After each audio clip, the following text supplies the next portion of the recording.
Sacrifice target selected. S-rank skill, Overlord's armor strip. The moment that line popped up in front of my eyes, I already had a pretty good idea of what was coming. To push this skill from max all the way to EX, I'd have to fork over another 30,000 points of max HP. On top of the 10,000, I'd already spent bumping it up to max. 40,000 total. 40,000. For anyone else, a number like that would drive them out of their mind. But for me, HP just happens to be the one thing I'm never short on. As long as I'm still breathing, I can keep getting stronger through sacrifice. That's my biggest ace in the hole. I gritted my teeth and confirmed the sacrifice. My max HP plummeted, dropping fast to 140,000. But I wasn't the least bit worried. A flick of my fingers switched my breathing from automatic to manual. And just like that, the number started climbing back up. Right after, the panel lit up.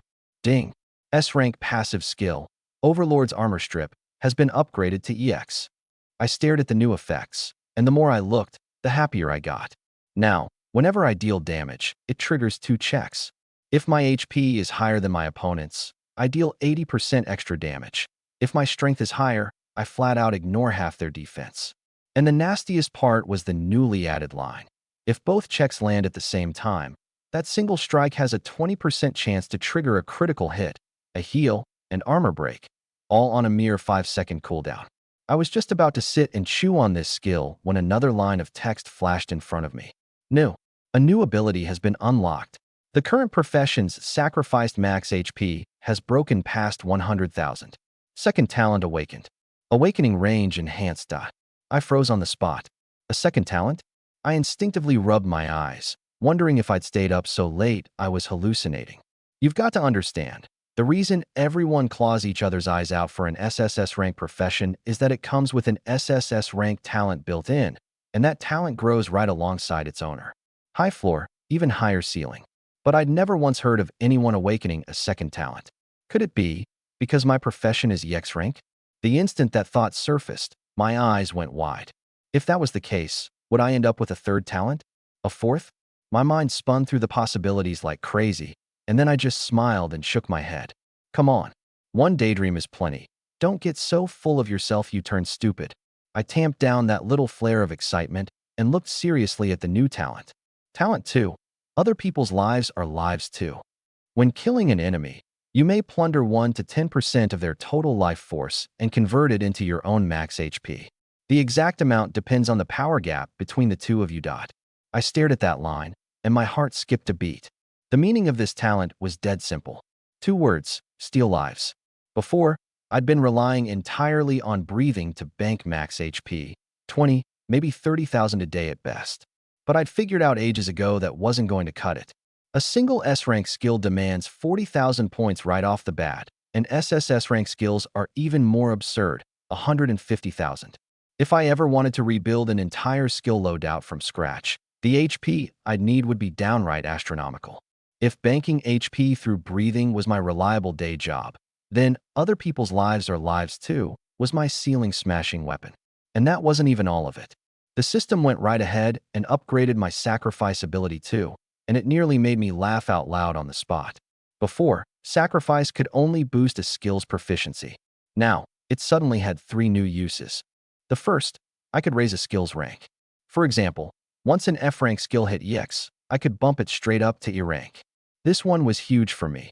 My soul sense is a godlike skill early on, but I was afraid it wouldn't keep up later. With this, I could level up soul sense right along with me and ride it all the way to the end. The second, while enhancing a skill, I could pour in extra HP to specify exactly which direction to strengthen it. Want damage? Point it toward damage. Want crowd control? Point it toward control. And the third made me feel like a gambling addict getting waved over to the table. It let me lock in the skill effects I wanted to keep, then spend HP to wash away or swap out the ones I didn't. A whole pile of dirty tricks instantly flashed through my head. If some skill had an effect that suited me perfectly, I could straight up use it as fusion material, and during the enhancement, graft that great effect directly onto a skill I was already using. This was rerolling stats, plain and simple. I'd thought I was already an HP big shot, but it turned out this sacrifice thing had no shortage of ways to carve meat off my bones. And this time it took hitting 100,000 points to unlock the new functions. So if I kept dumping HP into it, Would I unlock even more? The moment that crossed my mind, my whole body fired up again. Honestly, I'd been half tempted to just coast for a while. With Li Jianya's threat gone, I could have slacked off for a year or so, no problem. But things were different now. If I wanted to fully master the other people's lives or lives too talent, I had to go fight. And not just any fight, but the kind where lives are on the line. Which meant my skill loadout mattered more than ever. If I just wanted to coast, any old skill would do. But to climb higher, I had to hone every single skill into a razor's edge. Luckily, not only do my skills have the highest proficiency, but their future effects will be the strongest, the most numerous, and the most downright wicked of them all. I stroked my chin and swept my eyes over my equipment slots. I'm guessing this gear can probably be sacrificed and enhanced too, right? I'd seen plenty of equipment at the association. Not only were the stats ridiculous, but the gear could level up. If someday I could apply sacrifice to my equipment, or even sacrifice to enhance my own stats directly, that would be absolutely incredible. Thinking about it, I drew in a deep breath, closed the panel, and switched my breathing back to manual. Whatever, forget about whether I can unlock more later. Banking more HP first is never a bad move. My undying skill is still stuck at max, after all. Not long after, the soft sound of snoring filled the room. Early the next morning, Sun Chengyue came knocking, and a group of the invited people headed to the training grounds together. On the training grounds of the Warden Corps branch, 15 people stood along the edge. Song Yin leaned against the wall, tablet in hand, looking about as lazy as a person could be. The first pairing popped up on the screen, Lin Shu versus Yi Chu. I glanced at the name and my lips curled. Whether it was coincidence or done on purpose, I couldn't say, but my opponent turned out to be Yi Chu, the very guy I'd taught a lesson the day before. He walked to the center of the field, stabbed his twin-handed sword into the ground, and rolled his wrists. The arrogance he'd worn on his face yesterday was gone. All that was left was a grim, almost vicious focus. I could pretty much guess what he was thinking. Yesterday, he'd looked at my file and assumed I was a pure mage, only to get slapped by a force so ridiculously strong it left him dazed. He probably figured melee was my real killing move, and the mage thing was just a smokescreen. An ice staff materialized in my hand, and I walked straight onto the field. Every pair of eyes around us was glued to me. After all, I was the one who'd led a team through a hell-tier dungeon this cohort. Song Yin set aside his lazy air, a hint of seriousness surfacing in his eyes, and called out, "Test begin." Out on the field, Yi Chu didn't rush in. Gripping his sword in both hands, he sidestepped slowly, watching my footing. I knew he was an all-around warrior. He had a shield, he had output, and the nastiest part was his talent, the SSS rank Iron Will. Once activated, it reduced negative effects by 50%, cut incoming damage by 30%, and when near death, it could even convert a fatal blow into 10 seconds of damage over time. Put simply, this guy was really hard to kill in one shot, but I couldn't be bothered to grind it out with him. He wanted to close the distance nice and slow. Dream on. I tapped the ground lightly with my staff. The next second, frost elements instantly blanketed the entire field. A burst of red light exploded off Yi Chu's body, first canceling out my slow effect. Then he dashed straight at me. Not far off, Zhao Wuji sneered. These people weren't stupid, that much was true. After taking his lumps yesterday, Yi Chu had gone over the fight and worked out my weakness, the mage and warrior reactions tangling together, with a recovery lag when switching between them. He was trying to catch me in that gap. Not a bad idea. Too bad he didn't know that I have no recovery lag whatsoever. No wind-up, no incantation. In a single instant, an ice spike shot out from my side. Yi Chu couldn't react in time, and, on pure warrior instinct, raised his shield to block. Bang! The enhanced ice spike detonated against his shield.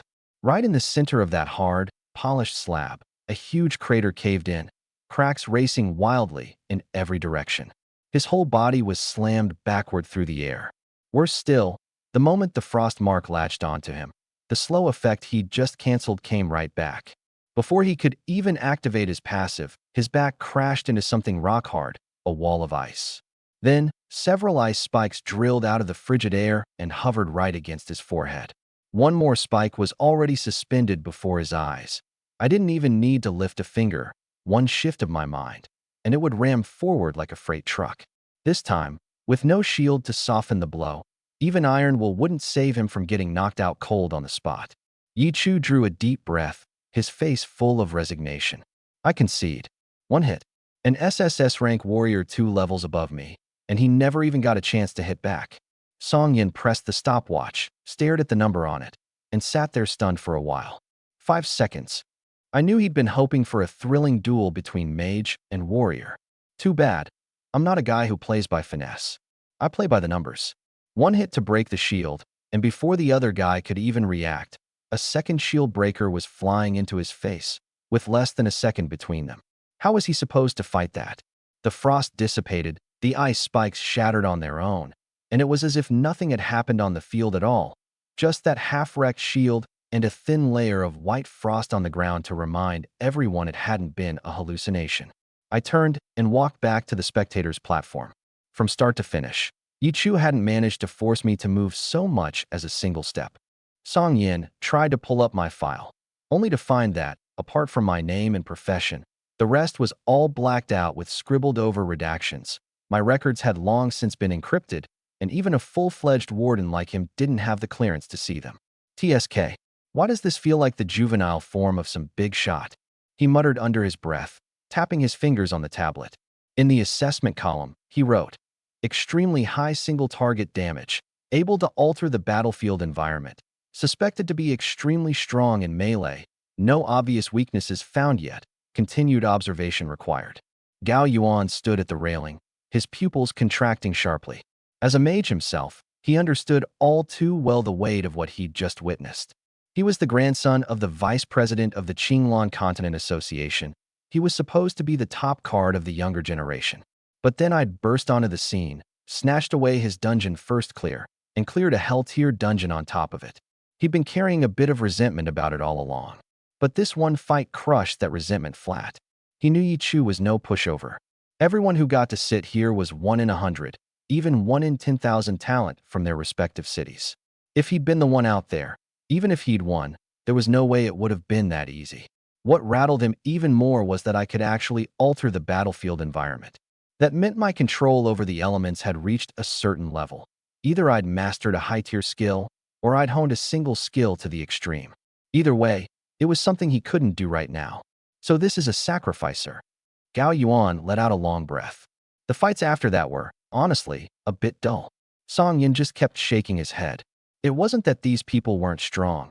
It was that they were all Qinglan Continent's finest, roughly on par with each other, which only made someone like me, who could one-shot a fellow prodigy, look like a complete freak of nature. When it came time for the recommended personnel to take the field, I clapped Sun Chungyue on the shoulder. Go get M, Pikachu.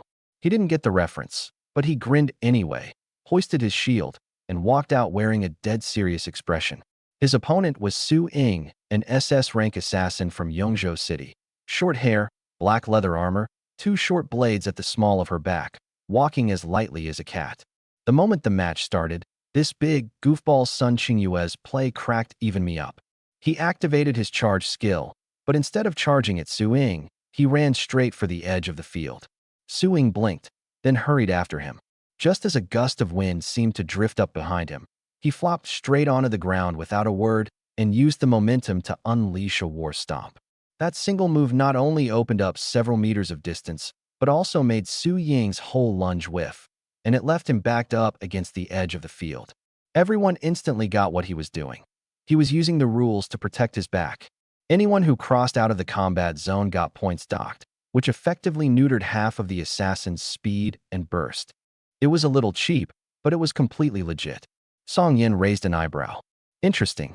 For the next 5 minutes, the field clanged nonstop. Su Ying's blades just couldn't crack Sun Qingyue's defense, while he'd occasionally find an opening to poke her a couple of times with his own short blade, chopping her offensive rhythm into pieces. As time dragged on, Su Ying got anxious.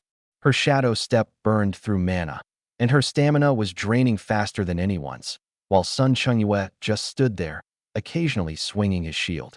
On her 8th teleport, she appeared right in front of him, both blades stabbing forward at once.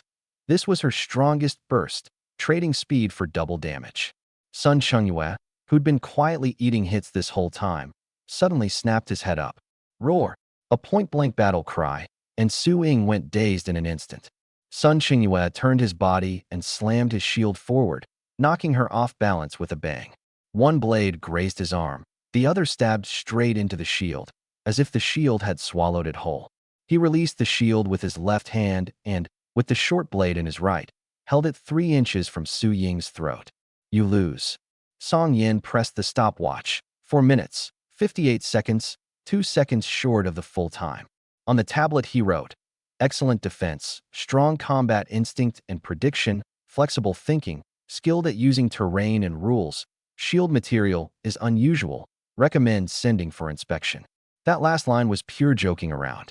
After the fight, Sun Qingyue foolishly went right into apologizing.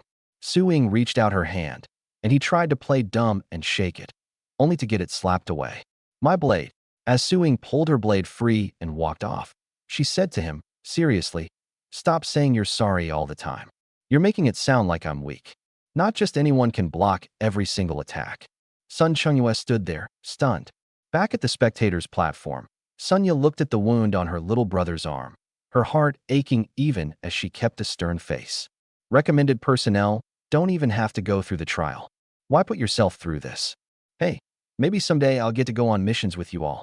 Besides, that was an SS rank assassin. An S rank guardian like me holding out for 5 minutes is enough to brag about for a while. I laughed and tossed a heal spell his way. All right, quit showing off. I hear we're heading out on a mission right after the test, so go get ready. Before long, we were called into the conference room. This time, Song Yin wore a rare, serious expression, and he'd even changed into the warden's uniform. The fabric shimmered with an extremely dark silver pattern under the light, like an undercurrent beneath the surface of ice, invisible unless you looked closely. That earlier was just to let everyone size each other up, he said, his voice low but every word crisp.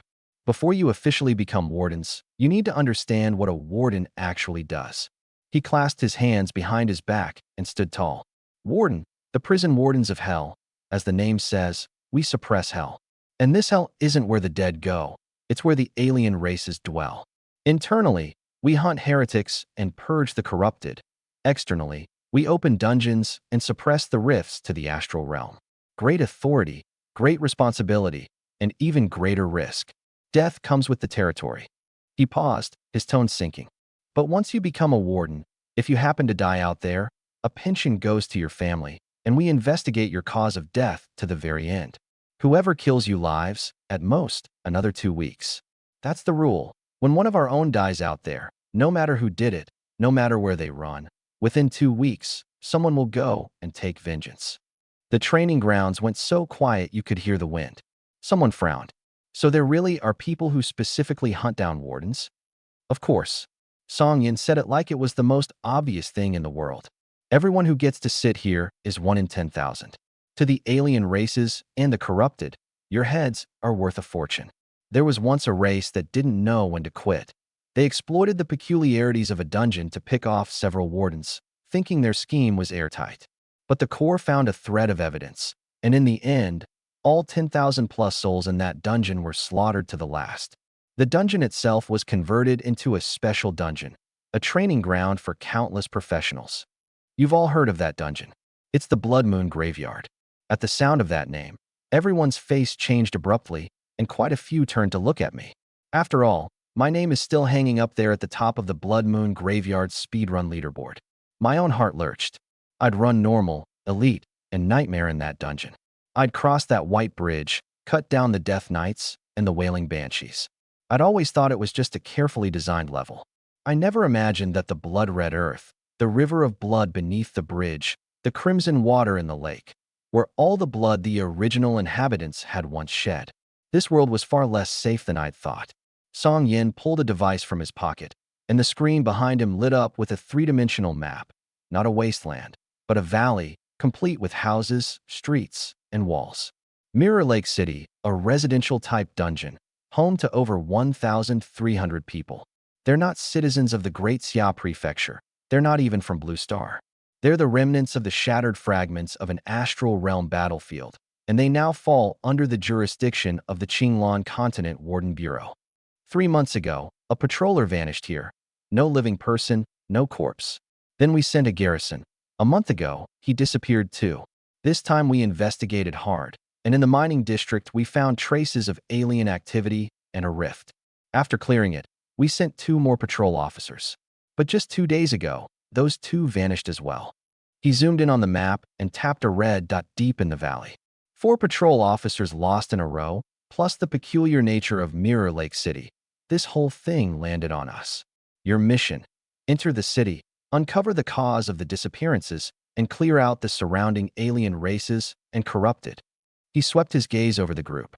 The difficulty isn't especially high, but this is different from the dungeons you've done, where all you had to worry about was killing monsters and leveling up. You'll have to judge the environment yourselves, decide whether the person in front of you is an enemy. Nobody knows whether this could turn into the next blood moon. In a fragment world, even the strongest person can't cut loose freely. The most you can manifest is roughly level 40. So as long as you coordinate well, you can handle danger even if it comes. As your team leader, I'll do my best to keep you alive when a lethal threat appears. But remember this: unless you have absolutely no other choice, don't stake your life on whether I can get there in time. Zhao Wuji frowned and raised his hand. Can't we send more people? What if something goes wrong? Song Yin shot him a glance, one corner of his mouth curving up. The alien races have been restless lately. Everyone's been deployed. A small job like this won't get reinforcements. And if you really do die, he said, one word at a time, we'll collect your body. And whoever killed you, we'll hunt them down and grind their bones to dust and scatter them to the wind. No one said another word. Assemble at the teleportation array in half an hour. Half an hour later, the light of the teleportation array faded, and I stepped onto the ground of Mirror Lake City. The scene before me was nothing at all like I'd imagined. No sinister graveyard, no rotting forest, just a bustling street. The flagstone road was smooth and clean, shops lined up wall to wall on both sides. Fishmongers, cloth sellers, candied hawthorn vendors, their calls rising and falling. The air carried the fishy smell of water and the scent of cooking smoke. In the distance stretched a great lake, dotted with white sails and flocks of water birds. This is a damn dungeon. Sun Qingyue's eyes went round. Gao Yuan walked at the very front, hands stuffed in the pockets of his uniform trousers, not even turning his head, his tone flat. Mirror Lake City is a residential-type dungeon, home to over 3,000 people. The Mirror Lake fish here sell for sky-high prices on the Qinglan continent. A single fish is worth half a month's income for an ordinary professional. Eat them long enough, and they can even raise your stat points. Demand outstrips supply. I'd learned something new. But very quickly, I sensed something was off. By rights, these people were doing business with the Qinglan continent, which should have made them partners of a sort. Yet when the people on the street saw us, they showed neither welcome nor fear, just a deliberate indifference. The fishmonger looked away. The cloth shop owner turned and went into the back room. The hostility wasn't thick, but like a winter wind, it seeped in through every crack. They don't seem to want us here, Sunya said in a low voice. Gao Yuan gave a cold snort, an unreadable expression on his face. No, they don't. Mirror Lake City has a lake god.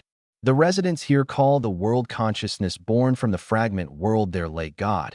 It protects this land from outside enemies, and all the residents have to do is sacrifice a portion of their stats and profession experience to it. Zhao Wuji looked puzzled. Sacrifice stats? Doesn't that make them weaker? Weaker in the short term.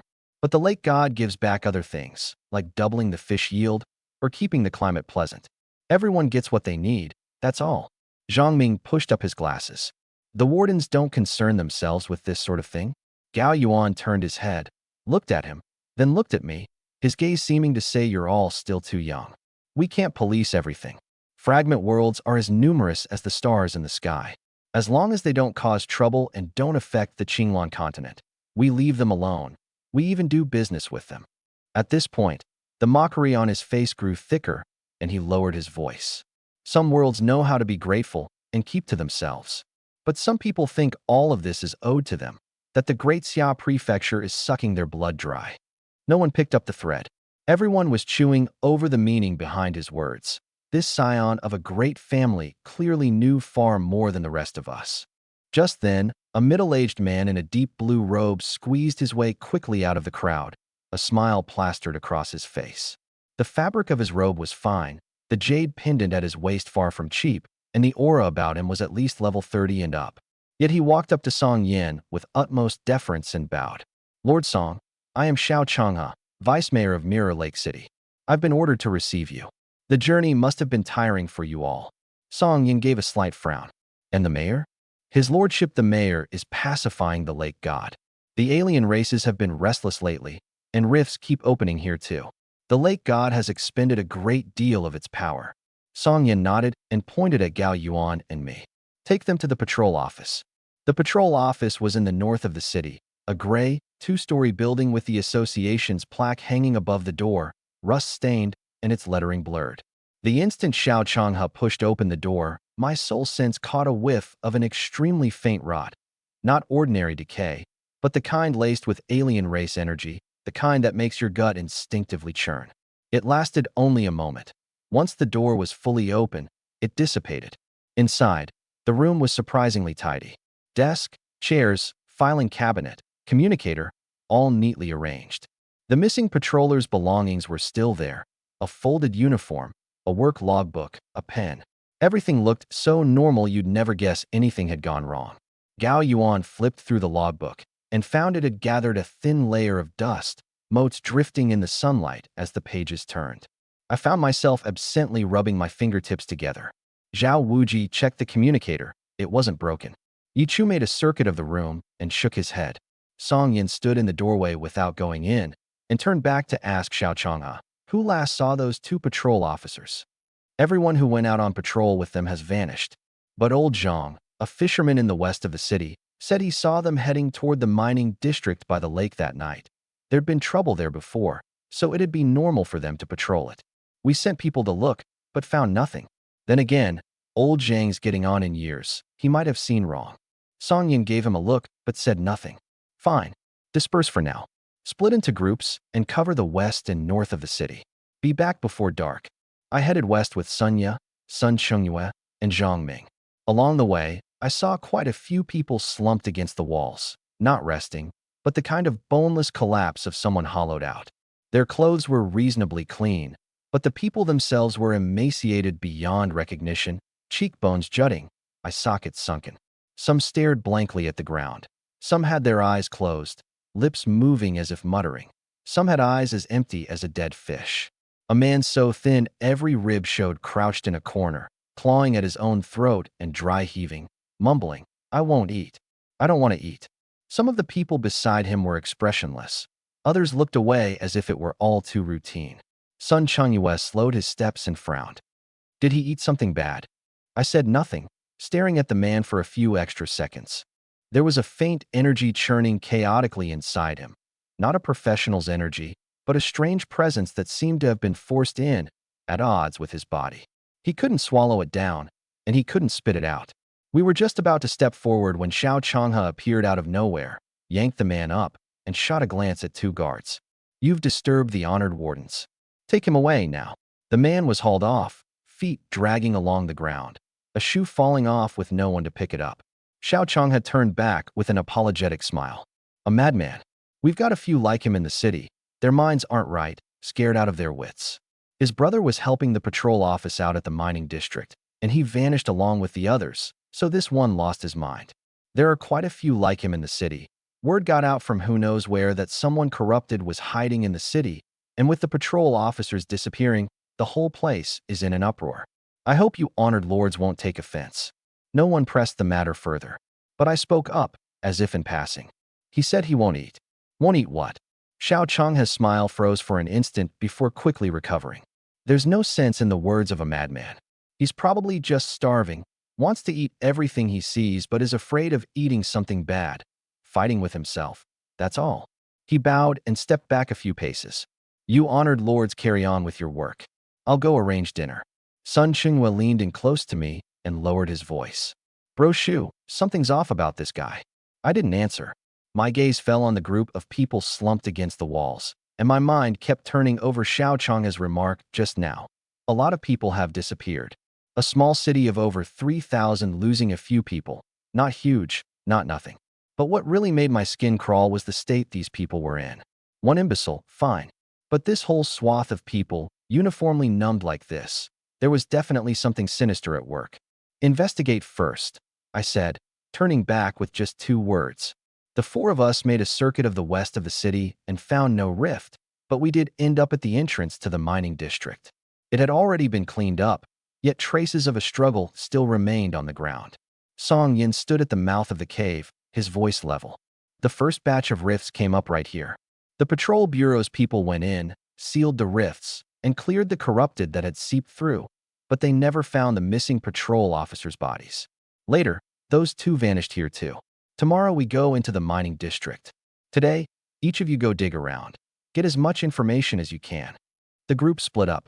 Sunya went to question the fishermen, but the moment those people saw us, hostility flashed openly in their eyes. Whatever we asked, the answer was don't know, not sure, don't remember, airtight stonewalling. But I sensed something deeper still. In the way these fishermen looked at us, there was a hidden greed. As if we weren't outsiders at all, but a pile of rare treasures laid out on the cutting board. By the end of the day, we'd pried almost nothing useful out of anyone. Night fell, and everyone returned to the small courtyard in the north of the city that Xiao Changhe had arranged for us. 2 guards still stationed at the gate. Deep in the night, I quietly climbed over the wall and circled back to the spot where I'd seen that madman in the afternoon. The madman was gone, but those people slumped against the walls were still there. Their positions, their expressions, exactly the same as in the afternoon, like a group of puppets someone had hit the pause button on. I crouched down in front of an old man leaning against the wall. That guy this afternoon, the one clawing at his throat. Where'd they take him? The old man lifted his eyes to look at me, his pupils cloudy, his lips moving with almost no sound. I don't know. I frowned, pressed my hand to his shoulder, and activated Soul Sense. In an instant, a whole string of information flooded into my mind. Weakened, starving, terrified, and one line that stood out especially. Life force rapidly draining. My heart sank. This man had no fatal injury, yet his life was leaking out like a cracked water tank. Something was wrong. A green light bloomed in my hand, and I tossed a heel at him. Life energy poured in, and the old man's complexion visibly eased, his cloudy eyes cleared by a shade. But he only looked at me indifferently and shook his head. It's useless, he said. We're offerings to the lake god. Thor this afternoon. He was probably dragged off to be sacrificed too. Thor, I pressed. You mean that, madman? The old man didn't answer. Instead, he looked at me with heavy meaning. Go. Leave Mirror Lake City, quickly. The lake god is already enraged. Only by leaving this place is there any chance of living. Why is the lake god enraged? The words had barely left my mouth when a flash of madness suddenly erupted across the old man's face. His withered hands lunged for my throat. I tilted my head back lightly and dodged it, a staff materializing in my hand, pressing against his chest to shove him back. But not only did he not stop, he grew even more frenzied. Kill. Kill you all, you greedy, evil creatures. In that very instant, in my eyes, a new entry appeared atop that long string of negative statuses of his. Mutation. I threw another heel, hoping to purify it out of him. The green light landed, and he went still for just a second. When he lifted his eyes to me again, his gaze had completely changed. Mutation, greed, devouring, corruption. He spat out, one word at a time. You all deserve to die. The words done, his whole body went limp as if the last breath had been drawn out of him, collapsing against the base of the wall, silent forever. But I turned to look at that great lake, flat as a mirror, and I felt, clear as day, that his last wisp of life energy had drifted into the lake. Could it really be the lake god?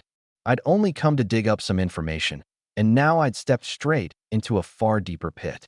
I opened Soul Sense, spreading the sense across the whole area. The old man's soul hadn't fully scattered yet. It was a cluster of faintly glowing energy. I touched it with my fingertip. Fragmented memories, like shards, came pouring all at once into my mind. The first to appear in the images was Thor, today's raving madman. But in the memory, he was well-dressed, his face full of confidence, because he was an A rank awakened, and his older brother was even an S rank. Even on the Qinglan continent, such a profession rank counted as top tier, let alone in a small place like Mirror Lake City. His brother had been chosen by a patrol officer to guard Mirror Lake City together. But one day, his brother and the patrol officer vanished together. The mayor sent people to search, and the conclusion they finally gave was, killed by a beast. To protect the other residents, the mayor added more manpower, yet people kept disappearing all the same. In the panic, the mayor made an announcement. The elderly professionals would be treated as offerings, sacrificed to the lake god, so its power could be fed back to the others for self-protection. It wasn't that no one objected, but those who objected became the first batch of offerings. The rest, having tasted the benefits, turned to the mayor's side one after another, and the objectors were left isolated. This old man was one of the isolated ones. And precisely because he'd been isolated, he'd instead gotten hold of more of the inside story. Thor, the one who turned into a madman, as an A-rank professional, was naturally given priority in receiving the lake god's feedback. But during one reception of the lake god's energy, he suddenly went mad, screaming, "How can my brother's power be in here?" After that, he disappeared. When he reappeared, his strength had plummeted, and he'd become a madman. The images flowed on. More and more people were taken away, never to return. Patrol officers had come too, but anyone who dared speak up had long since died off, and even the patrol officers themselves vanished without a trace one day. No one dared to resist anymore. The old man, too, had numbly accepted his own fate. At that moment, the images suddenly shifted. A scene surfaced, mixed with the old man's soul, yet carrying a stronger, more complex consciousness. A woman. I couldn't make out her face. I could only feel her standing there, her whole body wreathed in some kind of viscous aura. Enchantment. Control. The mayor had been her first successful prey. Then, with the mayor as the center, this corruption spread outward ring by ring, like ink dropping into clear water. In the image, a tall man spoke. I instantly recognized his identity from the memory. Mayor Yuan Su.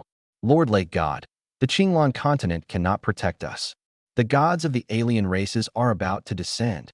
We've provided for you all this time. Now it's your turn to give back to us. Behind him, that woman took shape, her black, viscous power wrapping bit by bit around the lake god's consciousness. The lake god was resisting. It didn't want to be controlled. And so it raged, and so it struggled. Meanwhile, the life energy of those residents not yet sacrificed was being quietly siphoned away too. All of it in the end transferred to the mayor and his group. The fragment flashed by. I withdrew my hand, and that faint wisp of a soul could hold on no longer, dissipating into the heavens and earth. I hadn't yet shaken off the disorienting pull of the memory, but every image was telling me one thing. Mirror Lake City wasn't merely being harassed by an alien race. It had already fallen completely.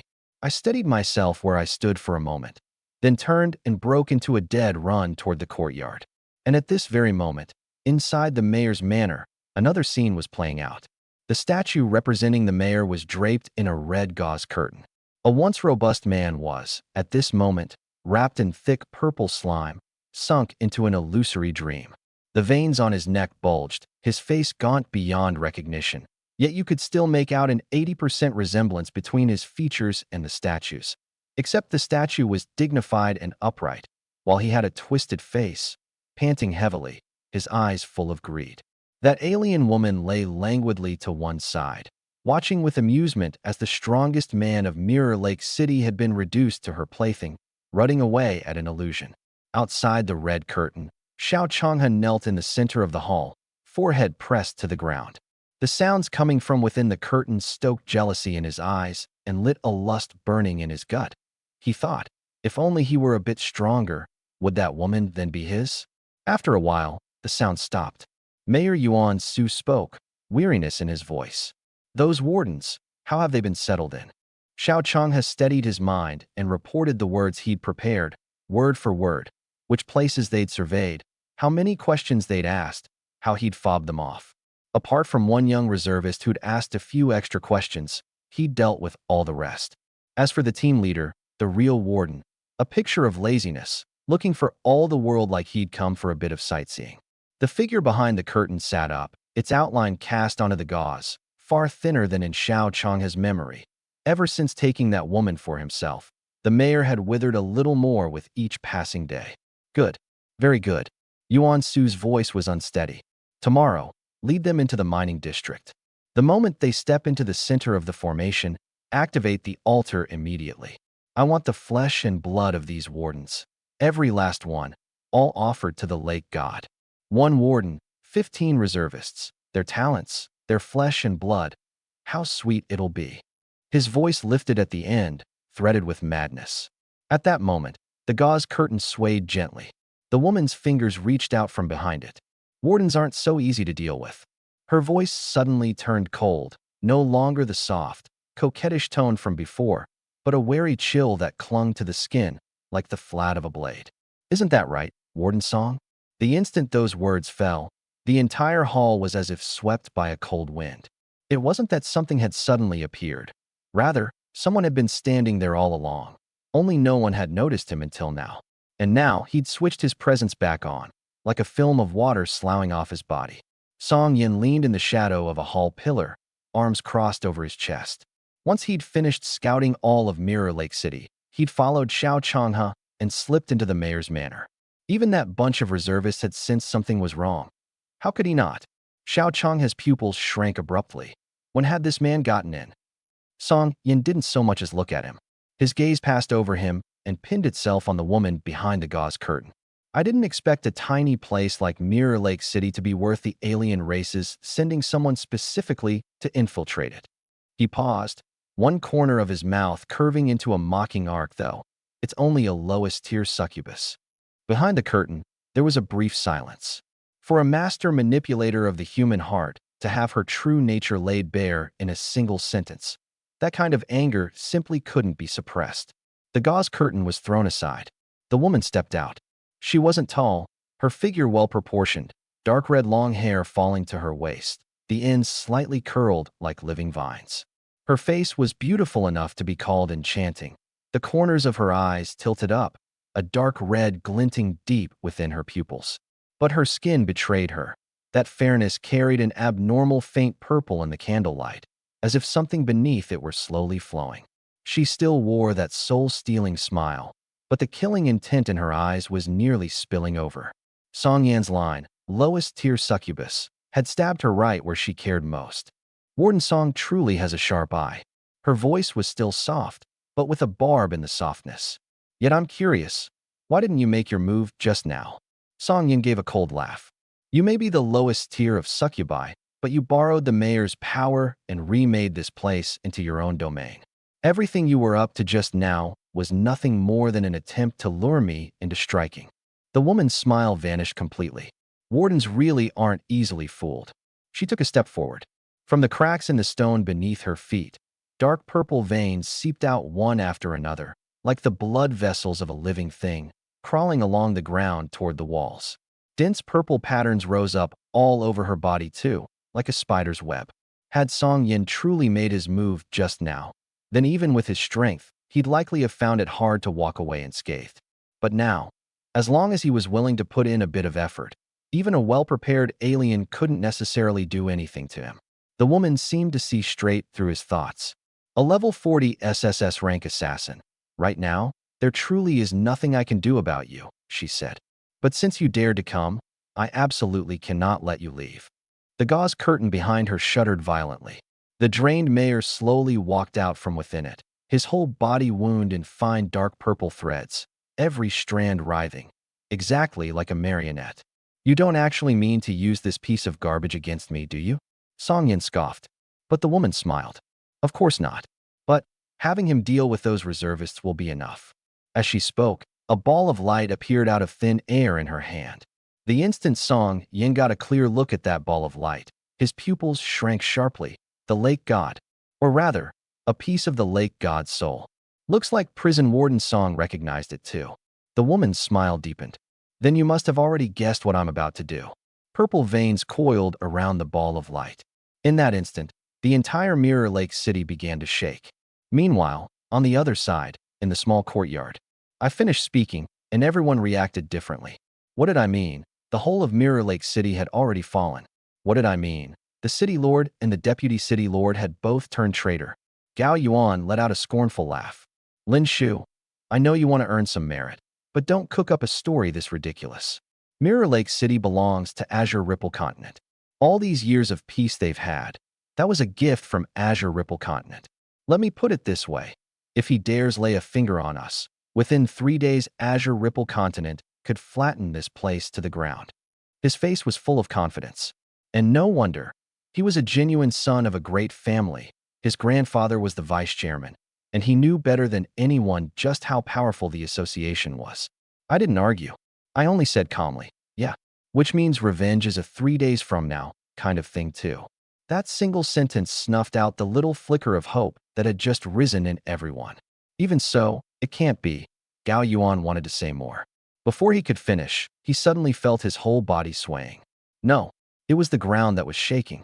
Through my soul perception, I could see it clearly. A massive amount of energy was surging frantically toward the center of the city. At the same moment, sounds erupted outside the courtyard. A muffled rumble rose from underground, sweeping in from all directions like a rising tide. I turned my head. Beyond the courtyard wall, torches flared to life. One, then two, then a dense, teeming mass of them. The firelight stretched the shifting shadows on the wall into twisted silhouettes. These people's eyes glowed with an unnatural light, their mouths gaping too wide, gums bared, their breathing quick and heavy, like starving men who'd caught the scent of meat. Their faces were all greed and madness, and each of them gripped a weapon. The door was pounded on. "Open up," someone shouted outside, his voice shrill with excitement. "Honored prison wardens, open the door." Zhao Wuji's hand went to the hilt of his sword. He frowned. "What do you want?" And with that, he moved to open the door. The next second, the door burst open on its own with a thunderous crash, and dozens of hidden arrows shot straight in. Luckily, I'd warned everyone beforehand. Zhao Wuji whipped out his sword and sliced apart every arrow aimed at him. Sun Chungyue reacted fast too, planting a huge shield in front of the group. Clang, clang, clang. The arrows all clattered off it. On the other side, Gao Yuan and his group instantly unleashed their skills. Sun Ye's long spear appeared, and with a flick of her wrist, she spun a flourish with it. What the hell do they even want? Looking at those frenzied faces beyond the door, my tone stayed flat. They want to sacrifice us, to transfer our attributes and talents onto themselves. At those words, even Gao Yuan, who'd been so confident a moment ago, felt a chill run through him. These people wanted to devour us. Why? Weren't they afraid Azure Ripple Continent would flatten them? Sun Qingyue's hand on the shield was trembling. "Brother Shu, what do we do?" I patted his shoulder and rolled my wrist. A two-handed greatsword shimmering with cold light appeared in my hand, and the temperature around us instantly plunged by more than 10 degrees. But colder than that temperature was the single word I calmly spat out. "Kill." Before the sound had even faded, I had already charged out. Sun Chungyue said afterward that he didn't even see how I moved.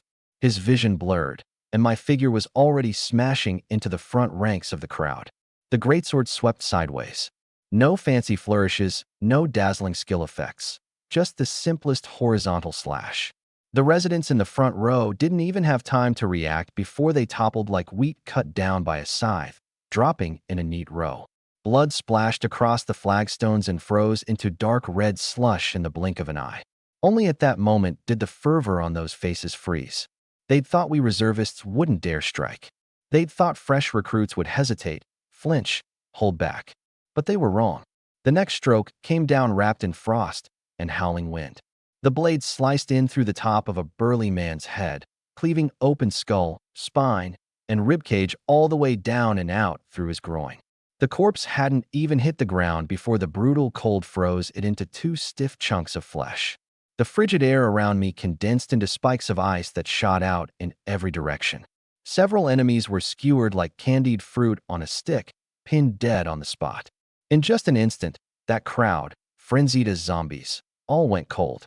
Their madness was utterly frozen by the blood and the bone-deep killing intent. The scene was dead silent for about half a second. Then the screaming erupted. These people had sacrificed most of the city's residents, and every one of them had risen to level 20. But compared to Azure Ripple Continent's most elite crop of prodigies, even at the same level, the gap between them was like a firefly against the bright moon. I didn't stop. The heavy two-handed sword spun flourishes in my grip, blood spattering across the frost-covered flagstones like plum blossoms blooming in the dead of winter. That blood didn't just cow the frenzied residents. It also snapped the prodigies behind me awake. Prepare for battle. In an instant, the others formed up on their own, pushing outward from the courtyard, and not one of them held back. Gao Yuan opened with an S-rank skill to clear both flanks, and the rest all got into the zone. Sun Qingyue and Sun Ye trod over the blood frozen to slush and stayed right behind me. But they quickly came to understand exactly why I sat at the top of the rankings. Facing the swarming horde of enemies, my footsteps never faltered for a moment. Every step I took, a greatsword followed like a shadow. Every flash of the blade sent blood and severed limbs flying. Even more devastating was my frost domain. No one could escape from inside it. Even if someone fought to the death and managed to land a hit on me, the great big -0 that popped up was enough to make anyone despair. They couldn't even cut through my shield. There was nothing profound about my combat technique. A Necro Greatsword is sharp and heavy, normally a huge test for whoever wields it. But in my hands, it was like swinging a comfortable wooden club through a field of rapeseed flowers, mowing them down row after row. This wasn't a battle. This was a massacre. Sun Qingyue watched my back and swallowed hard. He'd known me a long time. Knew Brother Shu fought viciously, but he'd never seen me like this. I was clearly killing people, yet there wasn't a trace of savagery or rage on my face. I was as calm as if I were playing some mindless grinding game. At the rate I was going, the residents who came near me would visibly slow down. The domain of extreme cold kept spreading, the ice crystals in the air like countless tiny blades, slicing at every enemy who stepped into it. As I killed, I glanced at my own health bar. Someone else's life is a life too. The talent had triggered. Every enemy I killed, I could feel a warm current flow into my body. These residents all carried the lake god's power. It was scattered, sure, but there were so many of them it added up. My HP climbed steadily, and in a matter of moments it broke past 200,000. The residents finally began to fall back. Fervor was being replaced, bit by bit, with fear. Some turned to run while others still shoved forward, and the crowd dissolved into chaos. At that moment, a powerful, oppressive presence swept in from the distance. Those residents on the verge of breaking suddenly froze in their tracks, the fear on their faces instantly overwritten by a fresh fervor. As one, they turned and dropped to their knees, facing the same direction. City Lord. Their voices were full of ecstasy and worship. I lowered my sword and lifted my eyes to look. At the far end of the street, a figure came walking slowly forward. An extremely gaunt man, cheekbones jutting, eye sockets sunken, skin an unhealthy gray-white. Water plant-like veins of purple-black wound over his body, still slowly writhing, like something alive. But haggard as he was, the pressure radiating off him still made Gao Yuan and Sun Qingyue catch their breath. Level 39. A genuine level 39 powerhouse. Even drained of a great deal of his strength by that succubus, he wasn't someone a bunch of 20-something reservists could easily go head-to-head with. Not to mention, an endless stream of black mist kept surging up from the ground and boring into his body. That was the lake god's power. The city lord walked to the front of the crowd, his gaze sweeping over the corpses strewn everywhere, a flicker of surprise crossing his eyes. It had barely been any time at all, and yet so many had already been killed? Then his gaze fell on me. It was a face young enough to make him jealous, yet on that face sat killing intent of the deepest, most concentrated kind. He licked his cracked lips, revealing a mouthful of yellow teeth. As expected of the prison warden reservist's azure ripple continent handpicked. His voice was hoarse, like sandpaper rasping together. These small fry really are no match for you. However, before he could finish, a wave of freezing frost suddenly blotted out his vision, and a spike of ice silently took shape and shot straight at his chest. Blinding my view, throwing a cheap shot, he sneered inwardly. A little clever, but this is all you've got. He was on the verge of breaking through to level 40. With even the faint traces of spiritual sense he possessed, he could easily judge the direction of the attack. He raised his hand, about to snatch the ice spike out of the air. But the next second, an intense sense of danger detonated in his mind with a buzz. He suddenly realized that young figure that had been in the corner of his vision just now had vanished. Before he could react, WHSH, cold light wrapped in frost, was already slashing down at the very arm he'd raised. The city lord's pupils shrank. He hadn't seen at all how I'd circled around to his flank. Still, no one who could become city lord was a pushover. He bent his arm, exposing his gauntlet, and the purple-black veins instantly spread across it. He meant to take the hit head-on. A mere level 20 class holder thinks he can break my defense. The next instant, the panel flashed past before my eyes. Overlord strips the armor, judging HP is higher than the target's. Strength is higher than the target's stat. This attack ignores 50% of defense and deals an additional 80% damage. Both judgments succeeded. This attack triggers a critical hit. Crack. That armor, reinforced by the purple-black veins, blocked the Necro Greatsword for only an instant before it was cleanly severed. Blood mixed with purple-black slime sprayed through the air. The City Lord stared in disbelief at his own severed arm. The agony was like a signal that had gone dead for a few seconds and then abruptly reconnected, slamming into his brain. Pain. The pain nearly tore a scream out of him, but in the end, he didn't cry out. Because the ice spike he'd meant to intercept had already slammed viciously into his chest, it didn't punch through the armor, but it still shaved off a big chunk of his health. In that single instant, 2 crimson numbers popped up over the City Lord's head. Minus 5,343. Minus 4,455. The melee strike had actually done more damage than the ice spike. Which made sense. The melee attack ignored his defense and dealt bonus damage on top. So even punching through both his resistances, it still gouged out over 4,000. At the same time, a new debuff appeared over his head, severed limb. Despicable, the City Lord roared. I'll kill. Before he could finish, my sword was already swinging at his chest again. The chest plate was sturdier than the gauntlet, and without the crit boost, this stroke couldn't fully break through his defense. But I raised my left hand and followed up with another ice spike, and his chest plate shattered completely. 1 exchange, 2 sentences, and his armor was already gone. Gripping my sword hilt, I looked expressionlessly at his face, twisted with shock. You sure talk a lot of nonsense. I gave my wrist a turn, flicking the purple-black slimy blood clean off the edge of my blade. The City Lord, who'd taken a heavy loss, jerked backward and looked down at the gaping hole in his chest. His shock slowly kindled into fury. You? My second stroke was his answer. This one came sweeping up from below, aimed straight at his neck. In his haste, the City Lord raised his one remaining arm to block, a layer of black scales rising over it. But my blade, the kind that cuts iron and cleaves armor, struck it and only burst into a shower of sparks. He tried to use the momentum to retreat and open up distance, only to find that his feet, at some point, had been frozen to the ground. A layer of frost-white ice had crawled from his ankles all the way up to his knees, pinning him in place. And my third stroke had already arrived. There was no technique to this one at all. Pure strength, pure speed, pure numbers. The City Lord couldn't take it anymore. You've gone too far. Purple-black slime instantly coated his whole body, a full layer of black scales rising up. He didn't dodge or evade. He lunged, one claw driving straight at my chest. I didn't retreat either. Seeing this, only Gao Yuan and one other mage reacted in time, throwing 2 layers of shield over me in the blink of an eye. But both shields shattered on the spot under the City Lord's full-force claw. The whole crew behind me thought I was done for. Yet when that claw actually came down, only a great big -0 popped up over my head. That claw hadn't even broken through my shield, and my sword had already come down, going for his neck.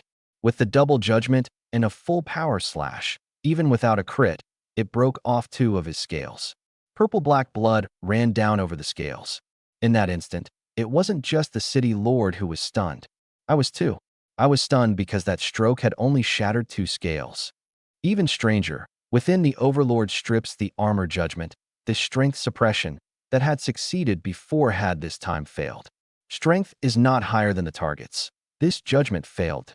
You have to understand, I was currently running Undying's active state, burning 500 HP per second in exchange for a full 100% attribute boost, and combined with Undying's own bonuses, that came out to 6 times my base attributes.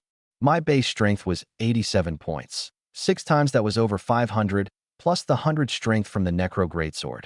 My strength right now was a full 622 points. And that still wasn't higher than his.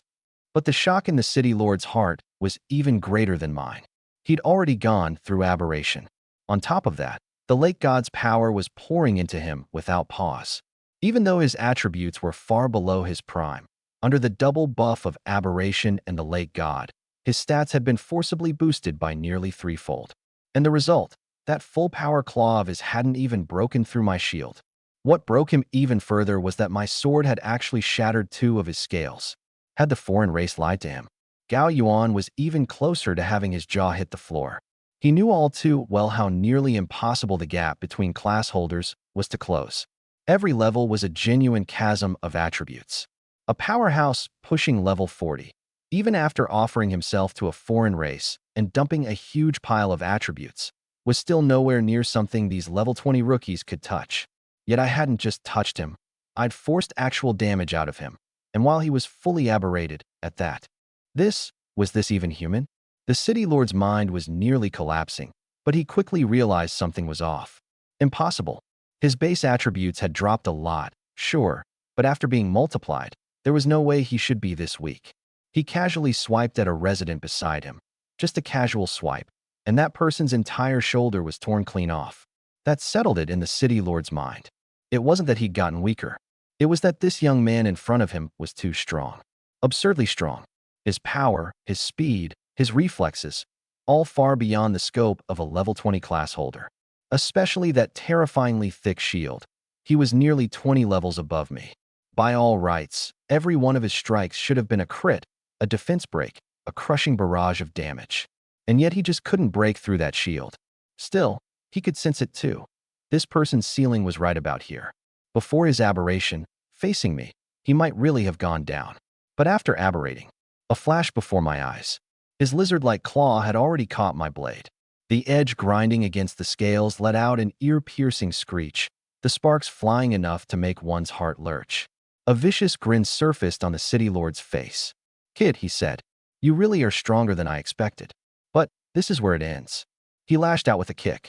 Even though the damage was still -0, the raw impact of it sent me flying.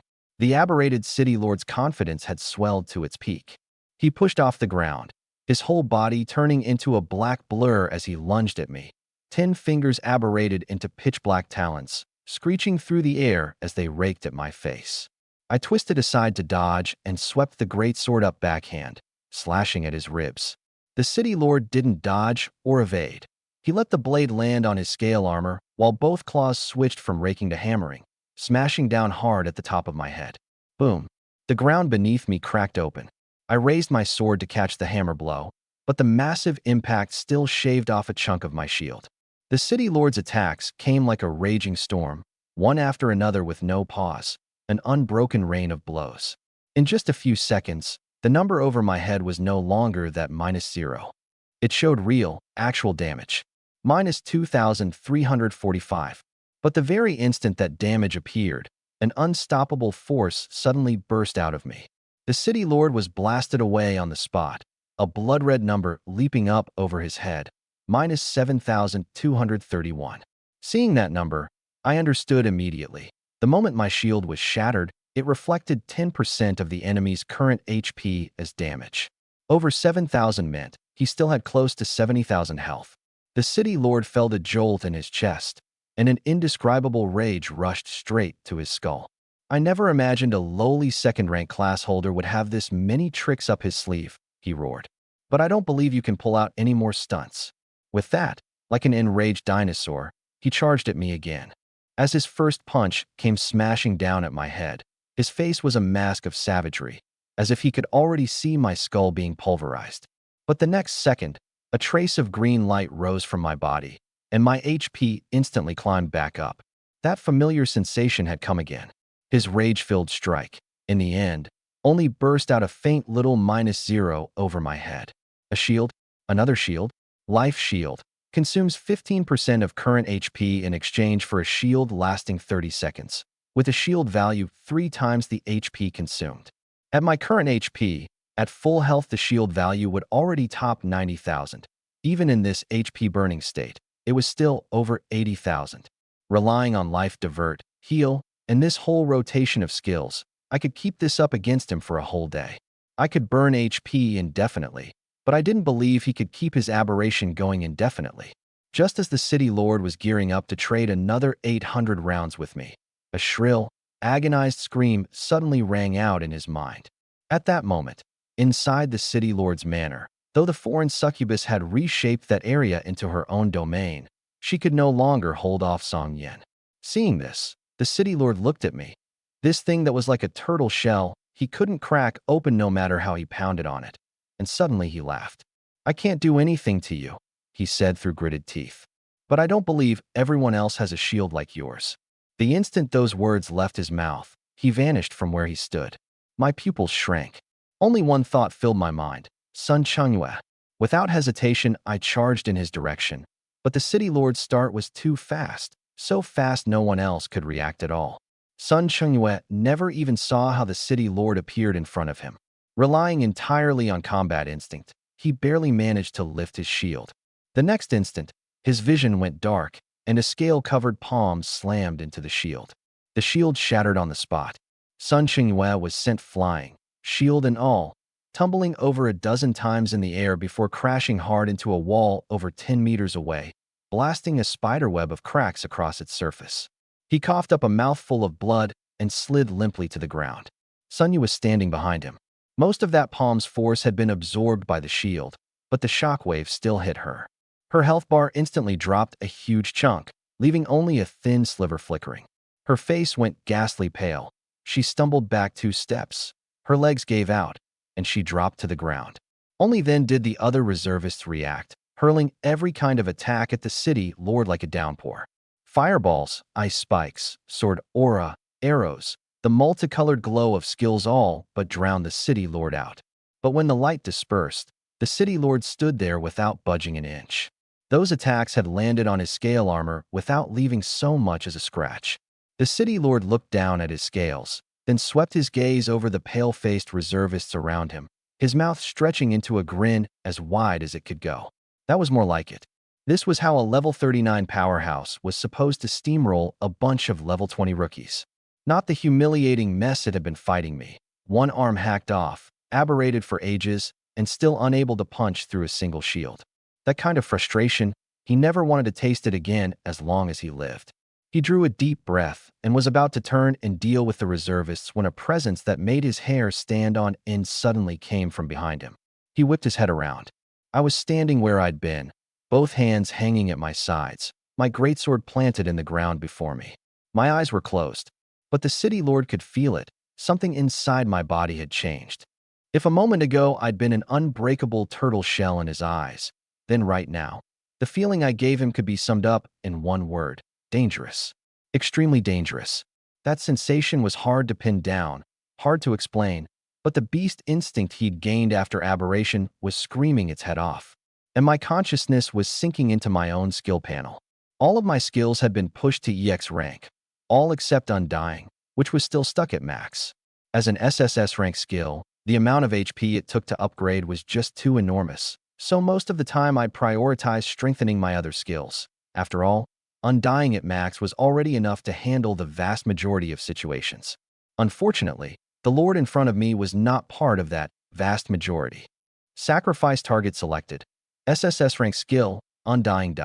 Please select HP to sacrifice to. I didn't hesitate for a second. 150,000 max HP. The system's notification tone sounded in my mind. As I confirmed, that health bar, thick enough to make anyone despair, plummeted at a shocking speed. In the blink of an eye, my max HP was down to just over 50,000. Then the panel lit up. Sacrifice complete. SSS rank skill Undying has been raised from max to EX. Undying EX. Passive 1. All attributes permanently increased by 200%. Passive 2. Max HP additionally increased by 100%. Passive 3. Upon taking fatal damage, automatically triggers Undying Body, granting immunity to all damage for 3 seconds, once every 6 hours. New Passive 4. Immune to all negative states: stun, slow, freeze, silence, poison, bleed, curse, mind control, soul suppression, attribute reduction, skill seal. Permanent, everlasting. Active. Burns 500 HP per second in exchange for a 500% boost to all attributes. For every additional 100 burned, gain another 100%, up to a maximum of 500%. I opened my eyes. Deep within my pupils burned a flame of dark gold. At that same moment, my HP abruptly dropped by 1,000. I'd cranked Undying's active effect to the max, a 1000% boost to all attributes. In an instant, I vanished from the City Lord's field of vision.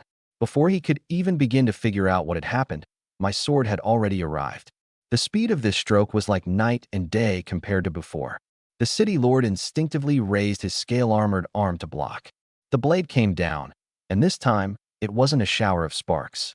My sword cut through the scale armor like slicing tofu, severed the bone, and lopped off his one remaining arm right at the root. The City Lord let out a shrill, agonized scream and staggered backward.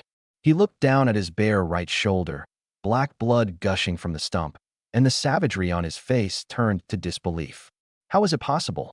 Those scales could just barely withstand even Song Yan's attacks. How could they be severed in one stroke by this young man? I didn't give him time to think. The second stroke came slashing in sideways. The City Lord threw himself to the side with everything he had, barely avoiding a fatal hit, but the blade grazed his chest, shaving off half his ribs along with a large patch of scales. The third stroke. The City Lord tried to push off the ground and retreat to open up distance, only to find nothing beneath his feet. He looked down. His legs had been left behind where he'd stood, and his body was flying backward. His consciousness began to blur. The last thing he saw was a sliver of cold light spilling down like moonlight, coming closer and closer, bearing down on his neck. In an instant, he felt himself grow much lighter. Then he plunged into boundless darkness, dead silence. And at that very same moment, from the direction of the City Lord's manor, came a tremendous crash. The entire domed roof of the manor was blown off by a savage flash of blade light, and rubble and shattered tiles rained down. A figure drenched in blood came bursting out of the wreckage, wreathed in flames of blood that could only be ignited by burning one's own life. That was Song Yan. His eyes were bloodshot, and a wound deep enough to show bones split across his chest, running from his left shoulder all the way to his right ribs. The succubus's domain was too tenacious. He'd burned too much time and strength inside it. But he had no time to catch his breath. Those reservists were still out there, and they were the future of Azure Ripple Continent. They absolutely could not all be lost in this godforsaken place. Burning his life, he pushed his speed to the absolute limit, streaking across the sky above Mirror Lake City like a blood-red meteor, racing toward the front line of the battle. But when he finally arrived, the sight before him made him jerk to a halt. A mountain of corpses, a sea of blood. Those two phrases weren't the slightest bit of an exaggeration. Bodies were piled layer upon layer in the street, the dark red blood frozen into a thick crust of ice over the flagstones. Those residents who had earlier come charging in like madmen now lay like harvested wheat, covering the entire street. And in the very center of this mountain of corpses and sea of blood stood a young man. In his hand, he held a head, the City Lord's head. The residents still alive were all kneeling on the ground, shaking from head to toe, the fervor and madness of before utterly gone. Their eyes were hollow and terrified, and the way they looked at that young man was like looking at some Azura crawled up out of hell. Song Yan opened his mouth, but no sound would come from his throat. He recognized this young man, Lin Shu, the one with the best record among this batch of Azure Ripple Continent reservists. First in the solo tournament, first in the team tournament, first on the dungeon rankings. Song Yan had read his file. He knew the boy was strong, full of potential, one of the most worth cultivating among this crop of newcomers. But he'd never imagined the boy could be strong to this degree. How old was he? 18? 19? Song Yan had been a prison warden for over a decade. What kind of prodigy hadn't he seen? Yet of all the prodigies he'd ever seen, not a single one could, at level 20, single-handedly slay a level 39 aberrated lord, much less do it while surrounded and mobbed from all sides. Before he could shake off his shock, the ground beneath his feet suddenly began to tremble. The kneeling residents, as if their bones had all been yanked out at once, crumpled in wave after wave. They weren't dead. Their chests still rose and fell. But each of them looked as though their very core had been scooped out, their eyes as empty as walking corpses. Song Yan's expression changed abruptly. She's devouring the lake god. Before the words had faded, over at the ruins of the manor, a pillar of black light exploded skyward. Within the pillar, an alluring, twisted figure slowly rose into the air. It was the silhouette of a woman, her features unreally exquisite, her figure exaggerated past the point of realism. But her lower half had already fully aberrated. Countless thick black tendrils extended out from below her waist, plunged into the lake god's power within the city lord's body, and were feeding on it like parasites in a frenzy. Her aura was surging upward at a rate visible to the naked eye. The succubus glanced down at the battlefield, her gaze landing on the city lord's head in my hand, and two words slid out from between her red lips. Useless trash. Then, ignoring the residents who'd lost all ability to fight, she poured everything into her devouring. The lake god's power was drawn out of one collapsed body after another, turning into black mist that gathered toward her.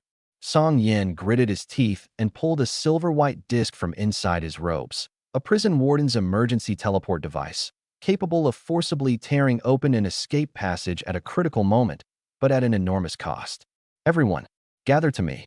His voice, amplified by his power, carried across the entire battlefield. The reservists still able to move stumbled toward him. Gao Yuan was hauling Sun Chungyue along. Sunya was supporting another wounded man, and a few who could still hold their own guarded the rear. Silver-white light bloomed from the disc, and a twisted rift in space slowly tore open. "Trying to leave?" The succubus's voice came from above, laced with mockery and killing intent. "Not a single one of you is getting away." Countless black tendrils came raining down from the sky, crashing toward the group like a downpour. Song Yin let out a great shout, his blade blazing with blood flame, and cut apart every tendril bearing down on the reservists. "Go now." The reservists rushed into the rift one after another. Before he stepped through, Sun Chungyue turned to look back at me and saw me still standing where I was, not moving. "Brother Shu, come on." I shook my head. He wanted to say more, but Song Yin shoved him into the rift with one hand. The last figure disappeared, the silver-white glow dimmed, and the passage slowly sealed shut. On the battlefield, only two people remained.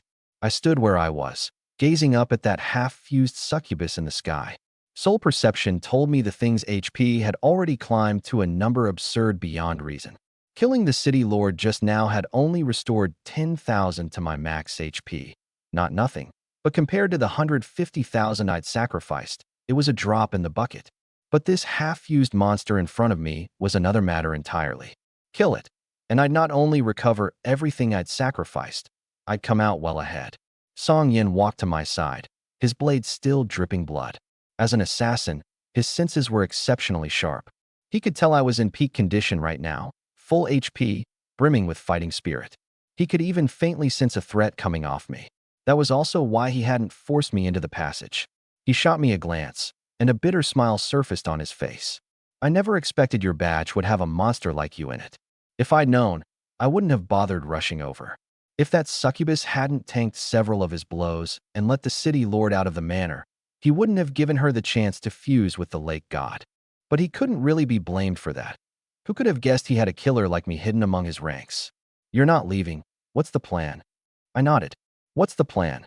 Something stirred in Song Yan's heart, and his tone grew a shade more urgent.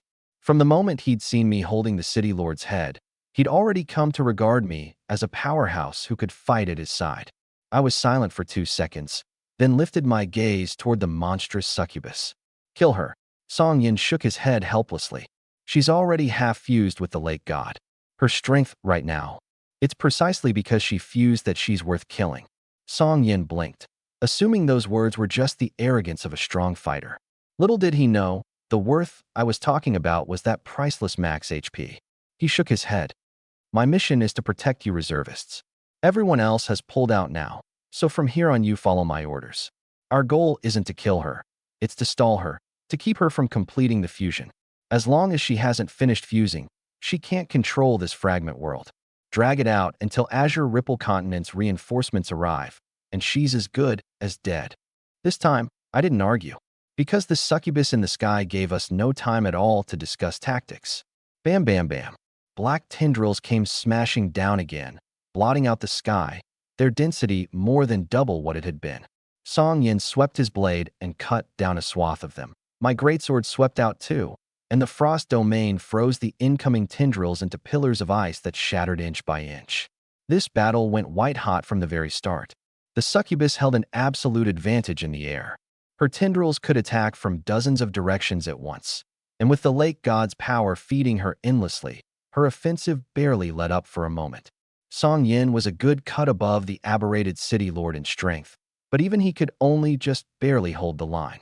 His blade light wove into an airtight net, keeping most of the tendrils at bay, but every clash gnawed away at the strength he had precious little of to begin with. The most troublesome thing wasn't the tendrils. It was the speed of the fusion. The succubus's aura was growing stronger by the second, and not at a steady rate. It was shooting up exponentially. 10 minutes earlier, Song Yin could still roughly estimate the ceiling of her strength. 10 minutes later, that ceiling had blurred beyond any hope of estimation. Damn it! Song Yin cut down 3 tendrils with one stroke and cursed through his teeth. If I had a single soul-type skill, I wouldn't be this backed into a corner. This bitch is walking the path of soul fusion. As long as we can throw her fusion process into chaos, we've got a chance. I was just puzzling over where to start, and when I heard this, I frowned slightly. I did have a soul-type skill, though it was only a perception skill. But it suddenly occurred to me. Earlier, when I'd perceived the soul fragment in that old man, I'd clearly been able to sense the lake god's power. Maybe I could put it to use. I looked up. I've got one. Song Yin blinked. I didn't explain. I just closed my eyes. Soul perception. This ability, which had been with me from the moment I awakened, I now drove to its absolute limit. My consciousness spread out like an enormous spider web, in an instant blanketing a full kilometer of Mirror Lake City around me. And on that web, soul fragments giving off faint light appeared one after another. Those residents who'd been drained dry of their power. I drew a deep breath and picked out one of the fragments. But this time, the memory of the fragment's owner only flashed by, and then, rushing at my face, came the lake god's rage-filled howl. The sensation was like someone blasting death metal into my skull through a speaker. In an instant, it left my head reeling. And right at that moment, the panel lit up. Soul control exempted. Seeing that line, I immediately thought of my just upgraded undying skill. More than the raw numbers, that newly added immune to negative states, passive, I never expected it to come in handy this fast. The lake god's roar was, at its core, a form of soul-level suppression. Ordinarily, this one blow alone would be enough to shatter an ordinary class holder's consciousness. But now, to me, this thing was no different from noise. Just a little loud. The corner of my mouth twitched. Since you can't hurt me, then this is going to be easy. Comparing noise, huh? I sent my consciousness probing into that soul fragment again. This time, instead of cautiously perceiving, I followed that faint, barely there connection and slammed my will hard toward the lake god's side. Wake up! No response. Only a more furious roar. I switched to another fragment. Quit your damn sleeping. Switched again. All your stuff's been eaten clean, and you're still sleeping? Within the roaring, there appeared a faint, almost imperceptible pause. Something clicked in my mind. My feet never stopped dodging, but my hands switched fragments faster and faster. While weaving out of the way of the tendrils crashing down overhead, I bounced my consciousness back and forth between dozens of soul fragments, tossing a line into each one as I switched. That woman with the tentacles is treating you like an all-you-can-eat buffet, and you don't find that humiliating? You're supposed to be a god, and you're getting used as a power bank by some succubus. Word gets out, and where does that leave your reputation? That whole flock of followers of yours has been squeezed dry, not a single one left. Next in line, that'll be you. The roaring grew more and more chaotic. The original tsunami of rage, wave after crashing wave, began to show clear fluctuations. Sometimes it was anger, sometimes confusion, sometimes even, I could hear it, a trace of pain. The lake god was struggling. Song Yin cut down 3 tendrils with one stroke and glanced back at me. He saw me standing there, eyes shut tight, a faint, barely there smile at the corner of my mouth, my lips still moving slightly, as if muttering something. What the hell are you doing, kid? I ignored him and kept pouring words into the next fragment, my tone full of concern. Getting squeezed dry this easily? Are you impotent or something? The next second, an ear-splitting roar exploded from deep underground. This time, it wasn't just in my soul perception. Even the ground in the real world was shaking. That towering black pillar over the ruins of the manor lurched violently, then began to grow unstable at a rate visible to the naked eye. Song Yan's pupils shrank. He could feel it, clear as day. In that single instant, the aura of the succubus in the sky had stalled.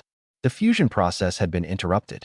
It was only for a brief moment, but to a master of his caliber, a moment was all he needed.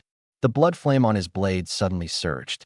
Song Yin let out a low shout, his whole body turning into a streak of blood-red blade light, cleaving through layer upon layer of tendrils, tearing open a gap in the sky full of black shadows and lunging straight at the succubus's main body. The succubus let out a piercing shriek, forced to split off a huge number of tendrils to defend herself.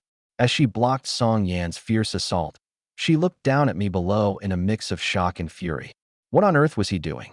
The lake god's power was being pried out of her control, and the consciousness she'd pressed to the very edge of slumber was now, as if repeatedly jabbed by something, waking bit by bit, and growing more violent, more uncontrollable by the moment. I had no intention of stopping.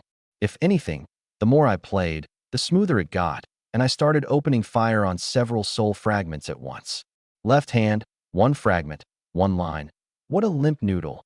One succubus and you're squeezed dry. Right hand, one fragment, another line. Your stuff's all gone, all of it. And in the middle, I didn't forget to slip in. The lake god's a total limp noodle. The lake god's a total limp noodle. Feels good, huh, buddy? Yeah, that's right.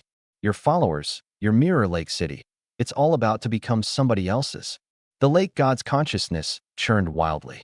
It had, indeed, awakened. It hadn't fully broken free of the succubus's binding yet, but its will was like an enraged beast, and under the constant needling of my trash talk, it began to hurl itself in a frenzy against the succubus's control. Every assault made the succubus's tendrils twitch. Every assault set the fusion process back a little further. The succubus's expression, at last, changed. She could feel it. Her power was draining away, bit by bit. The lake god's resistance grew fiercer by the second, and that damned swordsman kept hammering at her without pause. Caught between enemies on the outside and rebellion on the inside, her defenses were starting to crack. If this kept up, she was going to die. She had to do something. The succubus drew a deep breath, and a flash of grim resolve crossed her seductive eyes. Her gaze swept over Song Yin, then dropped to me, and in that instant, she made up her mind. Song Yin was a full-fledged member of the prison wardens, a veteran powerhouse with an iron will. Hard to control, and he was too close. The moment she launched a psychic attack on him, she'd expose an opening. But the young man down there was different. Strong, yes, but too young. Right at the age when a man is most easily led around by his own desires. On top of that, this kid had just been standing there with his eyes shut, mumbling to himself, looking like his mind was scattered to the winds. She didn't know what trick I'd used to disrupt the lake god, but she was certain of one thing. Right now, my mental focus had to be spread thin. And there was one more crucial point. I had value. If she could take control of me, she could use my hands to tie up Song Yin. And even if the mission failed, she could report back to the queen. Yes, the lake god fusion had fallen short at the last step, but she had seized control of a warrior with staggering potential. A feat like that would be enough to make the queen consider bringing her back to life. She'd take the gamble. The succubus let out a piercing shriek and lunged straight at Song Yin, a feint. Song Yin raised his blade on instinct to block, only to watch her twist sharply in midair. Every one of her tentacles contracted at once, then exploded outward, rocketing straight at me. Look out! Before Song Yin could finish his warning, the succubus's psychic attack had already slammed into my mind. In an instant, the world before my eyes changed. I was no longer standing on a street piled with corpses and soaked in blood. Instead, I found myself in a lavish palace. Gold-threaded carpets, white jade pillars, and a sickly sweet fragrance drifting through the air. And all around me, more than a dozen women, so exquisitely beautiful they didn't look real, came drifting toward me. Their gowns were thin as cicada wings, every inch of skin flickering in and out of sight in the play of light and shadow. Some gave me sultry, half-lidded glances, some lowered their eyes with shy grace, some boldly reached out, their fingertips nearly brushing my face. The scene shifted. I was standing in a sea of flowers, a dazzling starry sky overhead, soft petals beneath my feet. A few young women frolicked among the blossoms, their laughter crisp as silver bells. The moment they spotted me, they came running over, taking my hands. whispering words so suggestive they sank right into your bones. It shifted again. The edge of a hot spring, wreathed in curling mist. A woman's figure moved through the water, gently stirring the surface, her soaking wet hair clinging to snow-white shoulders. She turned her head, revealing a face beautiful enough to topple kingdoms. Her lips parted slightly, as if she were calling my name. Come, drown yourself in this endless pleasure. Countless scenes flickered through my mind, one after another. Gentle ones, wild ones, innocent ones, seductive ones, every kind of woman, every kind of temptation. Every image was enough to make a normal man's blood run hot. Every voice was enough to send a young man's heart racing. But me? I stood right where I was, without moving a muscle. My gaze passed through layer after layer of illusion, looking at it all like it had nothing to do with me. Those enchanting faces meant no more to me than the pebbles on the side of the road. Those flushed, heart-pounding whispers sounded to me like nothing more than the wind outside a window. I just watched quietly. It wasn't that my self-control was so ironclad. It was that, the way I saw it, there was something wrong with what floated above these women's heads. No health bars. Their fake, fabricated life force stood fully exposed under my soul sense. And right in front of me, line after line of prompts kept popping up. Mental control resisted. Succubus seduction resisted. Mental corruption resisted. On the other side, the succubus was watching for her opening. The way she saw it. Even a warrior with an iron will would show a weakness when hit with her full-force mental assault, let alone a hot-blooded young man. By now, her target had almost certainly sunk completely into the illusion. With that thought, she slowly crawled out from the deepest part of the illusion. As the succubus's true body, she was even more alluring than the illusory beauties she'd conjured around her. The instant she appeared, she felt my gaze land on her. Just as I thought, she thought. A hot-headed young buck. No way he can escape my seduction. But what she didn't know was that there was only one reason I was looking at her. In my soul sense, only this woman had a genuine health bar floating over her head, thick and long and real. And that health bar was coming closer. Inside the illusion, the succubus reached out both hands toward me, her posture pitiful and lovely, her eyes soul-stealing. Come, this humble one is yours to do with as you please. Her voice seemed soaked through with temptation, and those jade-white fingers nearly touched my chest. The next instant, I raised my hand. The greatsword appeared in my palm. One swing. Every illusion shattered in an instant. Those seductive scenes broke apart like a mirror struck by a hammer, splintering into countless points of light that dissolved into the air. Behind those points of light, the succubus's face was revealed, twisted with horror. She was less than a meter from my face. Her eyes were stretched wide, and in her pupils I could see the reflection of my expressionless face, and the reflection of the great sword in my hand, swelling toward her at terrifying speed.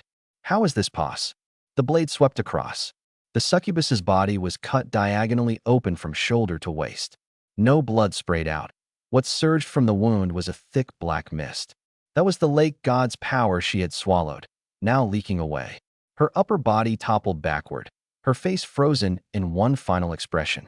Not rage, not venom, just pure disbelief. Right up until she died, she never figured it out. How could this young man be completely immune to her charms? I looked down at her corpse, flicked the tip of my sword up, and cut off her head. Once I confirmed she was good and dead, I checked my panel, slew a creature with divinity, gained 10% of the target's maximum health. Gained 90,000 maximum health. My health bar nearly doubled. After the sacrifice, my maximum health had been left at just over 50,000. But thanks to the upgraded immortality passive, that flat 100% bonus to maximum health, my health shot right back up to 100,000. Add the 10,000 from slaying the city lord, and now the 90,000 from this succubus who'd half fused with the lake god.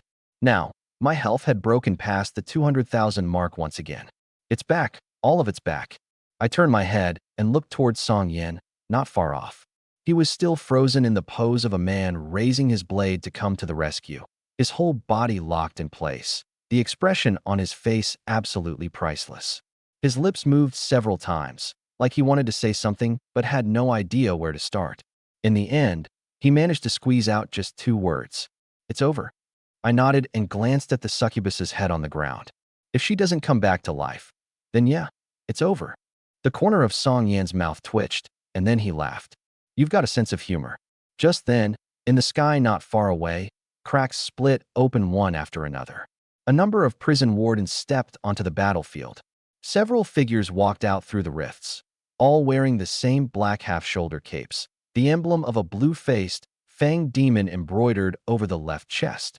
Reinforcements from the prison wardens had arrived. The one in the lead was a square-jawed man, a little past 40, with an old scar running across his left brow bone that gave his whole face a fierce edge. The moment he landed, his eyes swept across the entire battlefield. Corpses piled like mountains. Pools of blood frozen into shards of ice. That black column at the city lord's mansion still slowly dissipating. And on the ground, the enormous energy signature that belonged to the lake god. His steps faltered. Then he saw Song Yan. Song Yan, the square-jawed man, strode over, looked him up and down, first at the wound on his chest, then swept the battlefield again, and the tension on his face slowly turned to shock. What the hell? When did you get this, badass? The other prison wardens behind him landed one after another, and when they saw the state of the battlefield, their expressions were remarkably identical. First stunned, then all of them turned in unison to look at Song Yan, the message written plainly in their eyes. You sly dog. You've been training in secret behind our backs, huh? I'm pretty sure Mirror Lake City caps out at level 40, and the city lord's gotta be at least mid-30s, right? No. Wait. There's a succubus's energy residue too. 2 high-threat targets. Are you kidding me? TSK. And there's a lake god energy reading. You punched through all this on your own. The more the square-jawed man looked, the more his blood ran cold. He was an old hand among the prison wardens. He'd fought over 100 brutal engagements, and with one glance, he could reconstruct the scale of a battle just from the marks left behind. He could tell this had been no ordinary skirmish.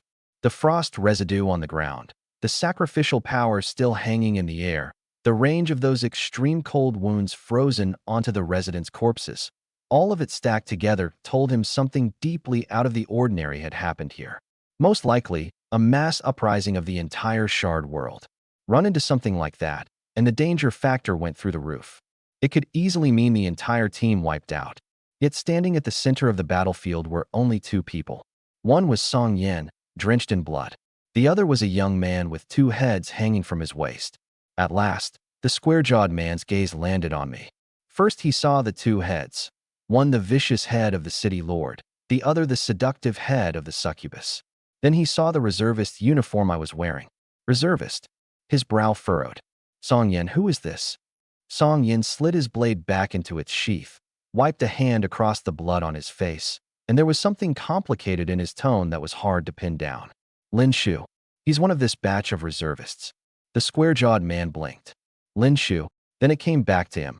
Wasn't this the sacrifice mage that Chairman Zhang Tianhai had personally recommended so highly?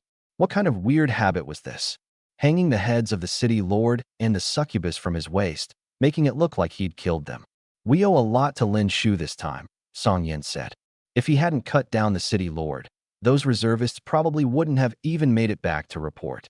And that succubus just now, he killed her, too, with his own hands. The square-jawed man whipped his head around, and the others all turned to Song Yan in unison, shock all over their faces. It was as if a giant question mark had popped up over every one of their heads at once. The square-jawed man opened his mouth, then glanced at Song Yan again. Song Yan met his eyes and slowly nodded. The meaning was clear. You didn't see wrong. You didn't hear wrong. He's the one who did it. This. A younger prison warden next to the square-jawed man pointed at the 2 heads hanging from my waist, so flustered he could barely get the words out. You killed them? I glanced down at the heads swaying at my waist, then lifted my head. Yeah, just one word.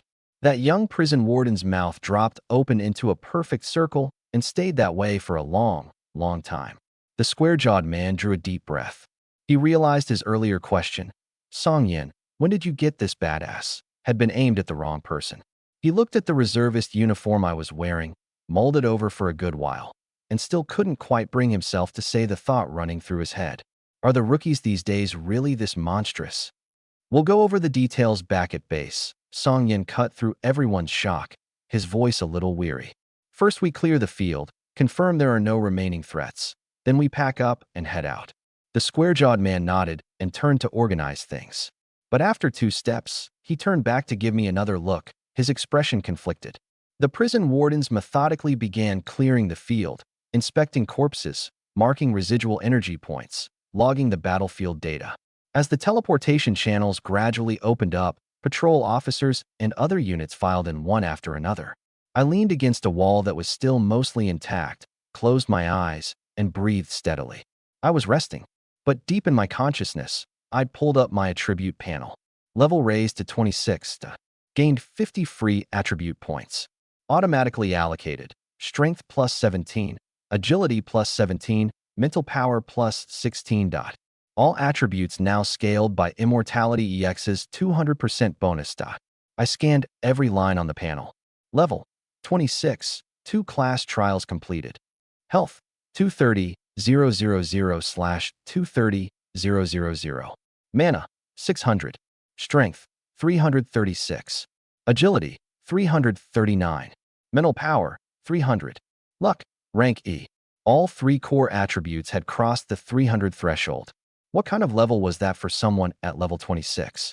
I didn't know, and I didn't care. I only cared about one thing, maximum health. 230,000. Even more than before this fight had started. Other people's lives are lives too. The effect of this talent was even more brutal than I'd expected. To push immortality from max up to EX, I'd sacrificed 150,000 maximum health in one shot. When I'd thrown out that number, I'd be lying if I said it didn't sting. That was a nest egg I'd built up one breath at a time with my breathing talent. But by the end of the fight, the City Lord had given me 10,000, the Succubus 90,000, and on top of that immortality, EX's new health doubling. My total health hadn't dropped at all. In fact, it was even higher than before the sacrifice. Basically, I'd scored an EX skill for free. I closed the panel and shut my eyes again. Worth it. Meanwhile, at the temporary command post at base, Song Yin had changed into a clean uniform and was seated at one side of the conference table. The wound on his chest had already been given some basic treatment and was wrapped in bandages, but he still sat ramrod straight. Across from him sat the overall commander of this mission, an older prison warden with half-gray hair, ranked as a commander. By rights, a mission like this shouldn't have required a commander to trouble himself, but he'd happened to be in the area on other business, and when he heard that Qinglong Continent's newest batch of reservists had been betrayed by an entire shard world, he'd rushed over.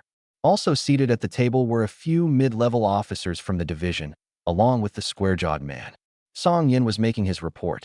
He started with the succubus's ambush, moved on to the main reservist force being swarmed by the residents, then to himself being trapped at the city lord's mansion and pinned down by the succubus's domain, then to Lin Shu single-handedly holding the front against over 100 fanatical residents empowered by the lake god, then to the city lord's full-scale dominance after transforming, then to Lin Shu's shield loop technique, then to the city lord turning to attack the reservists, then to Lin Shu's sudden, explosive last-ditch counterkill.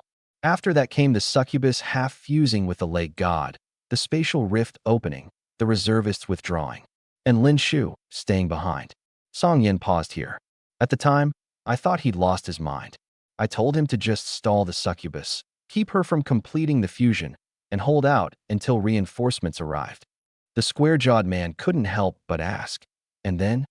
Song Yin picked up his teacup and took a sip. He wasn't actually thirsty. He just wanted to use the gesture to press down the shock in his chest so he could get the next words out. And then, he killed the succubus too. Around the conference table, silence held for a good 10 seconds. The pen in the square-jawed man's hand slipped and clattered onto the table. A few of the mid-level officers exchanged glances, their expressions varied but sharing one thing in common. The same sentence written in every pair of eyes. Does this even make any goddamn sense? The half-gray-haired commander stayed silent for a long while before speaking. From start to finish, what exactly was your role? Song Yin didn't so much as blink. Early on, I stalled the succubus. Midway, I helped the reservists withdraw. Toward the end, I stood off to the side pretending I was ready to jump in and save him at any moment, though it turned out he didn't need it. The commander picked up his cup, set it down, picked it up again, set it down again. Then he said something that shut everyone up. I've led teams for 30 years, and I have never heard a report this absurd. He paused. But the battlefield data is right here in front of us. I've already had the energy residue fully sampled, Song Yin said. The fatal wound on the city lord's corpse matches the one on the succubus, and the energy signatures of both wounds match Lin Shu's weapon and skills perfectly. If you want the data analysis report, it'll be ready tomorrow. The commander waved a hand. I don't need a report. I saw the Mirror Lake City battlefield with my own eyes. That's not your skill set, and it's not your combat style. He added, besides, Lin Shu is a sacrifice mage. He genuinely has the ability to fight above his level. And on top of that, I've heard of this man. Zhang Tianhai thinks very highly of him. Says his talent is something special. So what Song Yin just said is, in all likelihood, exactly what happened. The conference room fell quiet again for a moment.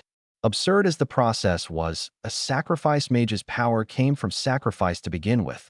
Reaching that kind of level wasn't necessarily out of the question. The commander looked around the room and finally delivered his verdict. Warden Song, you've earned both credit and blame. You were too arrogant, fell into the succubus's domain, and nearly got the entire reservist force wiped out, but your handling afterward was reasonable enough. As a warning, this goes on your record as a reprimand. As for Lin Shu, single-handedly saving Qinglan Continent's core first generation and cutting down 2 above-level transformed enemies head-on. That feat rates an SSS. You could say the future of our Qinglan Continent was brought back by Lin Shu. That's more than enough for an SSS. He swept his eyes across everyone present. If anyone thinks this feat doesn't deserve an SSS, they're welcome to come argue it out with me. No one objected. Song Yin lowered his head slightly. He knew full well that a reprimand was actually a pretty good outcome. After all, no one had died this time. If even a single reservist had died on his watch, it would have been far more than just a reprimand. As for the harsh threats he'd made in front of the reservists earlier, those had, of course, been meant to force the rookies to draw out their potential in a controlled environment. The problem was, this time, the environment had spun out of control long ago. One more thing. The commander turned to the clerk beside him. How long does the process take for an SSS rank mission certificate and reward? Standard approval takes 7 business days. Expedite it. Get it done today. The commander stood and cast a look over everyone seated. You all know how the prison wardens operate. Merit gets rewarded, ability gets promoted. Lin Shu saved an entire generation of Qinglan Continent's talent. This much he's earned. The notice goes out in 2 days, and every division is to be informed at the same time. Understood. Meanwhile, at the exit of the Mirror Lake City instance, I leaned against a rock, eyes closed. Sunlight fell over me. I'd already changed out of those blood-soaked clothes and was clean and dry now, so comfortable I nearly dozed off.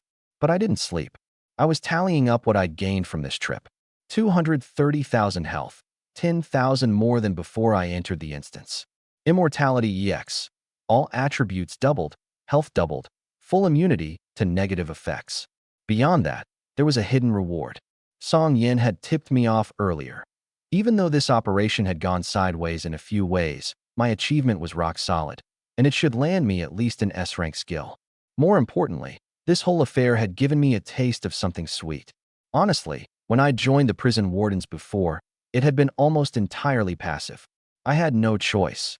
If I wanted to deal with Li Jianya as fast as possible, joining was the only way. Otherwise, I could have just kicked back, worked hard at breathing every day, piled up a few million health. Wouldn't that have been the good life? But now it was different. On top of breathing, I'd found a second, more efficient path. If breathing was like drawing a steady paycheck, then my second talent was like starting my own business.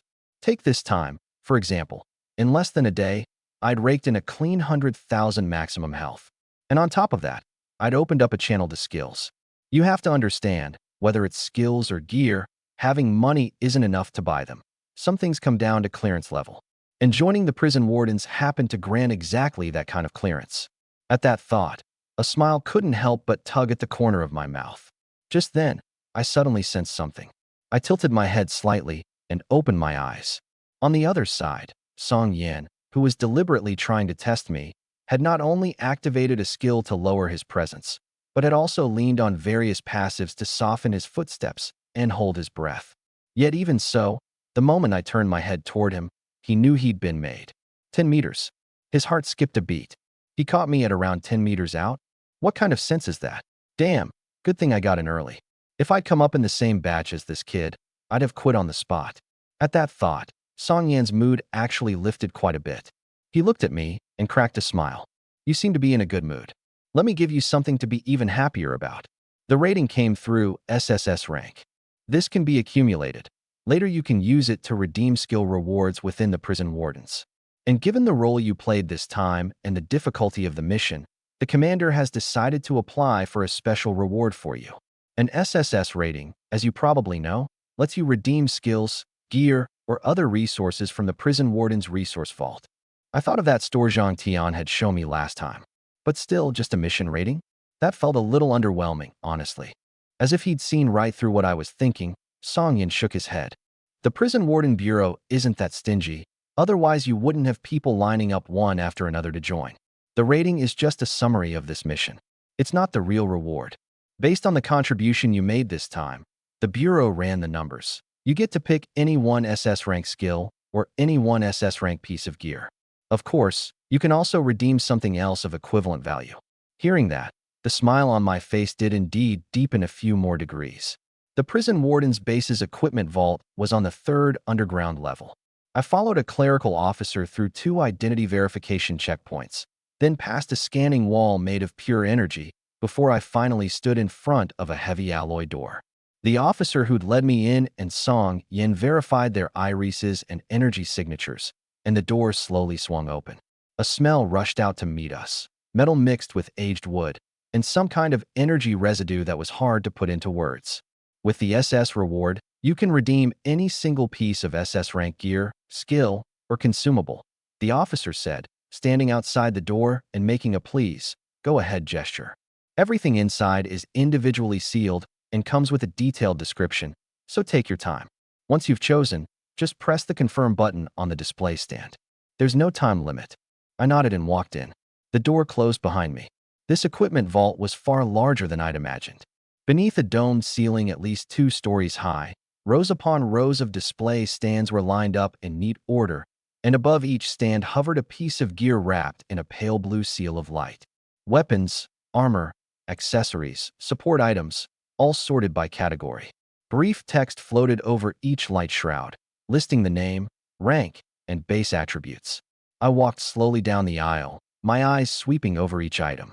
They were all SS rank, sure, but going by their effects, to me they all fell into that category of nice enough, but always feeling like something's missing. I liked a few of the staves, but I quickly gave up on them. I mainly fight now by weaving in close and casting, so a staff was of no use to me. Then I looked at a few warrior weapons, most of them dull to keep and ashamed to toss. There were plenty that were genuinely better than the Necro Greatsword, sure, but only marginally so. As for skills, I did have my eye on a few. One that could hugely boost agility for a short window would be a big help for my melee. But they'd disrupt my existing skill rotation. After going back and forth on it, I gave up on those too. I was already level 26 anyway. There'd be no harm in waiting until level 30 opened up my skill slots to choose. Besides, after immortality had been pushed to EX, even without any extra skill bonuses, with everything firing at full blast, my speed was nothing to sneeze at. I wandered through the vault, stopping and starting. Soon, at a display stand in one corner, I came to a halt. That piece of gear looked strange. It didn't blaze with light like the blades, swords, and armor around it, and it had no ornate decoration. It just hung there quietly inside its light shroud. Shaped like an irregular sheet of metal, about the size of a palm, with sharp edges, a dark silver color throughout, smooth and bare, without a single pattern.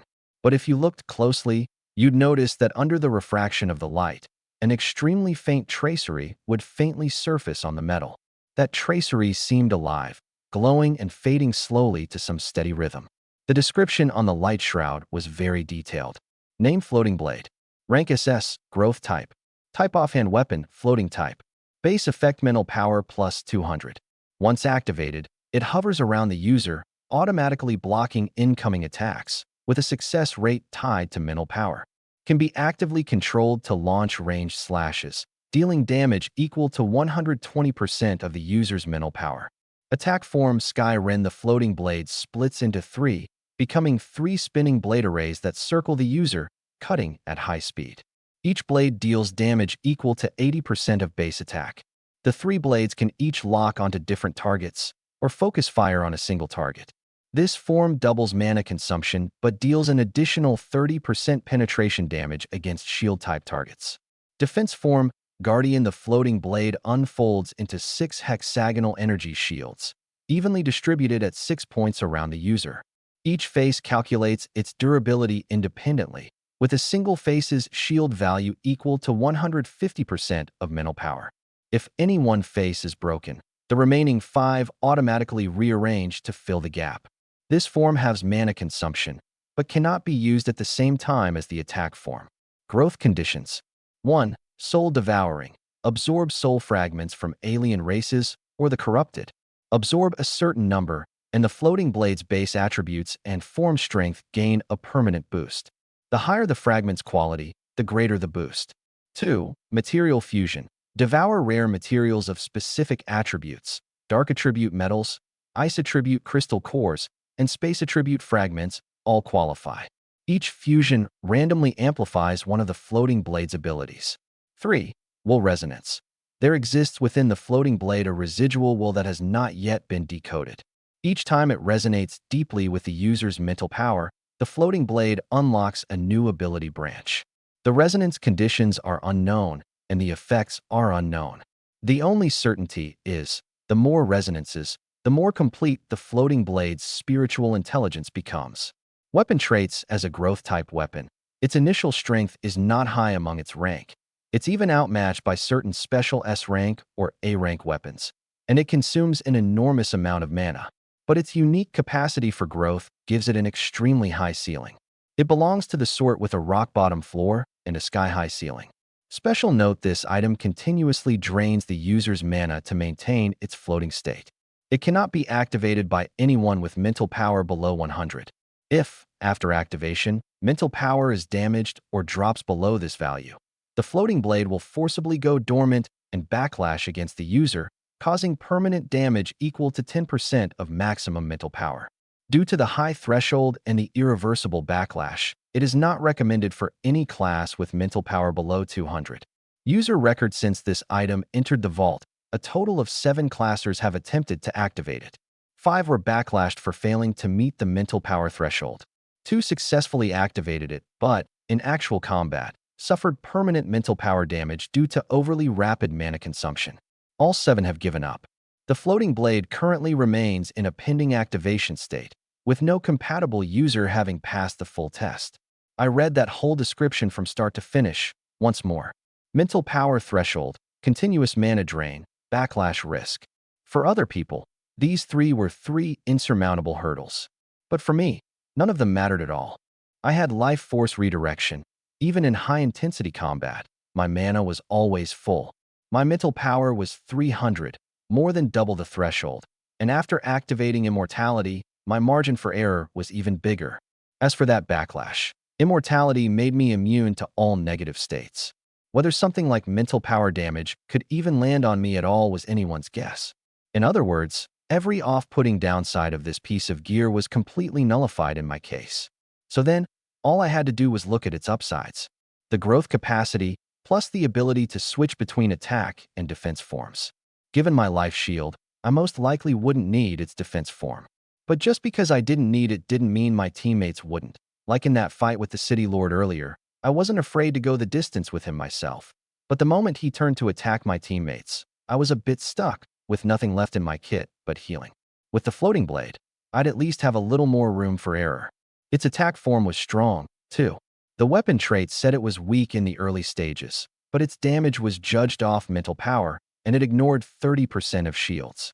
If I could get the bonus from Overlord's Disarm, plus the attributes with immortality fully cranked, then for this weapon, there'd be no such thing as weak in the early stages at all. Of course, the floating blade's core value was still that growth capacity. Soul Devouring, absorbing soul fragments from alien races and the corrupted. Every fight, I could harvest a whole handful of fragments, which meant the floating blade could keep growing stronger right alongside me, instead of eventually being phased out like those fixed attribute pieces of gear. Especially now that I had the other people's lives or lives too talent, I was bound to go through countless battles down the road. This soul devouring was a match made in heaven for me. Material fusion wasn't a problem for me either. I didn't swap gear often, but I was plenty fast at acquiring it. Whether from clearing instances or killing enemies, I could collect enemy gear either way, and I could always pick out something suitable to feed it. As for will resonance, that was the one I was most interested in, because in my head, that phrase translated directly into another term, weapon spirit.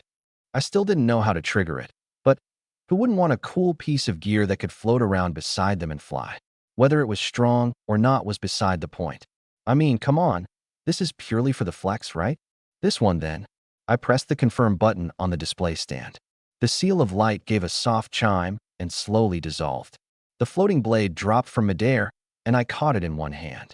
The metal sheet was cold to the touch and far heavier than it looked, its surface as smooth as a mirror.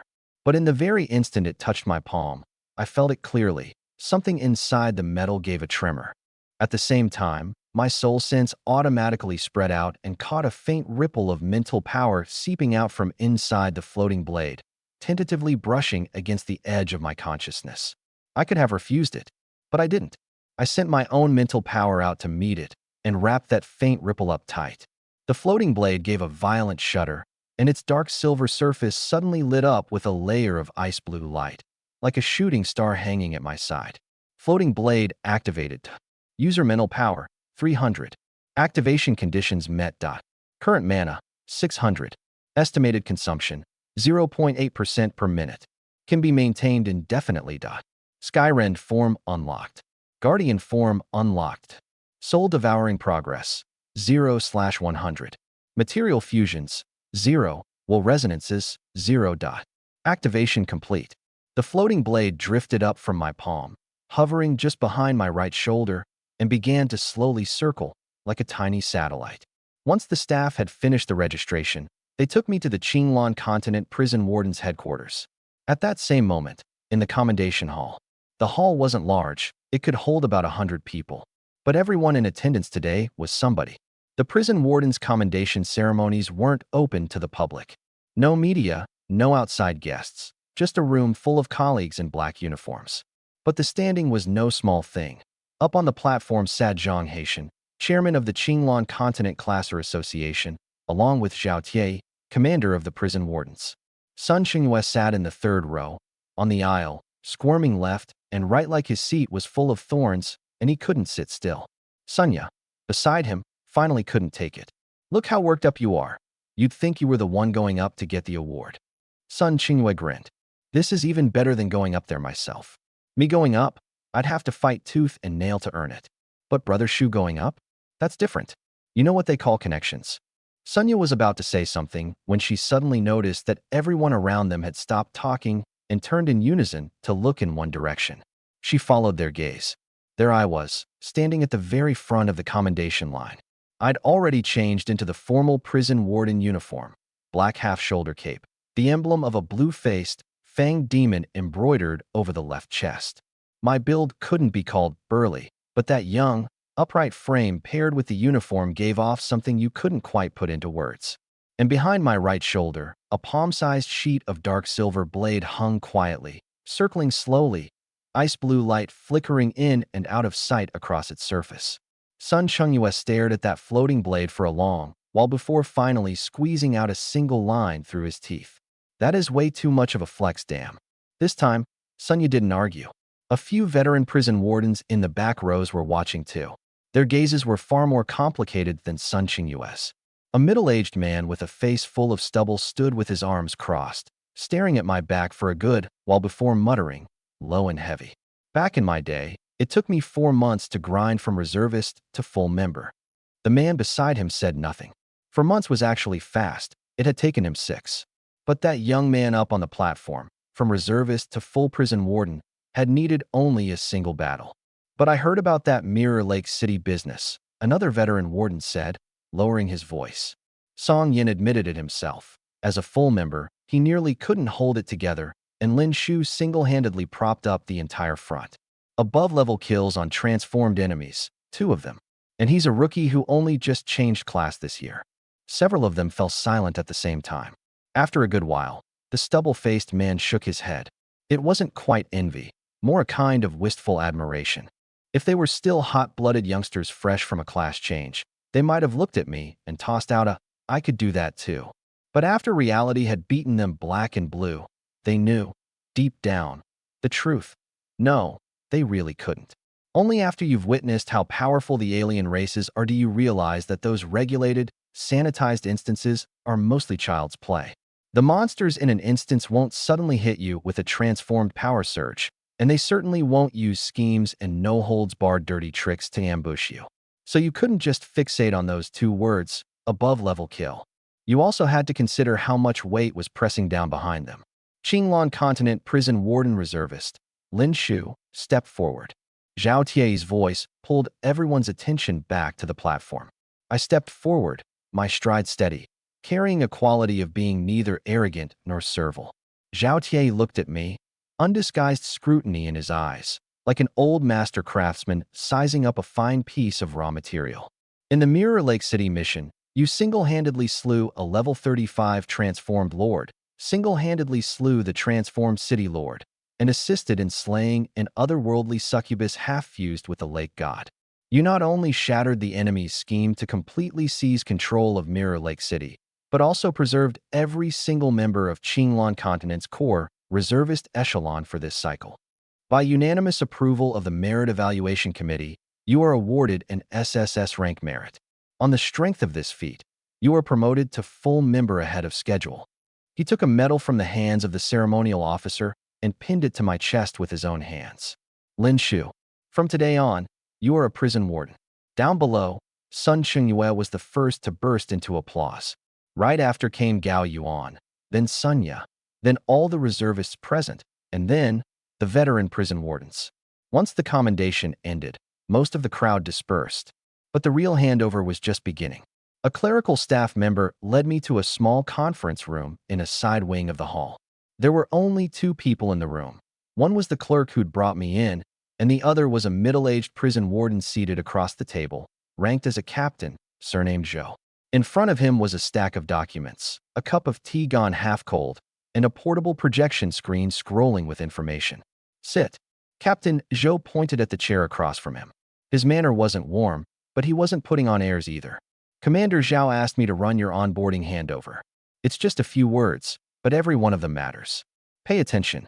I sat down. The floating blade hovered quietly behind my shoulder, its ice blue light dialed down to the lowest setting, like a firefly with its eyes half shut.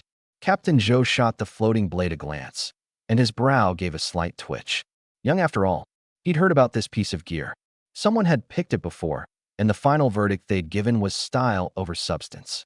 If it were him, he definitely wouldn't have chosen it. But if he'd just awakened, he probably would have picked something like this too. After all, this thing genuinely does look damn cool. He cleared his throat and went on. "First, congratulations on your promotion to prison warden. But I have to stress one thing.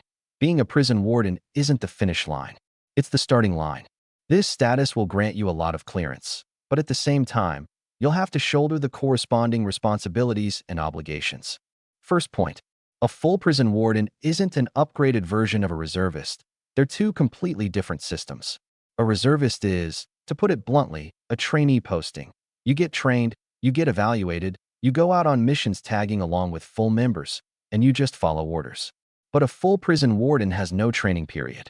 Every mission you take is the real thing, live blades and live spears, and nobody is specifically responsible for your personal safety. Take Song Yin this time. That accident at Mirror Lake City ended without turning into a full-blown disaster. But because of his personal negligence, he still got disciplined all the same. I nodded. But on the flip side, you'll also have far more freedom than a reservist. Officer Zhou flipped open the file and tapped his finger on the top line. You take on independent missions directly, no pre-screening required. Your clearance lets you access most classified files. You can operate across regions without prior authorization. And in emergencies, you're allowed to act first and report later. Your authority is greater than a lot of bureau chiefs. But at the same time, your responsibility is just as heavy. The warden's uniform is a half-shoulder cape. Do you know why it's only a half? I glanced down at the cape clasp on my left shoulder. Honestly, I'd never given it a thought. The wardens are the foundation of the entire Warden Bureau. On one shoulder, you carry the bureau. On the other, you carry yourselves. Or rather, you carry the people. Our main duty is to eliminate hidden threats and keep the whole Great Xia Prefecture stable and safe. So, he paused. Please remember where your privileges come from. They come from the people you're sworn to protect, and from the fallen heroes who died in the fragment worlds, who died at the hands of the alien races. Understood, I said. Officer Zhou shot me a look, as if trying to judge whether I actually meant it or was just paying lip service.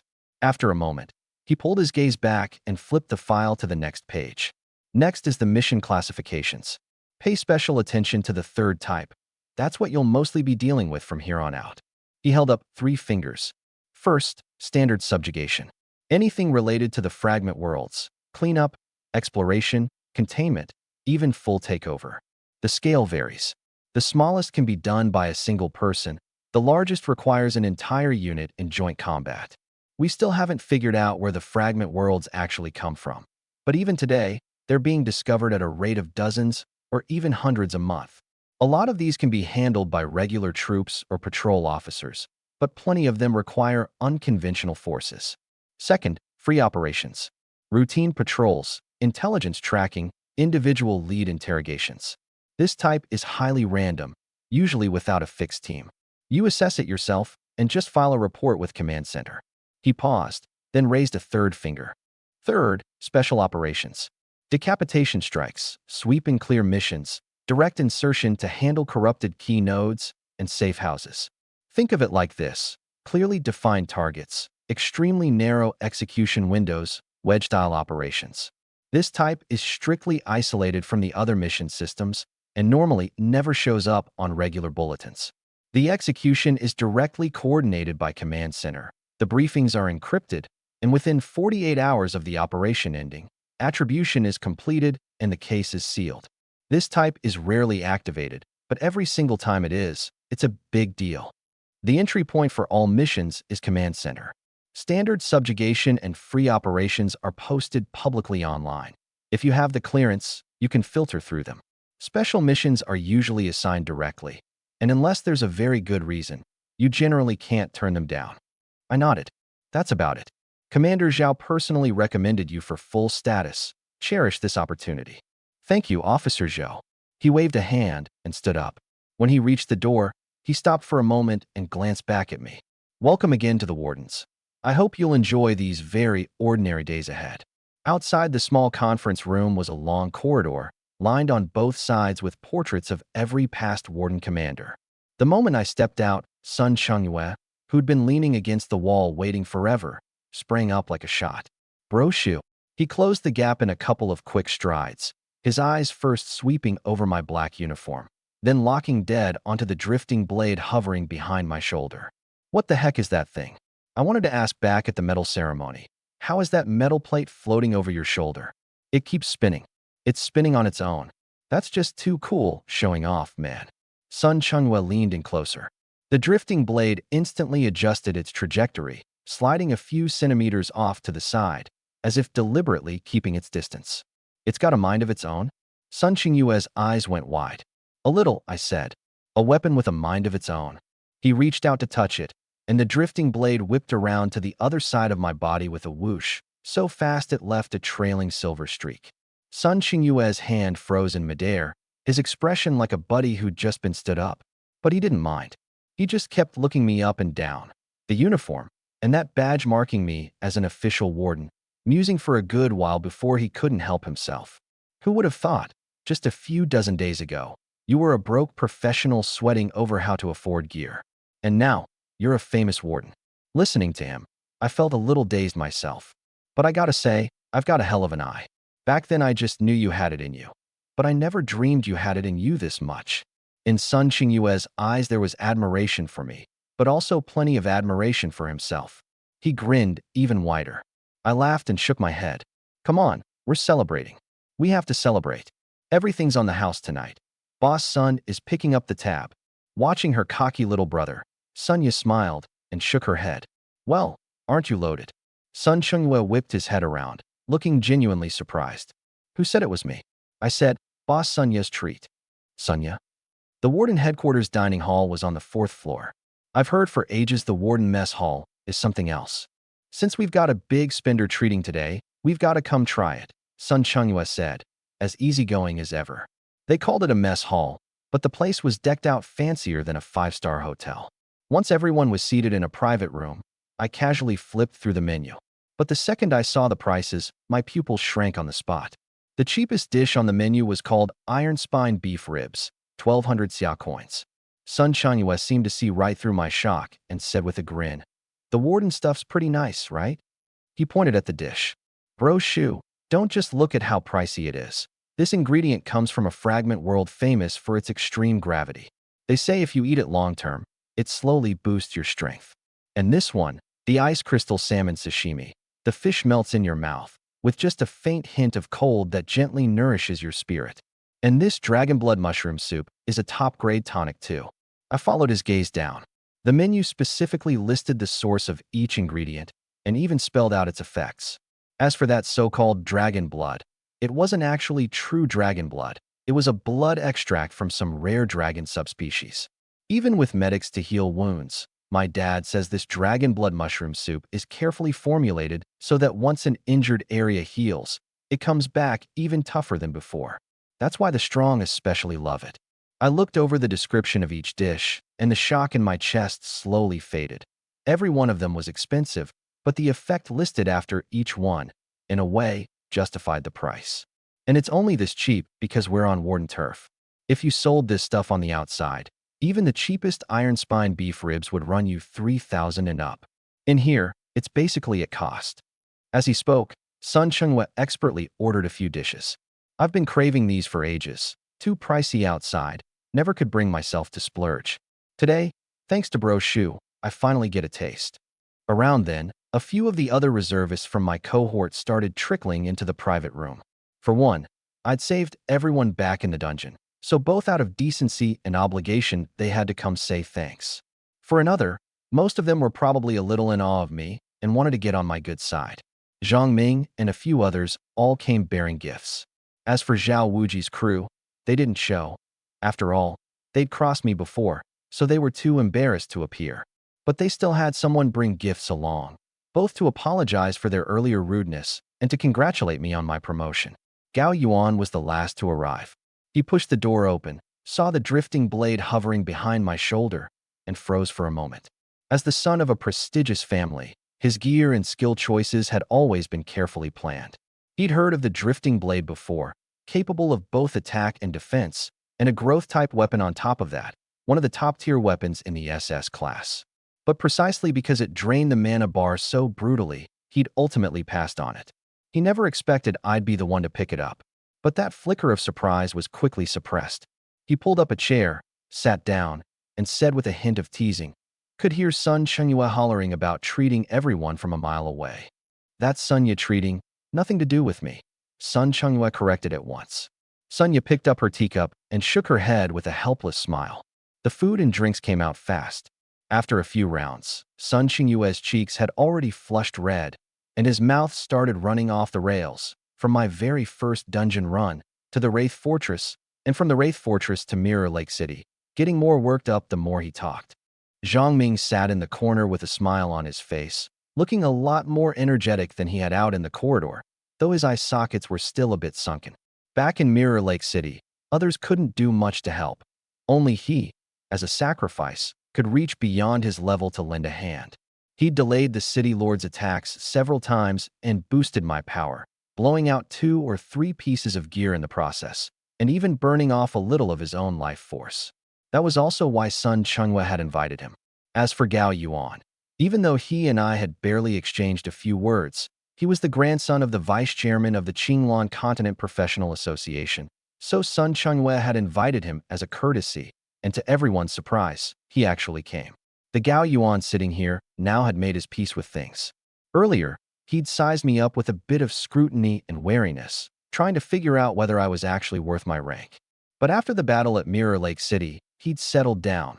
That little competitive streak from before had all turned into respect for a stronger man. Besides, in that fight, if it hadn't been for me, their whole cohort probably would have been wiped out in there. That counted as a life debt, too. Halfway through the drinks, Gao Yuan suddenly spoke up. Lin Shu, you're a warden now too.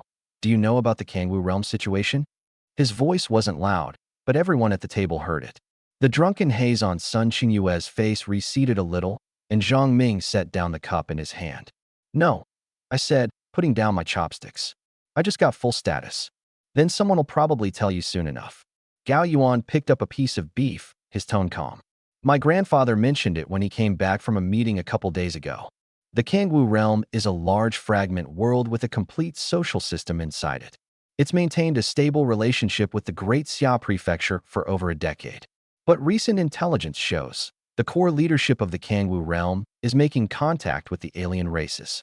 And not just contact.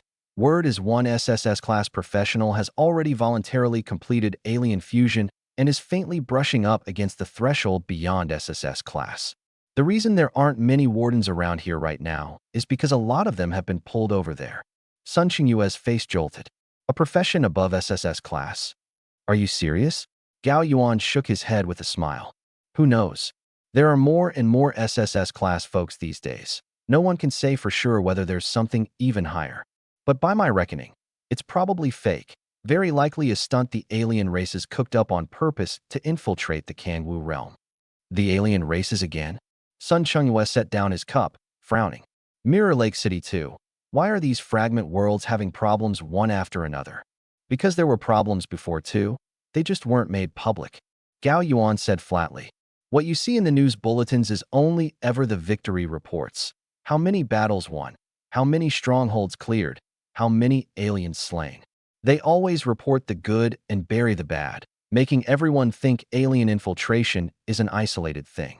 But the truth is, the alien race's infiltration has never once stopped. Earlier, humanity won on the front lines and beat back the alien invasion. But after such a long lull, they've long since recovered their strength.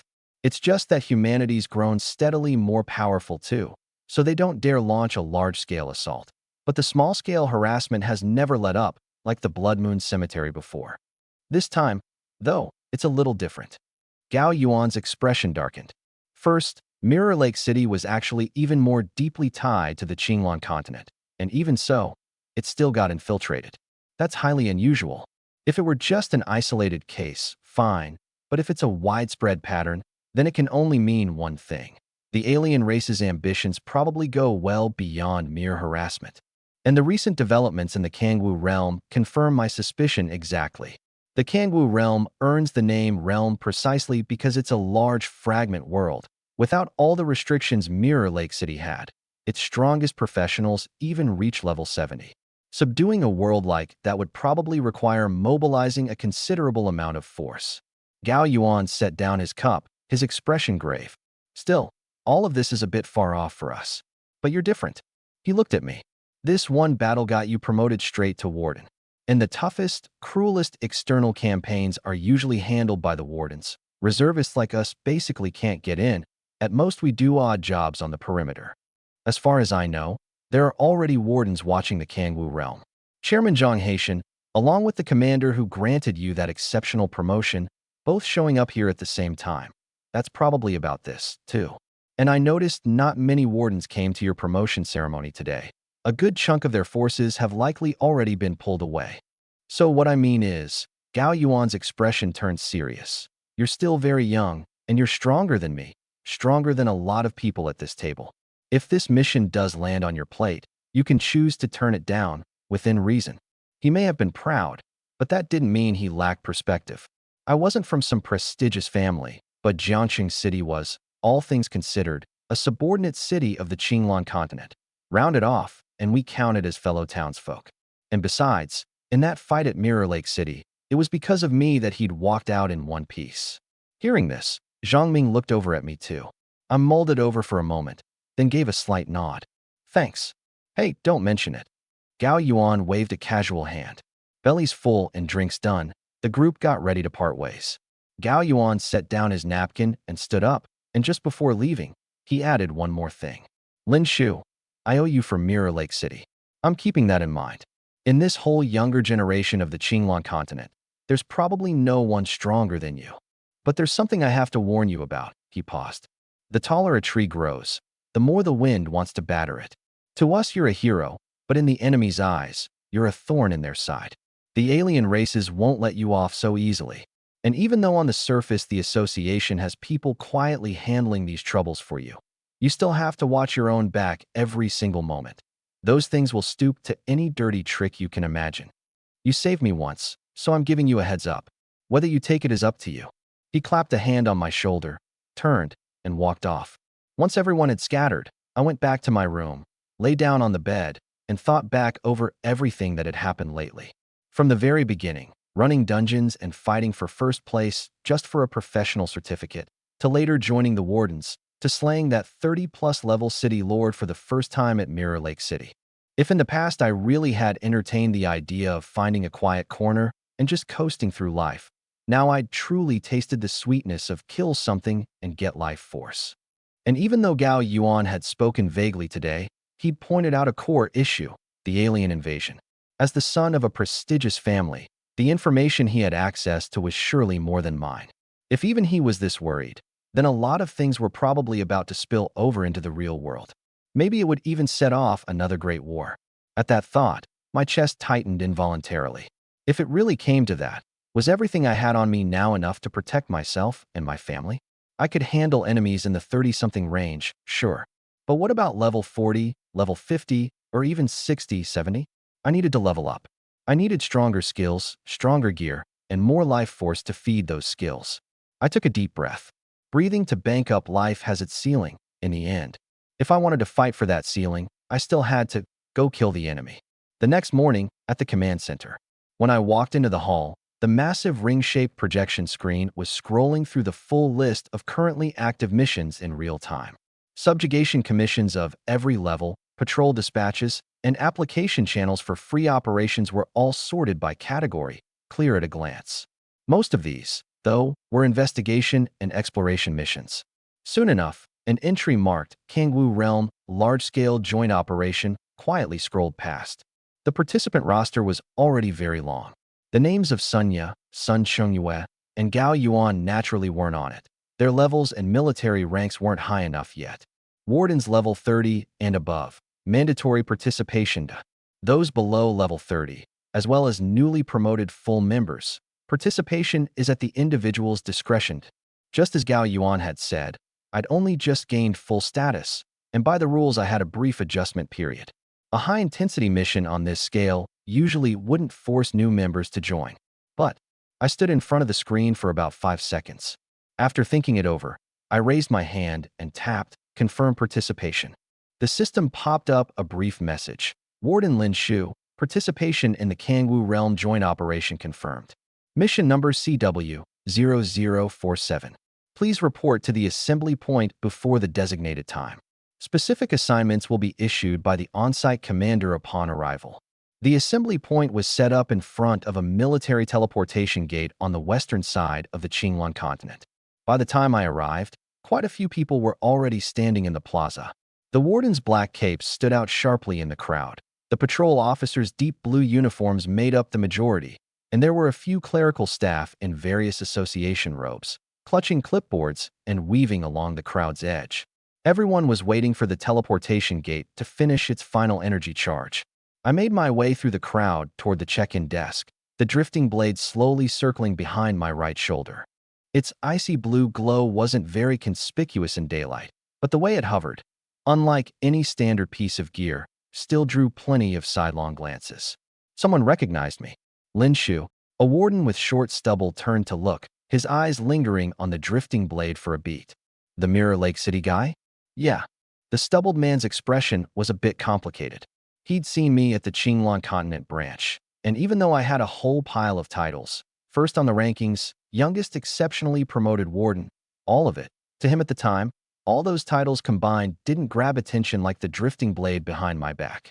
At the check-in desk, the officer in charge of registration was a square-faced man in his 40s. The insignia on his shoulder marked him as at least an officer. Without lifting his head, he flipped through the roster, his fingers sliding down a row of names, pausing at my rank number, then sliding back up to stop on the line with my name. Lin Shu. He raised his head and glanced at me, a trace of hesitation in his eyes. The Mirror Lake City guy? Yes. At my answer, A flicker of shock crossed the square-faced officer's face too. And not just his. The people who'd finished registering but hadn't yet left all turned back at those words, their faces full of surprise. After all, over these past couple of days, word had spread that the Warden reservists had nearly all been wiped out at Mirror Lake City.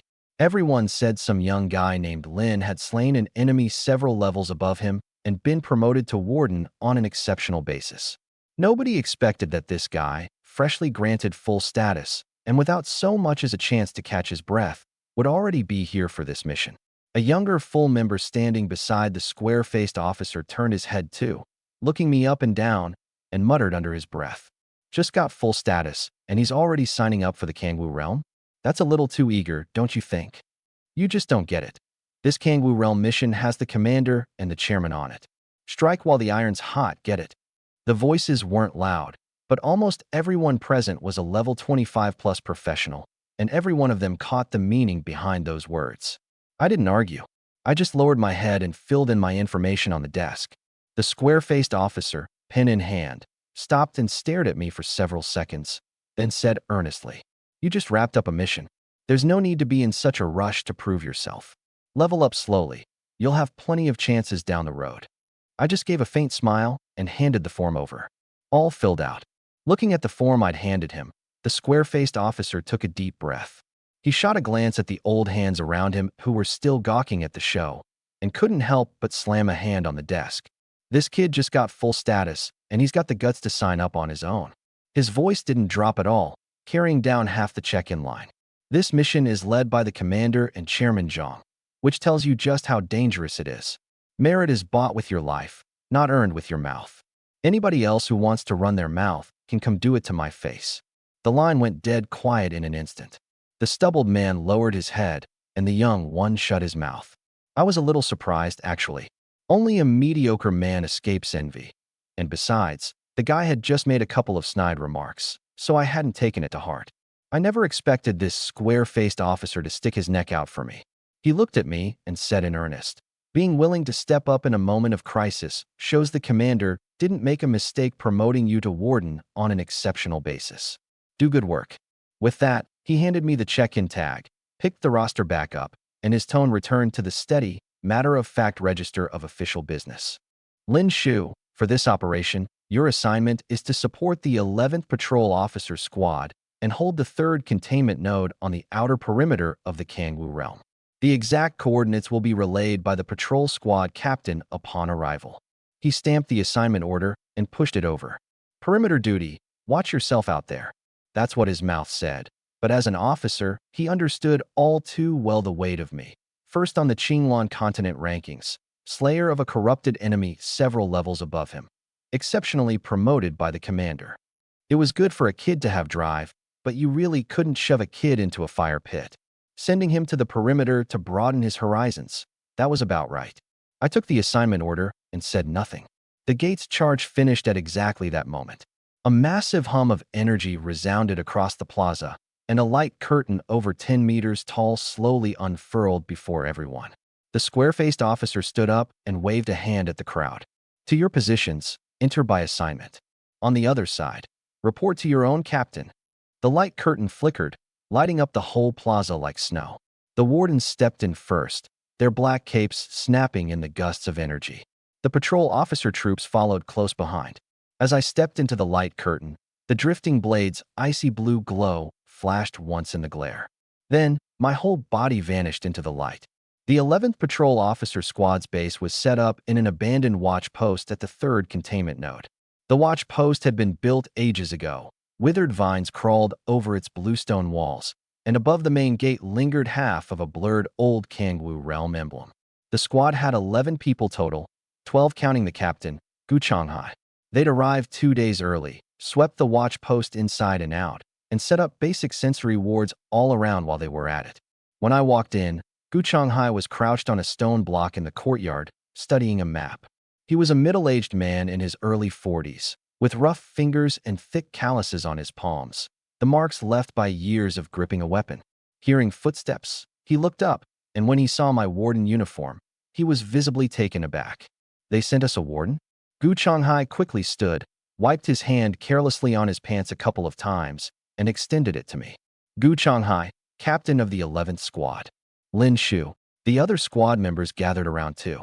Their reactions were about the same as Gu Changhai's. First a salute, then a once-over, and then varying degrees of surprise on every face. This warden before them was just too young, 18, 19 or so.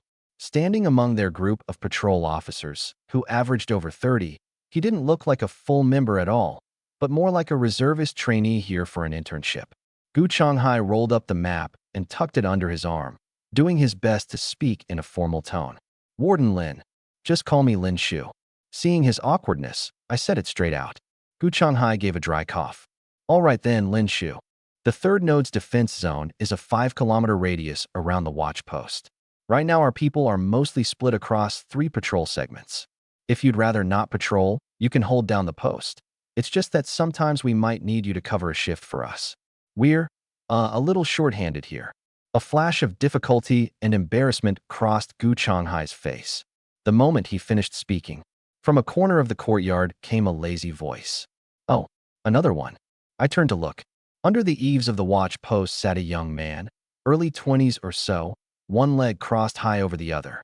The patrol officer uniform on him was obviously freshly made, the fabric crisp and stiff, a whole world apart from the washed-out, frayed old uniforms the other squad members wore. I walked over.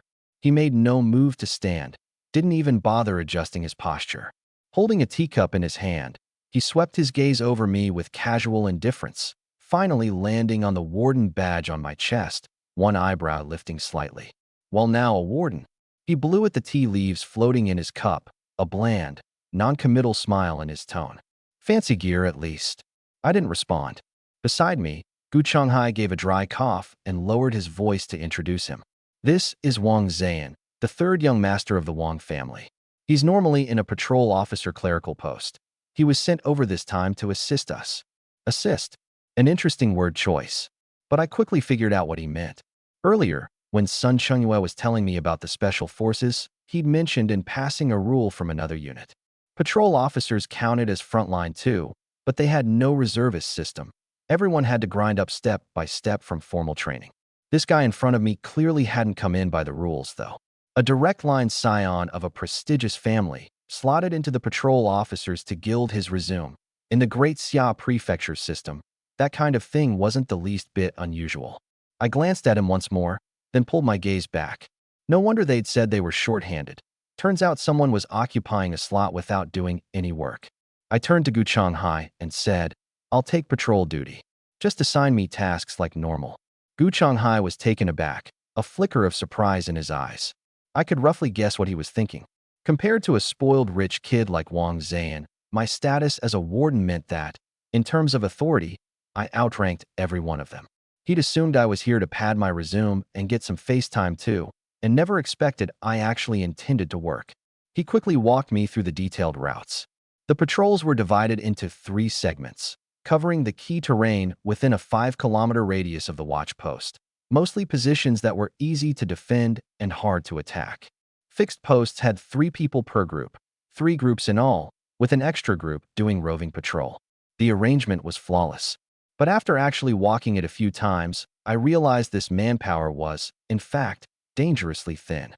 Because from day one, Wang Zayan had used holding down the camp as his excuse to dump every single patrol assignment onto everyone else. No one dared say a word. The Wang family's influence in the Qinglan continent was too great. Even though he wasn't a direct heir, he still wasn't someone these ordinary professionals could afford to provoke.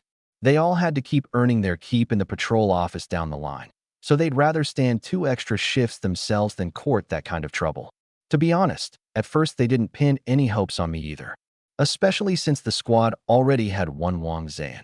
The look in their eyes when they saw me said nothing more than here comes another gilded young master riding on his family's name, at most with a little extra pity. But they quickly realized something was off. I walked the full circuit with the patrol team and personally inspected the sensory wards at every post.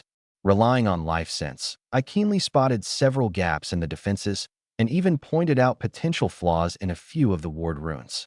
After checking the defensive line, I found a flat slab of stone outside the watch post, sat down, and used the most basic whetstone to tend to my blade's edge. Nothing high level, just the most ordinary work, my movements clean and efficient. The blade I'd wiped down gave off a cold sheen in the sunlight. Jia Fong, who'd been trailing behind, soaked in sweat, handed his water bottle to a companion and muttered breathlessly under his breath, "He really is here to work." The man beside him took the bottle, said nothing, and just nodded. Over the next several days, I rotated through 2 shifts with the squad, and on every patrol, I walked the front line, come rain or shine. At first, Gu Changhai still thought I was just putting on a show, but later he realized I genuinely didn't care about any of that. That was how their attitude shifted, little by little. At the start, they kept a respectful distance. After all, there was that uniform of mine sitting right there. Later, once they saw me hauling supplies alongside them, clearing roadblocks, gnawing on the same dry rations, they gradually warmed up.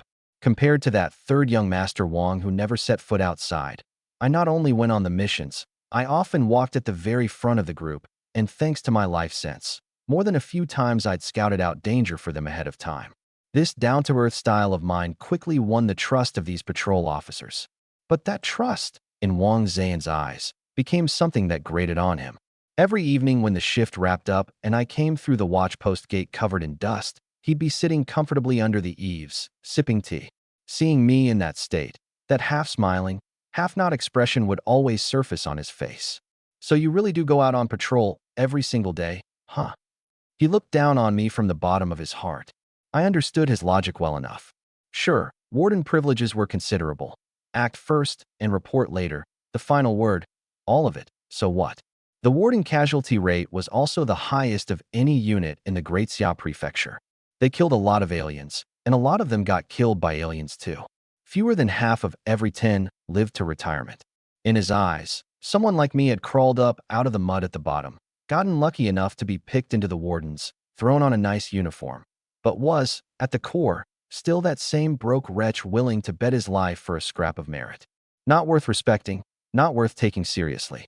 Some people are born to a precious lot in life, with no shortage of paths to promotion. Why bother risking your neck? Besides, what did it mean for a warden to be out patrolling the perimeter? Anyone with real ability and real connections had long since gone to the front lines. This guy in front of him was probably just putting on an act. But these were things he only dared chew over in his own head, or brag about to his personal guards. Actually confronting me to my face? He didn't have the guts. Because, whatever else, I was still a warden. During these very days, inside the core hall of the Kangwu realm, another battle, one without the smoke of gunpowder, had already been raging for nearly an hour. These events, I later learned bit by bit from Commander Zhao's side. Set into the dome of that hall were a dozen-odd luminous crystals, lighting the entire hall as bright as day, a display rarely seen anywhere in the fragment worlds. But in Zhao Tie's eyes, none of this was worth mentioning. He sat on one side of the long table, his posture as casual as if he were sipping tea in his own office, yet those cold, sharp eyes never left a single person across from him. Zhang Haitian sat beside him, fingers lightly drumming the tabletop, a gentle smile fixed on his face throughout. The Kangwu realm's chief elder was surnamed He, 67, and had overseen the realm's affairs, great and small, for 20 years. The bags under his eyes were heavy, probably because he hadn't slept a decent night in months. He spoke very softly and chose his words carefully, but no matter how he circled around, his central point was just one thing. Duan Hong could not be handed over. Duan Hong, the youngest SSS class professional in the Kangwu realm 10 years ago. Zhao Tie finished the thought for him, his tone flat without the slightest fluctuation. Twice he represented the Kangwu realm in the Great Xia Prefecture's joint missions, with outstanding merits. Later, during a fragment exploration, he was gravely wounded and went missing. By the time he came back, an alien void nightmare had already devoured half his life. I've got it right, haven't I? Elder He's face went pale for an instant. Then he forced out a smile. Duan Hong's situation is very special. He struggled to maintain his composure. He wasn't invaded by the nightmare. The other way around, he controlled and suppressed the nightmare, and he's fusing with it step by step. After the fusion, his combat power is breaking through its ceiling. Give him just a little more time, and he could very well. Zhao Tie raised a hand and cut him off outright. You and I both know this is nothing but an illusion the alien races put on while they corrupt someone." His voice turned cold. "The Kangwu realm has cooperated with the Qinglan continent for over a decade. I've even got an officer under my command who came from your Kangwu realm. So I won't beat around the bush with you. I know you've bet big on Duan Hong. But if you let him keep rotting like this, sooner or later the alien races will use him as a foothold. Swallow the Kangwu realm first. Then use the Kangwu realm as a springboard to strike straight into the Qinglan continent. Hand over Duan Hong, and hand over everyone connected to this business. The Kangwu realm stays the Kangwu realm." He stared into Elder He's eyes, spelling it out word by word. "Otherwise, you know our methods." The atmosphere froze on the spot. Zhang Haitian gave a slight smile, picked up the thread, and gently laid out the terms once more. Hand over Duan Hong and everyone in the core involved in the alien fusion, and no one else would be pursued. The Kangwu realm could keep its current autonomy, and the Qinglan continent would even sweeten the deal with more support resources. This is the bottom line. He smiled, but there wasn't the slightest room for negotiation in his words. It's also the only way out. For the sake of all the ordinary people of the Kangwu realm, think it over carefully. Time's running short. Elder He was silent for a long while, then finally clasped his hand slowly. The Kangwu realm needs time to deliberate. The two of them rose and left the hall. The moment they stepped outside, every trace of that gentleness on Zhang Haitian's face was wiped clean away. The order from the Great Xia Prefecture is, act at our own discretion, and if necessary, purge the Kangwu realm. He lowered his voice, speaking as they walked. But the Kangwu realm is a large world fragment after all, and it's deeply entangled with the Qinglan continent. If we really move against it, I'm afraid it'll stir up quite a storm. Can't be helped. Zhao Tie's expression didn't change. He was the commander of the Warden Bureau, in charge of killing and slaughter. The business of cleaning up the mess afterward was something he'd never much concerned himself with. Zhang Haitian gave a bitter smile. "I really can't wrap my head around it. One Duan Hong, just a single SSS class professional. Is he worth the Kangwu realm betting its entire estate on? A single SSS class? No, he's not worth it." Zhao Tie paused. "But what about above SSS class?" Zhang Haitian's head snapped around. "What do you mean? Above SSS class? There really is a profession?" Zhao Tie took a deep breath. "There might really be. On this trip back from the Great Xia Prefecture, I came across some similar intelligence. The alien races may indeed have grasped the relevant technology. Even though the prefecture's files say the technology isn't mature yet, even so, it's enough to drive the Kangwu realm mad. What's more," he paused, "you think Duan Hong is the only one who's been corrupted?" Zhang Haitian's gaze suddenly turned dangerous. "You're saying, I had my officer go back through the Kangwu realm's records of major operations these past few years." Zhao Tie sneered. "Believers, corrupted ones, they slew plenty. But aliens? They never captured a single one. In these past few years, the Kangwu realm's mid-tier combat strength has grown at an absurd rate. What they're protecting isn't Duan Hong, it's themselves." Zhang Haitian sucked in a sharp breath. "The corrupted ones are far more than just one. How do they dare? To us, the alien races are mortal enemies." Zhao Tie's tone was cold as ice. "But to them, not necessarily. Throwing in with us is one way out.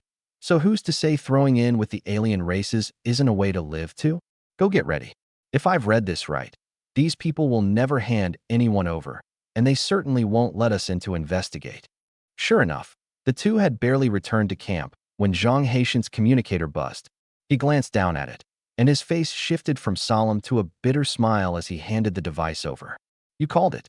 Inside the Kangwu realm, the war faction has won. They've raised the banner of live or die with the Kangwu realm. Those old-timers who wanted to surrender can't hold them back anymore." Zhao Tie swept his eyes over it. The news was even harsher than what Zhang Haitian had said. Within half a day, the surrender faction had been collectively purged by the war faction. 3 elders had been stripped of their standing, and 1 was executed outright. His expression didn't change as he handed the communication stone back. "Even faster than I expected. Their nerve to pull this comes from the aliens backing them up."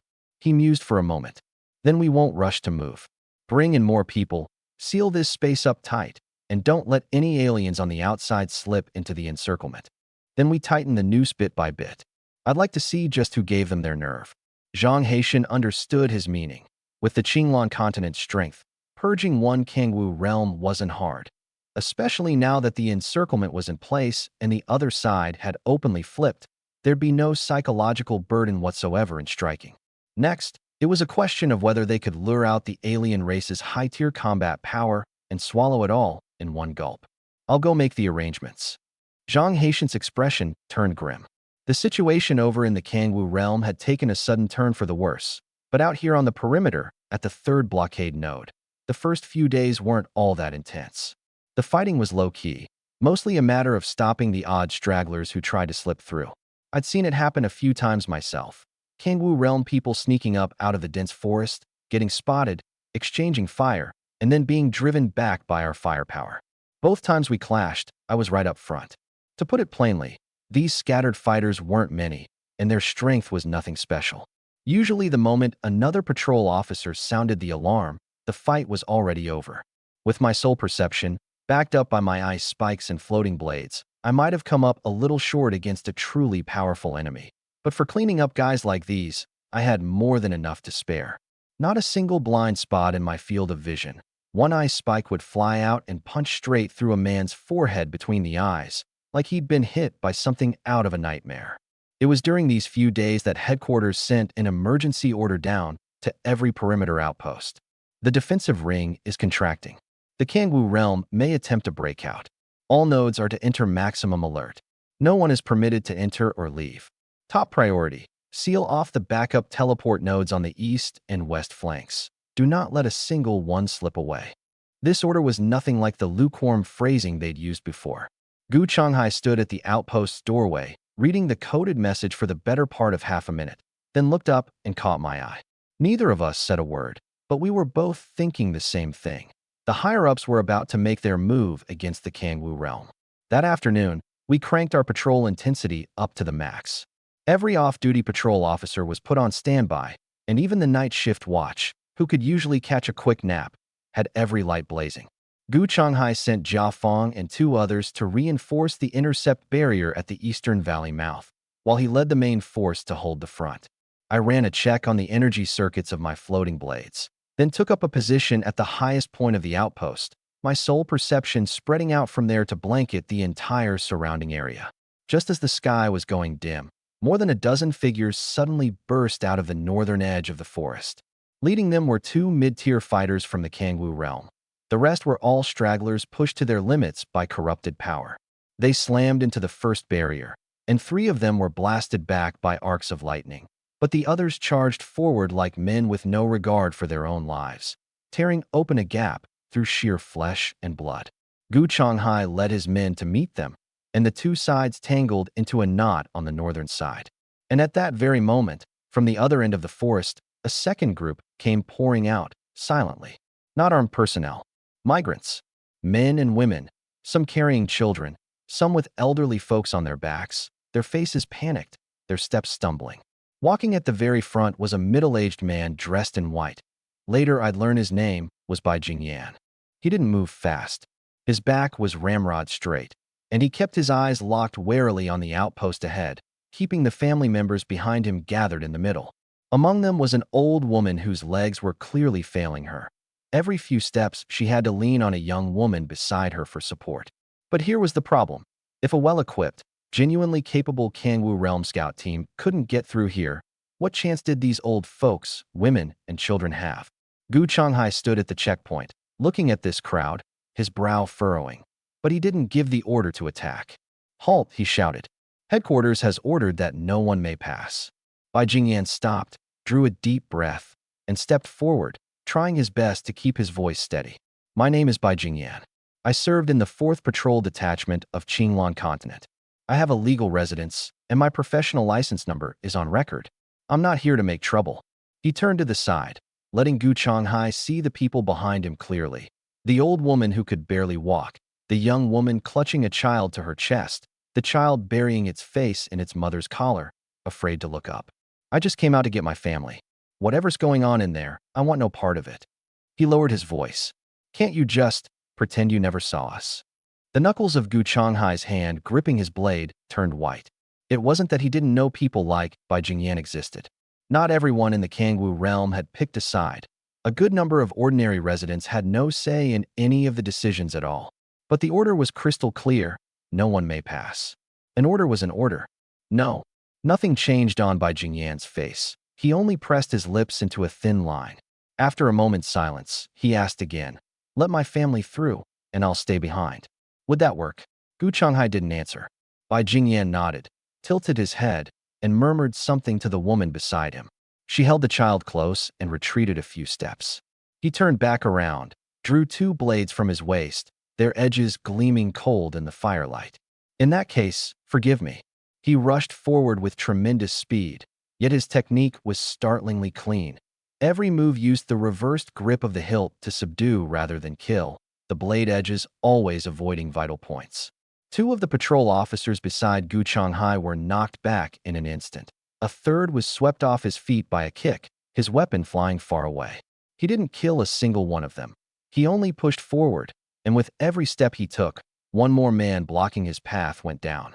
He'd spent more than a decade in Qinglan continent, and more than a decade killing the alien races on the front lines. Against these people who had once been fellow patrol officers, he couldn't bring himself to be ruthless. Up on the watchtower, I narrowed my eyes. The very instant he broke through the first line of defense, I gripped the edge of the platform with one hand and flipped myself over, dropping down. I landed without a sound, my ghost cloak billowing faintly behind me, and a thin layer of frost formed on the ground beneath my feet at the same time. I reined in my frost domain with precision, letting it cover only the 30 meters directly in front of the checkpoint, just enough to keep all the family members outside its reach. Bai Jingyan had just driven back the third man when he suddenly felt a chill under his feet. He looked down. Frost-white ice crystals were creeping up his legs. His pupils contracted. He drove both blades into the ground one after the other and used the leverage to backflip, barely dodging the two ice spikes that shot up violently from the earth. Mid-flip, his gaze swept across the checkpoint and landed on the person who'd attacked him. A black half-shoulder cape, the blue-faced fanged emblem on the left breast, a slab of dark silver metal hanging behind the right shoulder. An executioner. I saw his heart sink, clear as day. And it was in that very instant, deep in the forest, a violent surge of energy suddenly erupted. Dozens of mid-tier Kangwu realm fighters had timed their assault for exactly this moment. That was when it finally clicked how this whole game had been played. The Kangwu realm and Qinglan continent had been dealing with each other for decades. Many people had long since put down roots in Qinglan, and plenty of them had no desire to turn against Qinglan at all. That sentiment ran pretty strong inside the Kangwu realm. So the higher-ups pretended to let these migrants leave, when in fact they'd arranged for their diehard loyalists to follow behind the group, using the migrants as stepping stones to scout the way, waiting for the firefight to draw off the checkpoint's firepower, and then striking at the perfect moment. Bai Jingyan was exactly one of those stones, thrown out for others to use. More than a dozen professionals in light armor came surging out like a tide. Charging at the very front was the Kangwu realm's deputy commander of perimeter defense, surnamed Chao, a level 35 Iron Wall warrior. His heavy shield glowed with earth-yellow energy runes, and the ground shook with every step he took. I turned, and my frost domain flared to full power in an instant. The ice crystals spread twice as fast as before.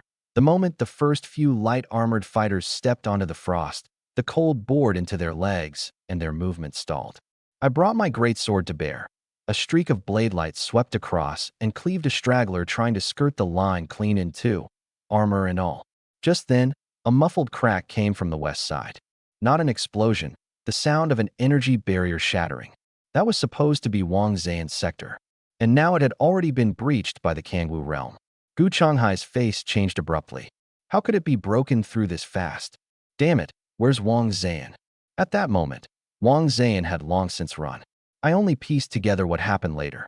He'd been standing at the western post, watching that group burst out of the forest, and when several light-armored professionals came charging at him, his legs started shaking and his mind went blank. Because of the standing order, at first he hadn't dared to run.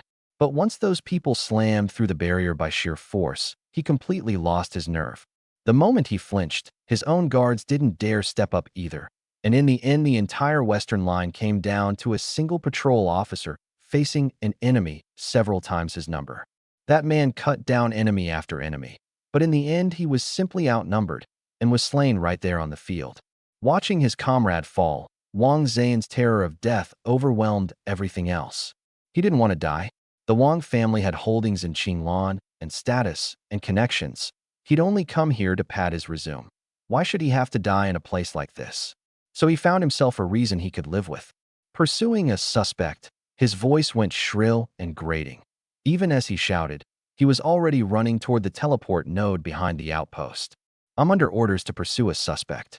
The west side is yours to handle. And with that, he ran. At the most critical moment of the entire defensive line, he took his 2 guards and fled without so much as a backward glance. The moment the western gap opened, the enemy more than doubled within minutes. Deputy Commander Chow was overjoyed. He led the follow-up troops over the breach and poured straight in, driving for the front. Jia Fong had taken a wound to his left arm. His sword had been smashed away by a heavy hammer, and half his body had lost its balance. A second Kangwu realm soldier ambushed him from the right, thrusting a short spear straight at his neck.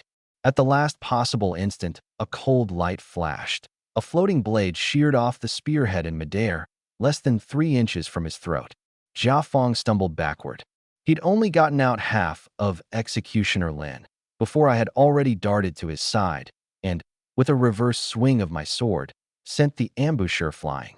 The next second, 6 Guardian Light shields deployed across the front, and the ice blue energy barrier slammed the third wave of attackers, who'd just poured in, right back out. Gu Changhai's voice roared over the comms. The western gap. Seal it now. I've got it. I lifted my head amid the sound of shattering ice, my gaze sweeping over that abandoned post, my voice very calm. The enemy on the west side, I'll handle them. With that, I shot a glance at Bai Jingyan not far off, then charged straight for the west. When Deputy Commander Chow saw me coming to meet him head-on, his face actually lit up with delight. There was only one executioner on the entire perimeter blockade line. Kill me, and this defensive line would collapse on its own. Then his people could come pouring into Qinglan endlessly. Once they stirred things up from the inside, the pressure on his elders would ease. Kill him. Bai Jingyan had been watching the whole time. He stood at the edge of the battlefield, his family huddled behind him, his young wife with her eyes squeezed shut, her face buried in his old coat. Even the dumbest person would understand by now that he'd been used as a pawn. He could easily have slipped through the line in the chaos, but if he'd done that, he and his family would never have a choice again. Once inside Qinglan, they'd still be wanted, and his child would bear the name of a criminal for the rest of his life, living on the run. He looked at the young man who was being swarmed, then looked down at the blades in his hands and gritted his teeth. He glanced back at his wife and the baby in her arms and forced out a smile. Stay hidden, he said. If I die here, then when Qinglan investigates, it shouldn't drag the rest of you into it. With that, he gripped his 2 blades tight and charged suddenly at Deputy Commander Chow, crossing his blades to brace hard against that heavy shield. Sparks burst out in a shower. His hands went numb from the impact, but he didn't give an inch. He turned his head and said to me low, "Help me protect my family." The words weren't even out before someone rose up at his flank, a blade raised high. Bai Jingyan, you traitor! The next second, 3 floating blades formed a shield at his flank and took the blow for him. Right after that, he felt his collar snap taut. An astonishingly powerful force yanked his whole body backward, flinging him straight to the rear. In midair, he saw it. That young executioner had planted a kick against Deputy Commander Chow's shield, sending the level 35 Iron Wall warriors staggering back several steps. Go over there, I said. Bai Jingyan froze. He'd charged and fully prepared to die. Dying in front of an executioner was how his family would get to live openly and honestly. But the instant he'd engaged, I'd thrown him aside, and my tone, my expression, seemed to carry a hint of annoyance, as if he'd been trying to steal my kill. On the other end, Deputy Commander Chow's hands were still tingling. Before he even had time to marvel at my strength, he watched me fling Bai Jingyan clear off the battlefield. He grinned savagely, as expected of a Qinglan executioner, arrogant to the last. After all, Bai Jingyan was a level 32 professional. With him lending a hand, Chow really couldn't have taken me down anytime soon. But now, he hadn't gotten the word kill out before a sharp, biting pain hit his flank. 3 floating blades crossed and struck at once. His temple, the back of his skull, and the center of his back. He hastily activated a defensive skill. The next second, a greatsword came crashing down. Bam! The tremendous force instantly tore apart the shield he'd just conjured. Before he could catch his breath, an ice spike shot out from beside me, almost instantaneously. Even a battle-hardened veteran like Deputy Commander Chow could only throw up his shield in a rush. Minus 2,341. The shield barely blocked it, and immediately after, 3 floating blades slashed through the air, trailing crimson bloodlight. Minus 1,233, critical minus 2,341 minus 1,123.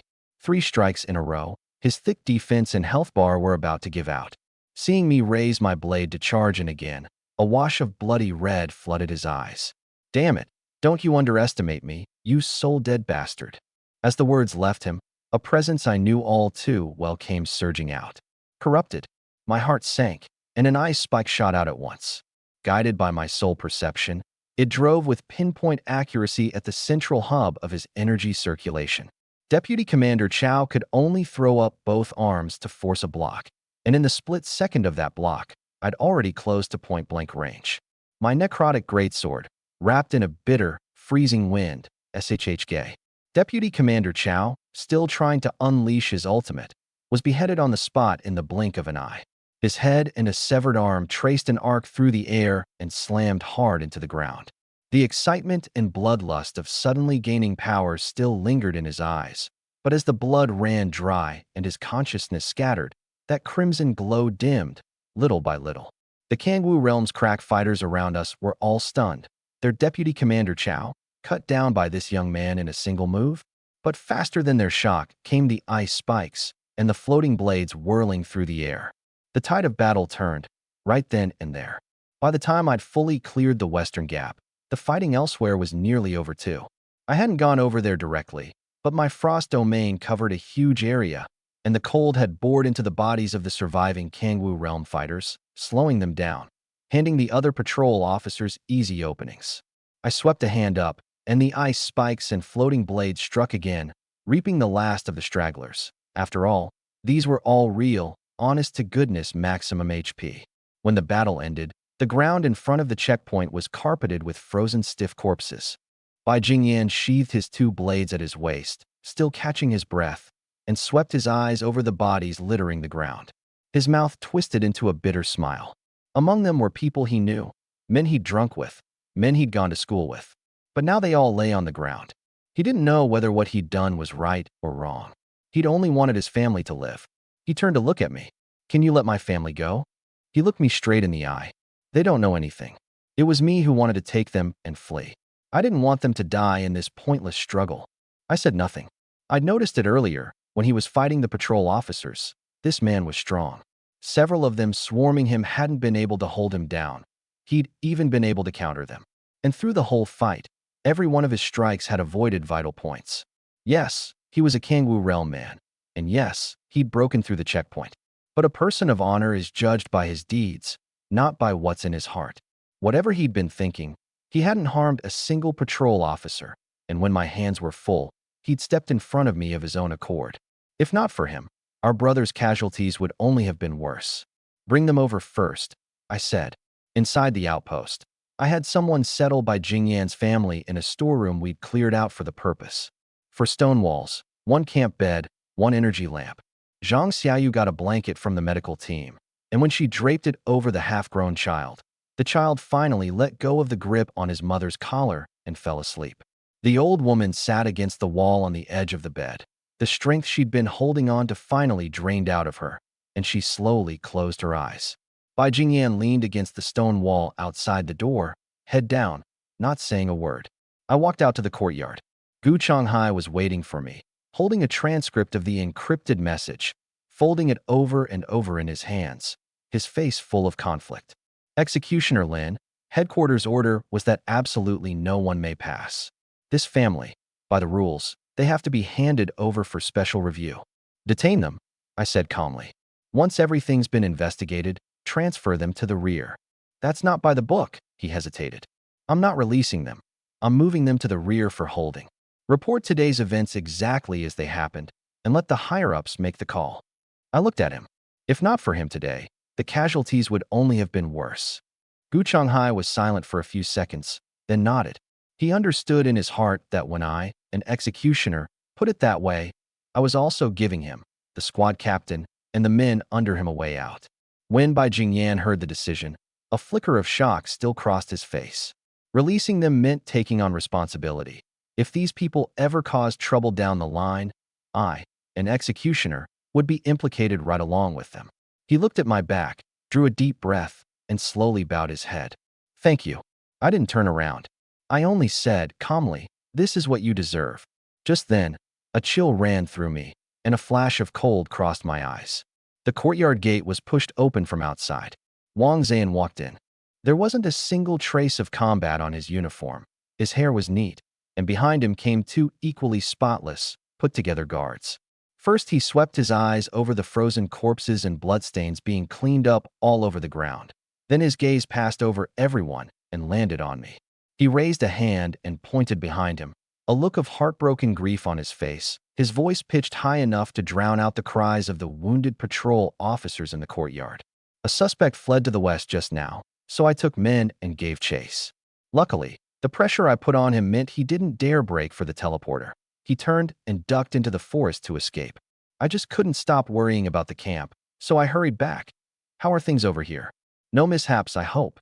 Even a slick old operator like Gu Chonghai couldn't help clenching his fists. In one breath, he'd cleared himself of all responsibility. Play it right, and he might even scrounge a meritorious defense reward out of it. The other patrol officers had fury in their eyes, but in the end they turned their faces away. Every face wore the same anger. If not for his desertion under fire, how could there have been such heavy casualties? And now, he actually had the nerve to come back.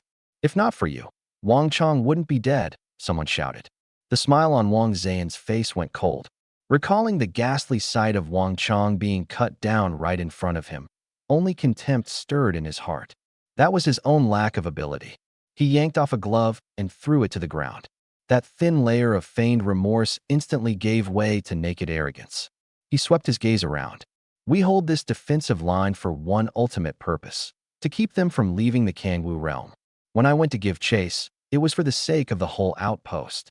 As for Wang Chong's death, that's on the Kangwu realm people being too crafty, and on him not being strong enough. You. Jia Feng's whole face flushed red with rage. What? Wang Zhan snorted coldly and glared right back. That's the situation, and that's how it went down. By the end, the guilt on his face had turned completely into certainty and swagger. But when his gaze fell on my executioner's uniform, a note of ingratiation finally crept into that swagger. Isn't that right, Executioner Lin? He said, smiling. If not for the two of us, the whole outpost might have made a grave mistake. As it stands, you and I both have merit. When my uncle Wang Bingyan makes his report up the chain, he'll be sure to sing high praise for Commander Lin's battle achievements. Everyone's eyes turned to me. A confident smile surfaced on Wang Zhan's face. His uncle was a deputy adjutant of the patrol officers. As long as he stopped my mouth, no one else could kick up a fuss. And the way he saw it, someone like me wasn't about to go looking for trouble. I looked at that expression of his and slowly spoke. Wang Zhan, deserting under fire, slandering a fallen comrade. By the law, you should be executed. Disbelief burst into his eyes. You wouldn't dare? The words weren't even finished. A floating blade cut through the air, trailing 3 ice-blue streaks. The first blade came down, and a pale gold circular shield suddenly burst into being over his chest. The shield and the blade collided violently, the shock sending him staggering back several steps until his back slammed into the outpost's stone wall. His eyes went wide, the arrogance frozen on his face. You? He never finished. The other 2 blades sheared in from both sides of the shield at once, left and right. No fancy angles at all, just pure parallel crushing pressure. The golden wall of light couldn't withstand the energy of all 3 blades penetrating in sync and shattered into countless pieces. The very instant the shield broke, I raised my left hand. An ice spike condensed from my fingertip, trailing bitter cold as it cut through the blood-stained air and punched with pinpoint precision through his forehead. He fell backward, the back of his head cracking against the stone wall, and slid down along it. the blood dragging a crooked red streak across the blue stone. Before he even hit the ground, every sign of life was already gone. Too fast. So fast that his two guards beside him just stood there frozen. Before they could react, the floating blade's killing edge had already reached the space between their brows. In an instant, there were 3 more corpses in the courtyard. The wind slipped through the vines, and the courtyard fell so quiet that it was the only sound left. I lowered my left hand, turned, and faced everyone in the courtyard. The floating blades returned to position on their own, 3 merging into one, taking shape once more into that quiet arc of light behind my right shoulder. Wang Zhan and his guards deserted under fire and have been executed on the field. My voice was very calm, as if I were stating something that had nothing to do with me. Before his death, he invoked his uncle to distort the facts. That matter must be thoroughly investigated as well. Whether his uncle has colluded with the alien races is to be looked into together. Does anyone object? Gu Changhai was the first to react. He drew himself up straight, his voice steadier and heavier than in any report he'd ever given. No objection. Wang Zhan and his guards deserted under fire and nearly caused the defensive line to collapse. The evidence is ironclad. As captain of the 11th Patrol Squad, I can testify to it. Jia Fong, clutching his wounded left arm, his eyes still red-rimmed, spoke hoarsely. No objection. Behind him, several patrol officers spoke up one after another, and not a single one hesitated. I nodded, then turned to Gu Changhai. After the battle, submit the incident report, along with everyone's testimony. You write the report, and I'll sign off on it. Yes, sir. Gu Changhai's spine went ramrod straight. The wrap-up took about half an hour. Gu Changhai assigned 2 patrol officers to escort Bai Jingyan's family to the rear relocation point, to register their identities, verify their residence records, and run them through the review process. The relocation staff grumbled a bit at first, but the moment they saw my signature, and executioners, on the report, they stopped asking questions. As Bai Jingyan was leaving, he glanced back at me once. His lips moved, but in the end he said nothing. He cast one last look at the land that had given birth to him and raised him, and a shadow of sorrow flickered through his eyes. Meanwhile, the outpost's defensive barrier had been torn open in 3 places during the fight. Jia Fong took the engineering team to repair it. I could use healing arts to bring a person back, but I couldn't heal these barriers. I stood on the watchtower and spread out my soul perception again, and then my brow furrowed slightly. It wasn't another enemy incursion. It was that the volume of information on the comm channels had suddenly exploded. As it turned out, the 3rd node wasn't the only outpost that had been hit.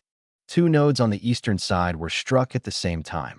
One of them had half its defensive line breached, 2 patrol officers killed, and it was only sealed off in the end by an executioner who arrived leading reinforcements. The 7th node, the most remote on the western flank, had also been attacked. The scale was small, but frighteningly precise. The enemy clearly knew the exact rotation schedule for its patrols. These attacks all had one thing in common: precise targets, coordinated timing. Obviously a multi-point, unified breakout under a single command. But no matter how meticulously the enemy had prepared, the outcome was just as brutal. Not a single one of them broke through. The reserve forces waiting outside the blockade line had already sealed every gap. Even those who used a teleport array to escape the Kangwu realm at the cost of their lives were all cut down by the troops waiting outside. At the same time, in the core hall of the Kangwu realm, beneath that Kangwu tree. How long this tree had lived, no one could say. The Council of Elders records claimed its root system ran through more than half the foundation of this shard world. Its canopy stayed green year-round, its trunk gnarled and knotted like bone. The name Kangwu Realm itself came from it. Whenever a new generation of elders took office, they had to drink a bowl of the tree's sap beneath it, and from then on shared a thread of its life force, using it to nourish their bodies and to awaken the tree at moments of dire crisis. This was the single greatest trump card of the entire Kangwu realm. If the Kangwu realm were compared to a dungeon, then this tree was the climactic final boss. And at this moment, Zhao Tie stood at the edge of the plaza, calmly gazing at that tree. Gazing at the elders sheltering under its protection, huddled beneath its branches, and at that pack of the corrupted. An executioner adjutant came striding over. Not one got away. We're mopping up the diehards who won't stop resisting. Zhao Tie only nodded calmly. How things ended over in the Kangwu realm was something I only pieced together later. Beneath the Kangwu tree, the chief elder, He was so furious his eye sockets looked ready to split. He roared at Zhao Tie, for all these years, whatever else you can say, my Kangwu realm has toiled hard for your Qinglan continent. What gives you the right to treat us like this? Aren't you afraid of turning the hearts of the other shard worlds cold? Zhao Tie let out a cold laugh. The right. He jerked his chin at the adjutant beside him. Tell him what you found. The adjutant, named Li Yun, stepped forward, a document materializing in his hand, and read it off, item by item. Findings. The core leadership of the Kangwu realm has, from year 13 of the star calendar to the present, suppressed and massacred the residents of subordinate shard worlds on 4 separate occasions, for a cumulative total of 3,600 lives disposed of. Of those dead, genuine alien race cultists made up less than 5%. In the Battle of Jingqing's Blue Bricks, the Kangwu realm, under the banner of purging cultists, slaughtered the border city outpost of the Luofu realm and stole its soul crystal cores to feed their own talents. Even earlier, from year 14 of the star calendar, the Kangwu realm has been supplying the alien races, the coordinates of teleport nodes, the timetables of defensive line patrols, intelligence on the movements of personnel inside the Great Xia Prefecture, helping the alien races use the Kangwu realm as a conduit to infiltrate other shard worlds. The number of confirmed transmissions is no fewer than a dozen. Killed directly or indirectly because of the Kangwu realm's betrayal: 12 executioners, 1 adjutant, 172 patrol officers, 12 patrol officer adjutants. As this string of numbers echoed across the plaza that had been beaten to ruins, every executioner present clenched his fists. And that's not all. A blade of cold light flashed through Zhao Tie's eyes. Just now, in your great hall and in your secret base, we dug up more evidence still. In other words, this tally of casualties is only the most conservative figure. He Yunting, do you still have the face to ask me what gives me the right? He Yunting's face went ashen. It was over. Truly, completely over. Only now did he understand that the other side hadn't come today for one Duan Hong. They'd come for the entire Kangwu realm. No wonder they'd mobilized on this scale. He knew all too well the methods of the Executioner's Bureau. These people would never let them off. Still, from the day he'd accepted alien race power, he'd long expected a day like this would come. So be it. He gritted his teeth and roared at those beside him. Then there's no need to keep up the act any longer. In an instant, alien race power surged out from all 13 elders at once. Zhang Haitian frowned. 13 elders plus 27 mid-tier fighters. This is going to be a tough nut to crack. Zhao Tie didn't answer. He only took a single step forward. With that one step, an immense power exploded from his body. Blood-red spirituality like a churning sea of blood, bearing down with overwhelming force.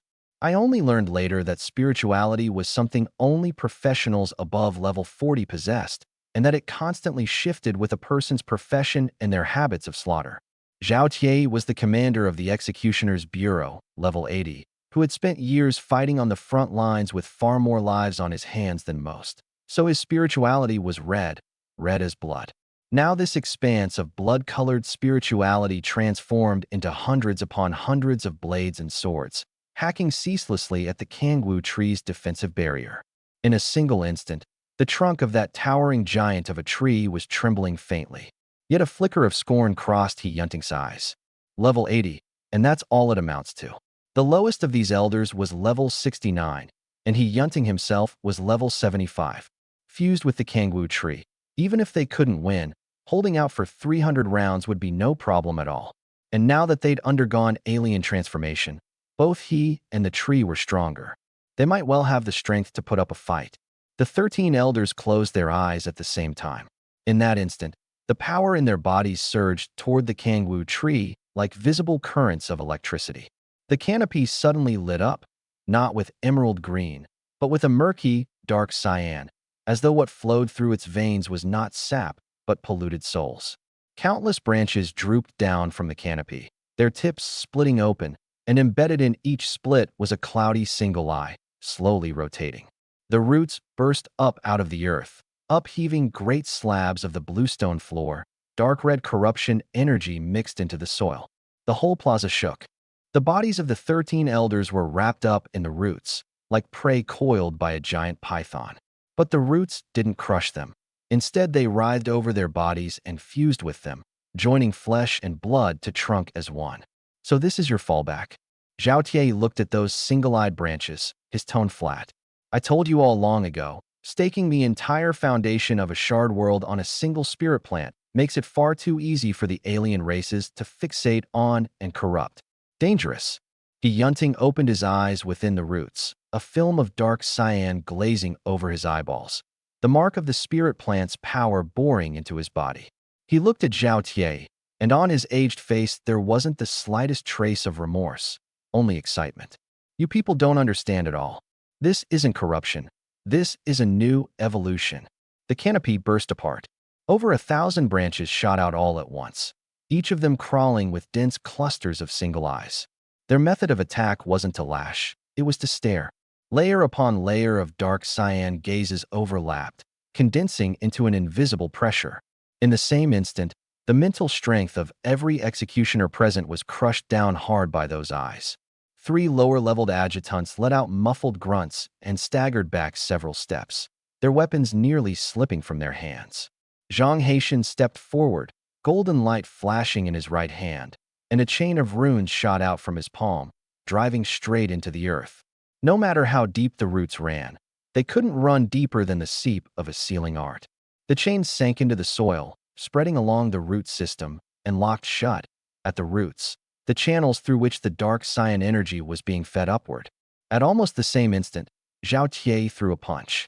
The force of the blow tore a massive breach straight through the defensive barrier, and even the dozen-odd single-eyed branches behind it were instantly crushed, bursting open in a ring of dark cyan sap. Several elders spat blood at once, but fused with the Kangwu tree, they hadn't taken any grievous wounds themselves. Instead, they seized the opening. Every single eye swiveled at once, and their dense, teeming gazes all converged on Zhao Tie alone. In an instant, Zhao Tie felt an overwhelming mental pressure, as if countless demons were tearing at his soul. Seeing him standing motionless, a smile surfaced on He Yunting's face. The commander of the Executioner's Bureau, so he's nothing more than. He never finished. The hem of Zhao Tie's robe stirred, and his right hand suddenly seized forward into the air. In that instant, He Yunting felt his own mental strength gripped tight by an invisible hand. That giant single-eyed pupil first went rigid, then showed an all-too-human shock. How is this possible? Zhao Tie sneered coldly. This is your evolution? This is your fallback. As he spoke, he gave a yank with his hand, and the entire canopy lurched along with it. This was precisely his talent. An SS rank special talent, all laws as one. It didn't matter whether you were a warrior or a mage. It didn't matter whether you were human, ghost, wraith, or spirit body. As long as you existed, and as long as he struck you, there would be damage, guaranteed. The distinctions between forms of life simply didn't hold up in front of him. Just then, Zhang Haitian spoke. Found them. One golden point of light after another lit up in Zhao Tie's mind, each one corresponding to a central node inside the Kangwu tree that channeled its energy. The next second, Zhao Tie moved. Fists fell like rain. In mere moments, as those central nodes were blasted apart one by one, a massive fissure split open through the Kangwu tree's very heart, running from the roots all the way up to its midsection. Vast amounts of dark cyan corruption energy gushed out from the crack, burning into ashen gray smoke in the air. The roots wrapping the elders began to wither and flake away. Of the 13 elders, 4 dropped from the trunk on the spot, their life signs so faint they were nearly undetectable. He Yunting still hung on the tree, blood at the corner of his mouth, the dark cyan film over his eyes rapidly fading.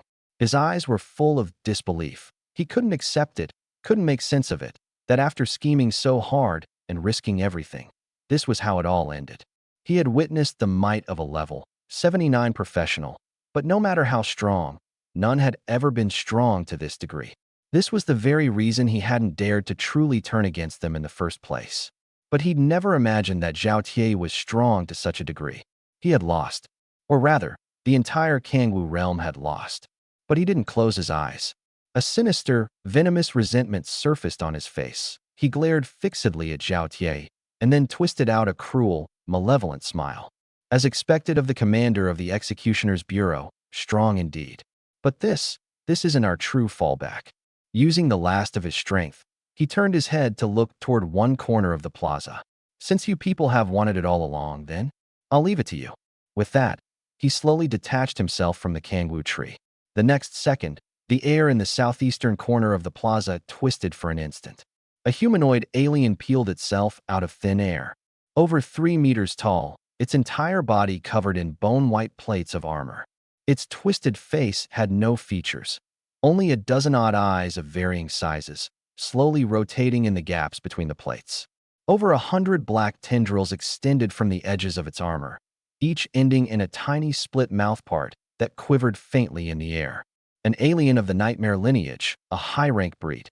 It could turn invisible, could parasitize, could erode the mind, and lived by devouring the souls of its hosts. For all these years, the kangwu tree had been the perfect parasitic nest it had set its sights on. But hindered by the executioner's surveillance, and by the link between these elders and the tree, it had never been able to seize the nest. Now, though, Hyunting had let go of his own accord, and the opportunity had finally come. Its form flickered. The next second, Hyunting's eye sockets split open, not as a figure of speech. His eyelids were torn open from the inside, revealing a mass of writhing black matter behind his eyeballs. That mass turned about in his eye socket, as if finding a more comfortable position, then shrank back in. Hyunting's mouth was still moving, but what came out was no longer his voice. As expected of Commander Zhao, and here I thought it'd take a bit more effort. Zhao Tie didn't stop it from taking over the body. He only watched, calmly. The rumors that something was wrong with the Kangwu realm, those were leaked by you people on purpose, weren't they? An exaggerated smile spread across that face. I did say a little trick like that would never get past the Executioner's Bureau. This bunch from the Kangwu realm, they wanted the benefits, but didn't dare truly go for the kill against you, so they had no choice but to resort to this. There was a stiffness beneath its courtesy, like a shadow puppet worked by someone else's hands. The perfect plan may not have succeeded, but getting the kangwu tree seed and its main body, plus the heads off you too, still counts as a pretty good deal. As the words fell, an eerie power instantly spread across the entire kangwu tree. In that instant, everyone who had ever been deeply linked to this tree was reduced, all at once, to the corrupted. Zhang Haitian's expression turned grim. A high-tier breed, judging by the caliber of that energy, at least level 75, maybe even 80. Nightmares had strange, complicated powers. With just the two of them, this really was going to be tricky. But before that thought could even finish, Zhao Tie had already made his move. At the same moment, atop the canopy of the kangwu tree, a thin, short figure quietly appeared. Spatial isolation. The words had barely left her mouth when the surrounding space seemed to be sliced apart, cut by cut, like a fruit knife going to work. In the blink of an eye, it was completely severed from the outside world. The nightmare, still smug a second ago, suddenly stiffened. Li Linger, that's right, it's your auntie. Up on the canopy, Li Linger broke into a brilliant grin. Auntie's been waiting up here forever, just for you to merge with this tree. Now there's no running, is there? Zhang Haitian froze for a moment, then whipped his head around to glare at Zhao Tie. No wonder this old dog had been so confident the whole time. Turns out he'd secretly called in backup behind his back. But now wasn't the time to settle that score. Quick with his eyes and his hands, he instantly spread golden runes across the entire space, weaving them into a net of light that dropped down over the kangwu tree. His runes didn't hit very hard, but their suppressive power was immense. They could cut off half the energy transfer and spiritual response, and once they latched on, they could shave off another 30% of the target's stats. The nightmare-empowered kangwu tree clearly understood this too. If it really got tangled up and killed in that net, it was finished right here, today. In an instant, the tree's vines whipped through the air like a swarm of frenzied vipers, tearing wildly at the golden net. But the very next second, Zhao Tie had already closed the distance, iron fists hammering out one after another. At the same time, borrowing that spatial force, the once thick canopy was sliced clean off in a single sheet.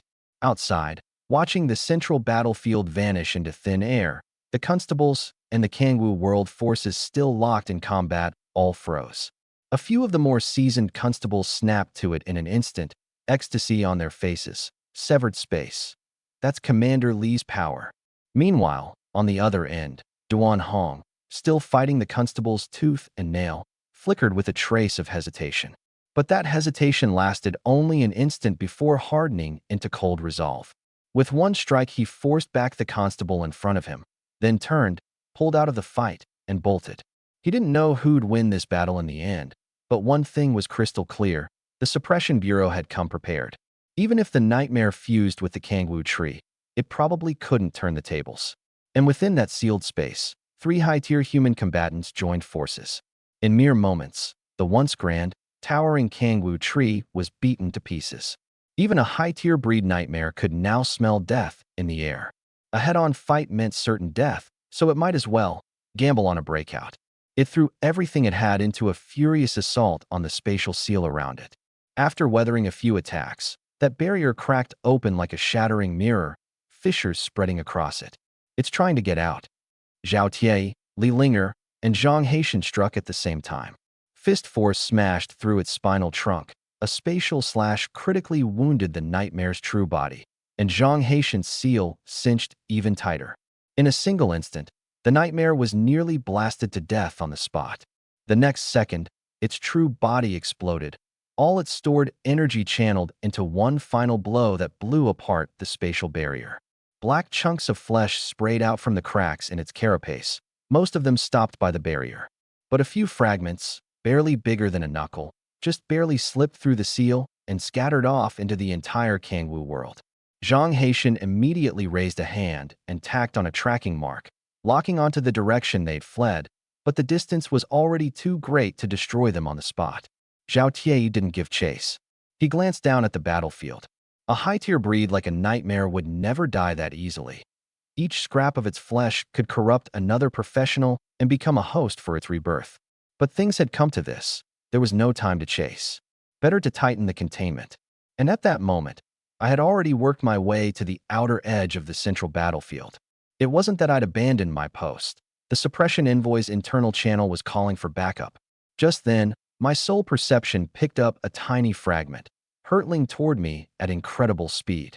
The moment it rammed straight into my frost domain, ice crystals instantly condensed and closed in around it, sealing it tight. That lump of flesh thrashed left and right, but in the end it was frozen solid inside. I stared at the frozen chunk of flesh, and my soul perception pieced together some information. Alien high-tier breed, 1 fragment of nightmare flesh. Level: gap too large, cannot detect. Current status: critically wounded, near death. Current form: parasitic mode. But as I kept looking, I noticed there was something else hidden inside this flesh. What is this? I frowned. A seed? Over on the central battlefield, with the barrier shattered, the once sacred, glorious Kangwu tree was reduced to nothing but wood scraps and residue strewn across the ground. Zhao Tie and the others had no time for the mess. They were searching everywhere for something.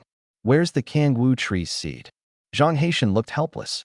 Maybe when the nightmare self-destructed, it blew the seed into the void.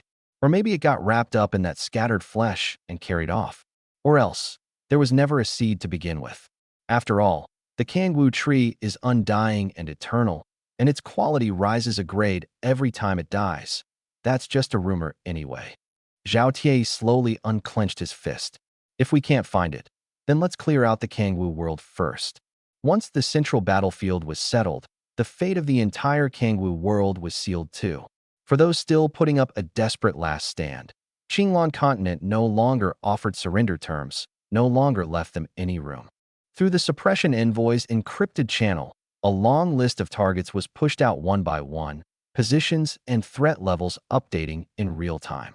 And at that very moment, I was still crouched there, studying that lump of flesh.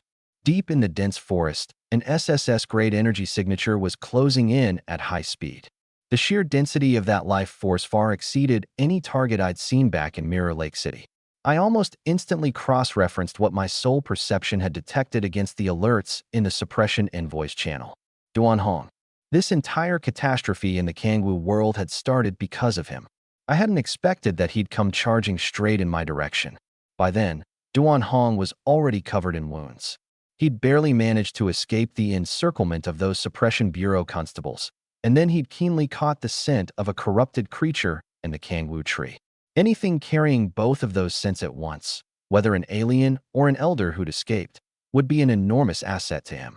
Almost there, almost there. He could feel it. That scent was just up ahead, not far now.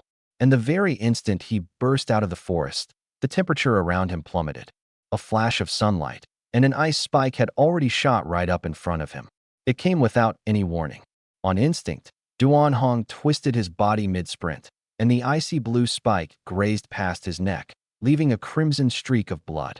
Seeing the strike miss, I opened my mouth from within the trees and softly spat out a single word. Burst.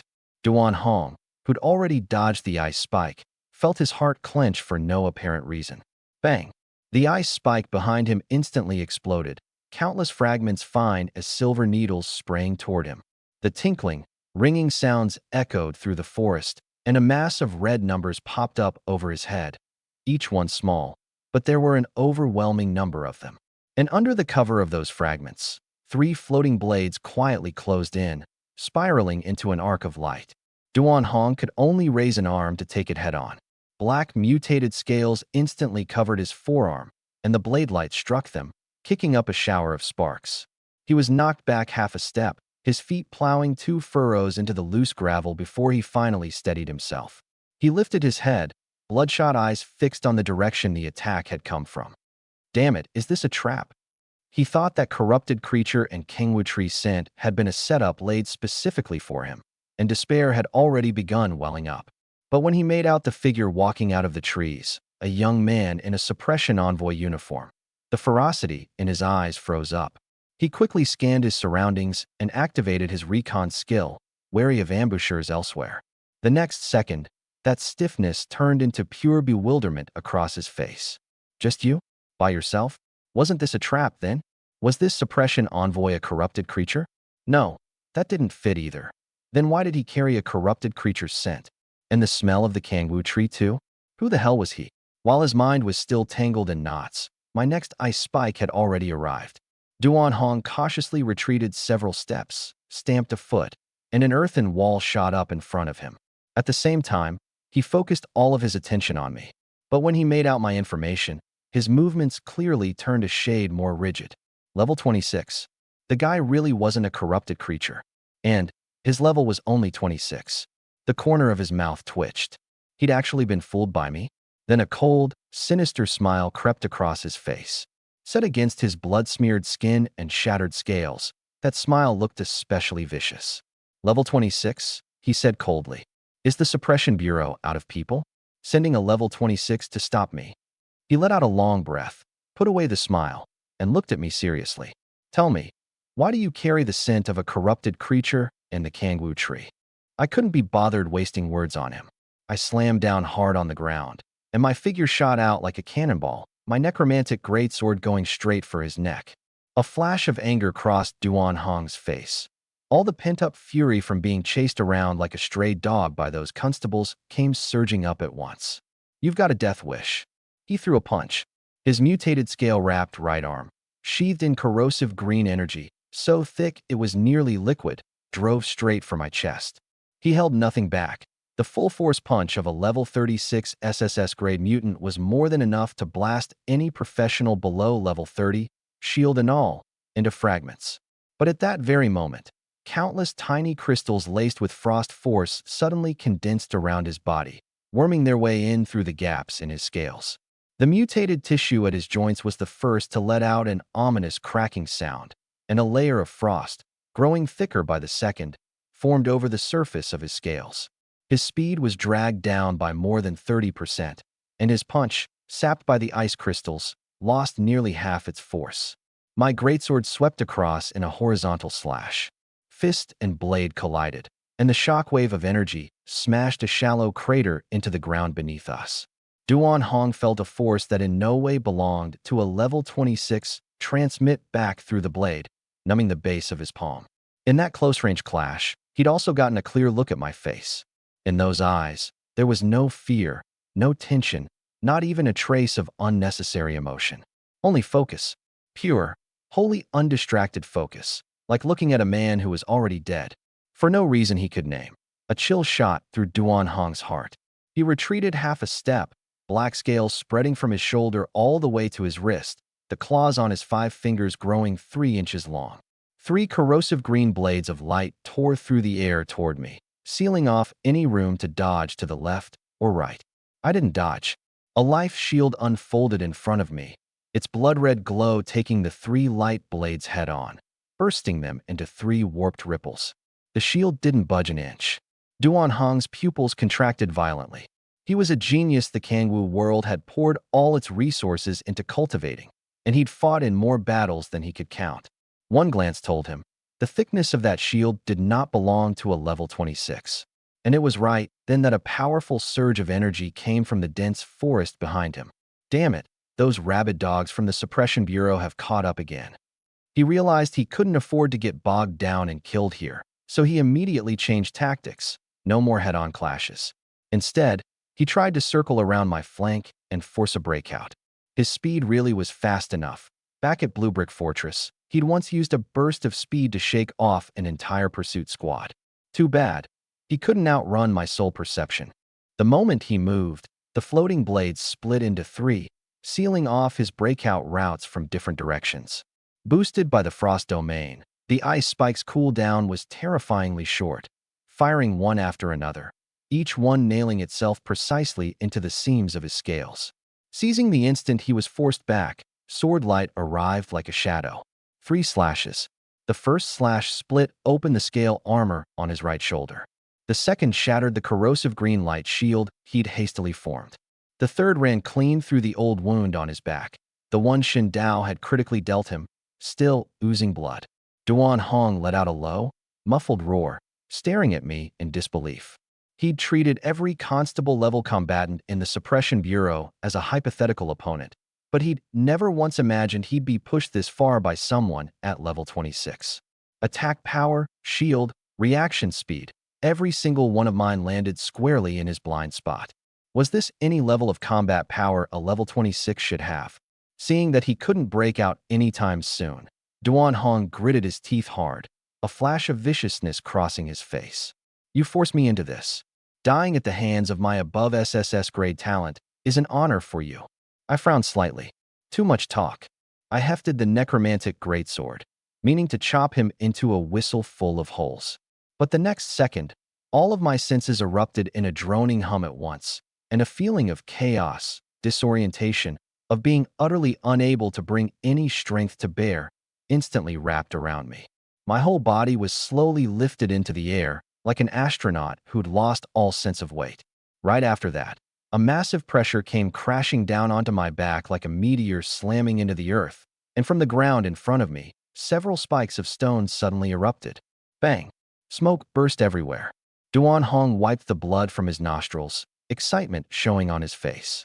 This was the new talent he'd gained through the alien's enhancement, King of the Earth. He could control gravity.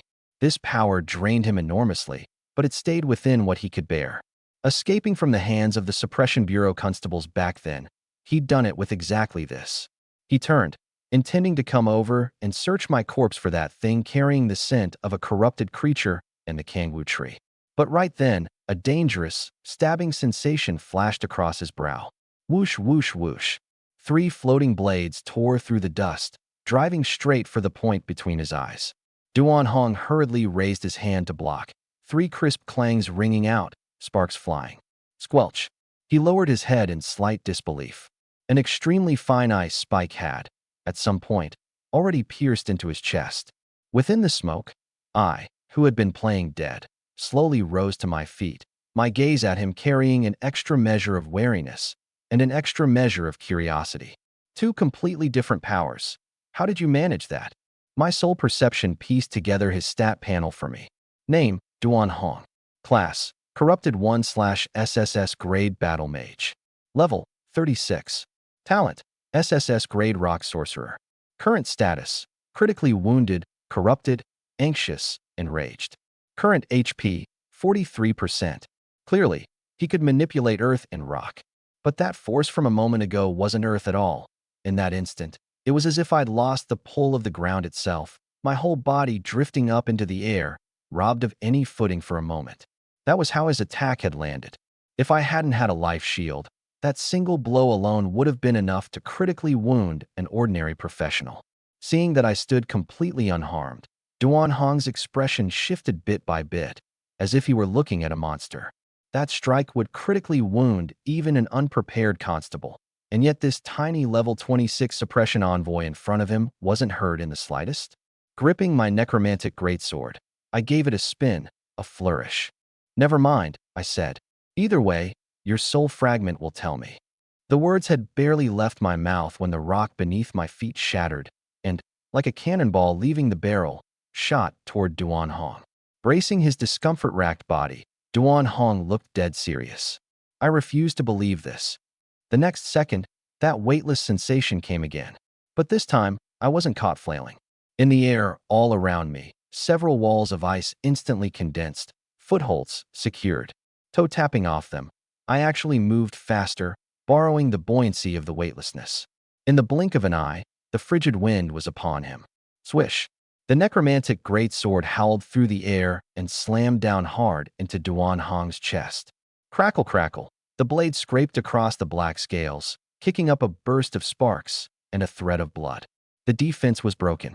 Before he could counter, an ice spike condensed right against his face and fired instantly. With a squelch, it stabbed into his wound, then exploded. Using the sword gash and the crack I'd torn open earlier, it completely blew apart the once flawless scale armor across his chest. Arg! His cry of pain had barely begun when the frigid wind of my sword arrived again, coming straight down toward his mouth. If it landed clean, his mouth and half his skull would be parting ways with him. He clenched his fist hard. A pressure like a 1,000-pound burden instantly bore down on my back, and even the necromantic greatsword jolted to a sudden halt under the abrupt surge of weight. Duan Hong was about to open up some distance. But the very next instant, I simply let go of the greatsword, seized his neck with one hand, and drove a punch straight into his face. Performing life check, successed. Performing strength check, successed. Critical hit, 1623. One punch, and a 4-digit number popped up above his head. Blood sprayed from his nostrils. The searing pain lit up Duan Hong's nerves. Grinding his teeth like a vengeful ghost, he stared at me so close at hand. "You want to die?" He admitted it. He'd underestimated me. My attacks and my methods had far outstripped his imagination. But too bad. This suppression envoy of a man had actually gone so far as to trade blows nose to nose just to catch him. He should know that right now, he was in an alien-enhanced state. A claw shot straight for my gut. That talon gleamed cold in the sunlight. In his ordinary state, a single swipe could gut a man. But this time, all he felt was like clawing at an incredibly tough rubber ball. A shield. Before he could even finish saying shield, my fist had already smashed viciously into his face. At the same time, frost erupted all around me. The ground beneath his feet froze over with a thick layer of solid ice, and ice spikes kept jutting out from its surface, stabbing into his body. And right then, behind him, an ice spike drove hard toward a certain unmentionable place. In one strike, an agony that pierced straight to the core shot up from his backside, or rather, from his crotch. "So you don't have scales over your whole body after all." My devil-like murmur sounded right in his ear. Terror slowly filled Duan Hong's eyes, bit by bit. Then he saw a smile surface on my face as I softly spat out a single word. "Burst." Arg. Not long after, the sound of the pursuit squad's footsteps came from the far side of the forest. Several Suppression Bureau constables leapt out from among the trees, weapons in hand. Clearly, they'd been chasing Duan Hong the whole way. But when they got a clear look at the corpse on the ground, their footsteps all halted in unison. Even these constables, who'd seen plenty of gruesome sights, were stunned into silence at that moment. Run through from the crotch all the way up to the skull. Duan Hong's face had been beaten beyond recognition. Only the vague outline could be made out. Black scales lay scattered across the ground, and blood mixed with green corrosive fluid was splashed over the deep blue ice, frozen into a bizarre, horrifying ice sculpture. The lead constable forced his gaze away from it and settled it on the young man standing beside the corpse. Black half-shoulder cape, one of their own. But this young face, no matter how he racked his brain, he couldn't recall any young constable like this in their ranks. Behind him, someone spoke up with uncertain confusion. "Are you Lin Shu?" Atop the ruins of the Kangwu world's core hall, the fragments of the high-tier breed had already been cleaned up. Zhao Tie stood before that crack in the Kangwu tree, directing the cleanup squad to deal with the residual corruptive energy in the root system. Zhang Haitian was still tracking down those few escaped chunks of nightmare flesh. Li Linger swung her two short little legs, plump as lotus root segments, and looked at the mess all over the ground, remarking offhandedly, "This time, you owe me a favor." Zhao Tie grunted in reply. "But the aliens have been pretty active lately, and you picked this exact moment to move on the Kangwu world. You're trying to make an example of it, scare all those fragment worlds around it, aren't you?" Zhao Tie pondered for a moment. "I just got back from Daxiao Prefecture, and I got some new intel. Over on the Daxiao side, they've discovered a new astral battlefield. You know what that means." Li Linger's legs stopped swinging at once, her eyes full of shock. "A new astral battlefield?" "Yes," Zhao Tie said. "Last time we fought the aliens over an astral battlefield. Though we paid a terrible price, we also reaped enormous benefits. The SSS grade classes now are clearly far stronger than they used to be. Going forward, the focus is most likely going to shift onto this. These recent disasters hitting the fragment worlds one after another. It's probably the aliens trying to use them to drag our forces in. Clearing out the Kangwu world at this juncture maximizes our gains." Li Linger shook her head with a smile. "No wonder you didn't move sooner or later, but picked exactly this moment. If you'd managed to get your hands on that Kangwu tree seed too, this whole trip would have been a total blowout win for you." She pursed her lips. "But I heard the seed of a comprehension tree roots itself in the place with the most abundant life force, or goes looking for the person with the strongest life force. By that logic, it should have come to you. Shame it's lost. They say that seed can strengthen talents and boost life force. Not finding it, that really is a loss." Zhao Tie didn't much care. Precious as such things were, Daxiao Prefecture wasn't short on them. What mattered was that the strategic objective had been achieved. Just then, the voice of a bodyguard constable came through the encrypted channel. "Report, Commander. Duan Hong has been killed." "Good," Zhao Tie said. "Which constable did it?" Truthfully, he hadn't paid Duan Hong much mind. The kid had some skill, but the constables under his command were no slouches either. But he keenly caught a note of hesitation in the channel. "What is it?"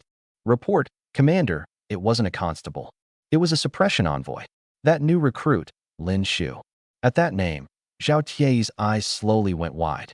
Lin Shu, my young face floated up in his mind at once.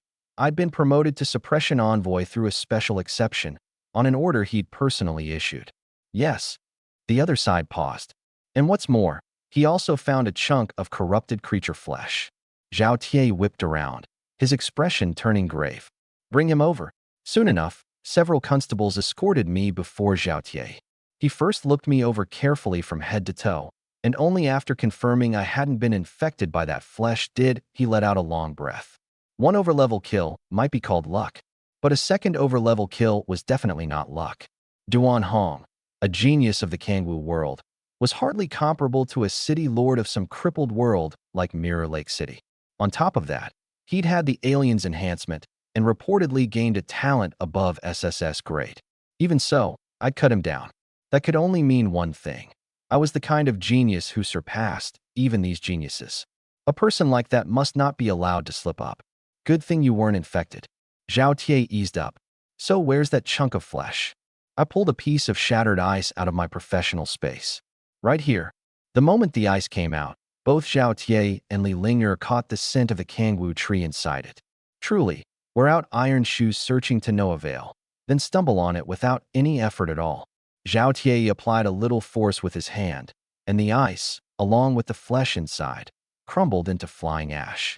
In the ashes, all that remained was a single seed, brimming with green vitality. He examined it carefully, and only after confirming there were no hidden dangers left by the aliens did he hand it to me.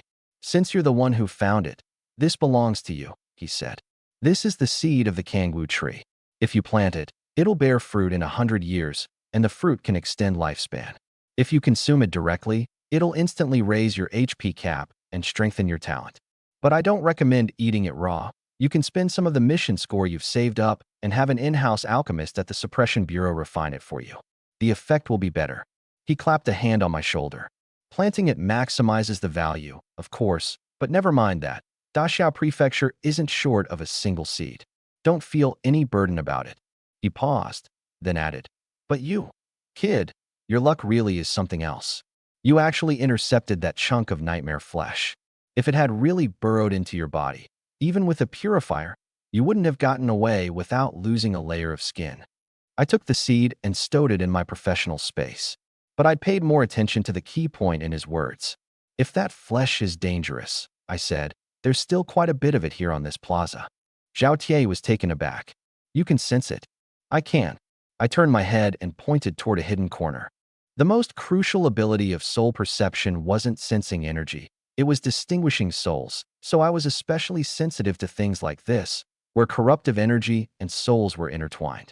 On the east side of the ruins, beneath the flagstones, 3 inches down, there are 2 of them. The surrounding constables were momentarily stunned, then stepped forward and dug at the spot I'd pointed to. They pried up the flagstone, dug 3 inches into the dirt underneath, and sure enough, embedded there were 2 black scraps, still faintly squirming. Beneath the ruins of the side hall, next to that broken pillar on the west side, I went on. There's another one wedged into the crack in the pillar base. Found it again. Soon Zhao Tie simply led me personally on a full sweep of the entire Kangwu world. When the last piece of flesh was found, and he was about to crush it, I spoke up to stop him. Can I do it? Oh, I won't hide it from you. Killing an enemy restores a portion of my HP, I said. You're a sacrificer. You should understand what HP means to me. A strange look flickered in Zhao Tie's eyes. He'd only heard Zhang Haitian mention that I was special, without knowing the specifics. He hadn't expected this talent to mesh so well with me being a sacrificer. He sealed that chunk of flesh and energy and handed it over. Then you do it. I wasted nothing, and didn't do it myself either. I simply released my floating blades. Watching this scene, even Zhao Tie's stern face couldn't help cracking into a faint smile. This kid really had maximized the value into his very bones. When the floating blades had churned that chunk of flesh into something more full of holes than a whistle, a notification finally popped up before me. You have killed alien high-tier breed Nightmare. Obtained a 200,000 HP cap bonus. Floating blades have obtained a high-tier soul fragment. Gained 52,000 EXP. You have advanced to level 30. You may undergo a level trial. A smile couldn't help but surface on my face. Not only had I gotten the HP bonus, I'd also shot straight up to level 30 in one go. I discovered it back in Mirror Lake City. When slaying these pure-blooded aliens, I could earn EXP normally, just like running a dungeon, but corrupted ones and other professionals only gave a tiny bit. With me wiping out the Nightmare's flesh completely, the single greatest threat in all of Kangwu continent was gone for good. The cleansing of the Kangwu world had reached its final stage. On the ruins of the Great Hall, Zhang Haitian gazed at the devastation all around and let out a long sigh. No matter how solid the reasons, no matter how hard the evidence, he said, there's no avoiding that the folks who threw in with Qinglan continent are going to have their doubts. The aftershocks this stirs up won't be easy to smooth over. That's your job, then, Zhao Tie said evenly. The corner of Zhang Haitian's mouth twitched. Then his gaze shifted, landing on me. Still rummaging around here, and they're not far off. These past few days, I'd become quite the name. For one, I'd slain Duan Hong, and the Suppression Bureau had been promoting it for all it was worth. For another, the thunderous methods I used hunting corrupted ones, like an efficient, precise killing machine, had bumped up the whole Suppression Bureau's efficiency by a notch. Lin Shu, what do you plan to do with him? Zhang Haitian asked. You've publicized his record this loudly, but it's actually not good for his growth. Those aliens are definitely going to set their sights on him. And if we don't publicize it, they won't set their sights on him. Zhao Tie said mildly. Besides, the people in those fragment worlds still fantasize that the aliens can make them stronger. Duan Hong, isn't he the yardstick in their minds? So there'll definitely still be people scheming with crooked ideas. But we have to make everyone see clearly. That little fantasy of theirs, that example, was snapped in half by a single strike from a level 26 suppression envoy. What's more, this kid's style is exactly to the Suppression Bureau's taste. You mean, Zhang Haitian's tone was a little complicated. You want him to be the face of it. That's right, Zhao Tie said. Starting from level 18, several over-level kills of enemies. Who else in Qinglan continent can produce a record tougher than that. Besides, this kid's got quite the handsome, presentable look about him. Zhang Haitian laughed too, shaking his head helplessly. Never thought you old dog, would care about looks. He paused. In that case, we'll add one more line to the post-battle commendation order. Suppression envoy Lin Shu, in the Kangwu World Campaign, independently slew the SSS grade mutant professional Duan Hong. Outstanding merit. Promoted to constable by special exception. 3 days later, on the major public notice boards across Qinglan continent, on the projection screens in the Professionals Association halls, in the internal bulletins of the suppression envoy branches in every prefecture and city, all of them, on the very same day, switched over to the very same message. It wasn't a brief battle report, but a formal record of merit. The Kangwu world has been reclaimed. The corrupt forces have been thoroughly cleansed. In the accompanying bulletin section, a single personal merit record was listed on its own. Suppression envoy Lin Shu, level 26, independently slew the level 36 SSS grade mutant professional Duan Hong, an overlevel kill. Promoted to constable by special exception. The news spread faster than any time before. The notice boards on every street and in every alley were crowded with people. Someone pointed at my name and said to the person beside them, "Isn't this that guy who came in first in the dungeon over in Qinglan continent a while back?" Someone counted on their fingers, working out just how many levels there were between 26 and 36. A few young professionals in the association hall crowded around the projection screen, watching it 3 times over, then exchanged a glance. Their expressions astonishingly identical. He's freaking 18 years old, a suppression bureau constable. Wang Zhan, right up until his death, never imagined that one vicious remark he'd casually tossed out before dying would drag his entire Wang family into a sky-high catastrophe. This whole thing has to be told starting from after the Kangwu World battle wrapped up. That battle's cleanup took a full week. Among all the outer stationing points, the third node outpost had suffered the lightest losses. In the defensive line report Gu Changhai submitted, he specifically wrote this passage. The breach on the west side of the defensive line was caused by Wang Zhan fleeing his post in the heat of battle, and it should have fallen. But that breach was ultimately plugged by a squad led by suppression envoy Lin Shu, who slew 47 enemies, including 2 mid-tier combatants of the Kangwu world, and single-handedly turned the tide. Attached below was the unanimous testimony of the other patrol officers on the defensive line. At the very end of the report, Gu Changhai deliberately added one more note. Before he was slain in battle by envoy Lin, Wang Zhan trotted out his uncle in an attempt to twist the truth and use authority to bully others. Envoy Lin specifically pointed out, Wang Zhan and his uncle are very likely colluding with the Kangwu world, and recommends a focused investigation into the people behind Wang Zhan. The report was submitted quickly. Because my signature was on it, it sailed through without a hitch and landed directly on Zhao Tie's desk. Oh, so there's this too. Zhao Tie raised an eyebrow. Someone beside him hurried to smooth things over. Commander, the Wang family probably just wanted to send someone over to gild their resume. Colluding with the Kangwu world, that sort of thing, should be. Before he could finish, Zhao Tie pressed the report down by his hand and cut him off in an even tone.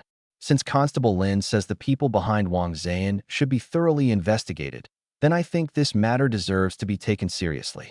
He paused. Go look into it. As a distinguished family, the Wang clan did indeed have the standing to look down on an ordinary suppression envoy. Unfortunately, what they'd run into this time was Qinglan continent's #1 of the younger generation in dungeons, the first to clear the Inferno dungeon, the fastest promoted suppression envoy in the Suppression Bureau's history, and its youngest constable. Me, Lin Shu. The investigation into the Kangwu world remnants was fully wrapped up by the 4th day. After reading the report, Zhao Tie turned right around and went to hold the battle summary meeting. At the meeting, he didn't make a long speech. He simply flipped the battle report roster to the last few pages and, with the tip of his pen, drew a heavy line right under Duan Hong's row. Duan Hong was killed by Lin Shu. The credit goes to him. He looked up and swept a glance across the constables and staff officers present. Any objections? Those few constables who'd also been chasing Duan Hong the whole time all shook their heads. How could they bring themselves to grab at it? Several of them working together had nearly let Duan Hong slip away, while Lin Shu had taken him head-on. an overlevel kill across 10 levels. For anyone to now shove their face forward for a slice of the credit, that would be truly shameless. After the meeting broke up, Zhang Haitian stopped Zhao Tie in the corridor, a freshly drafted reward proposal in hand. Add another SSS grade mission voucher, plus the right to choose one SS grade skill or equipment of equivalent value. That was the tier last time at Mirror Lake City. This overlevel slaying of Duan Hong can't come in lower than last time. Zhao Tie took it and glanced over it, thought for a moment. Change it to an SSS grade skill. The credit for finding the nightmare flesh this time isn't small either. Besides, he's the face of Qinglan continent now. Without an SSS grade skill as a foundation, when the other prefectures take a look, they'll think we can't afford to nurture our talents.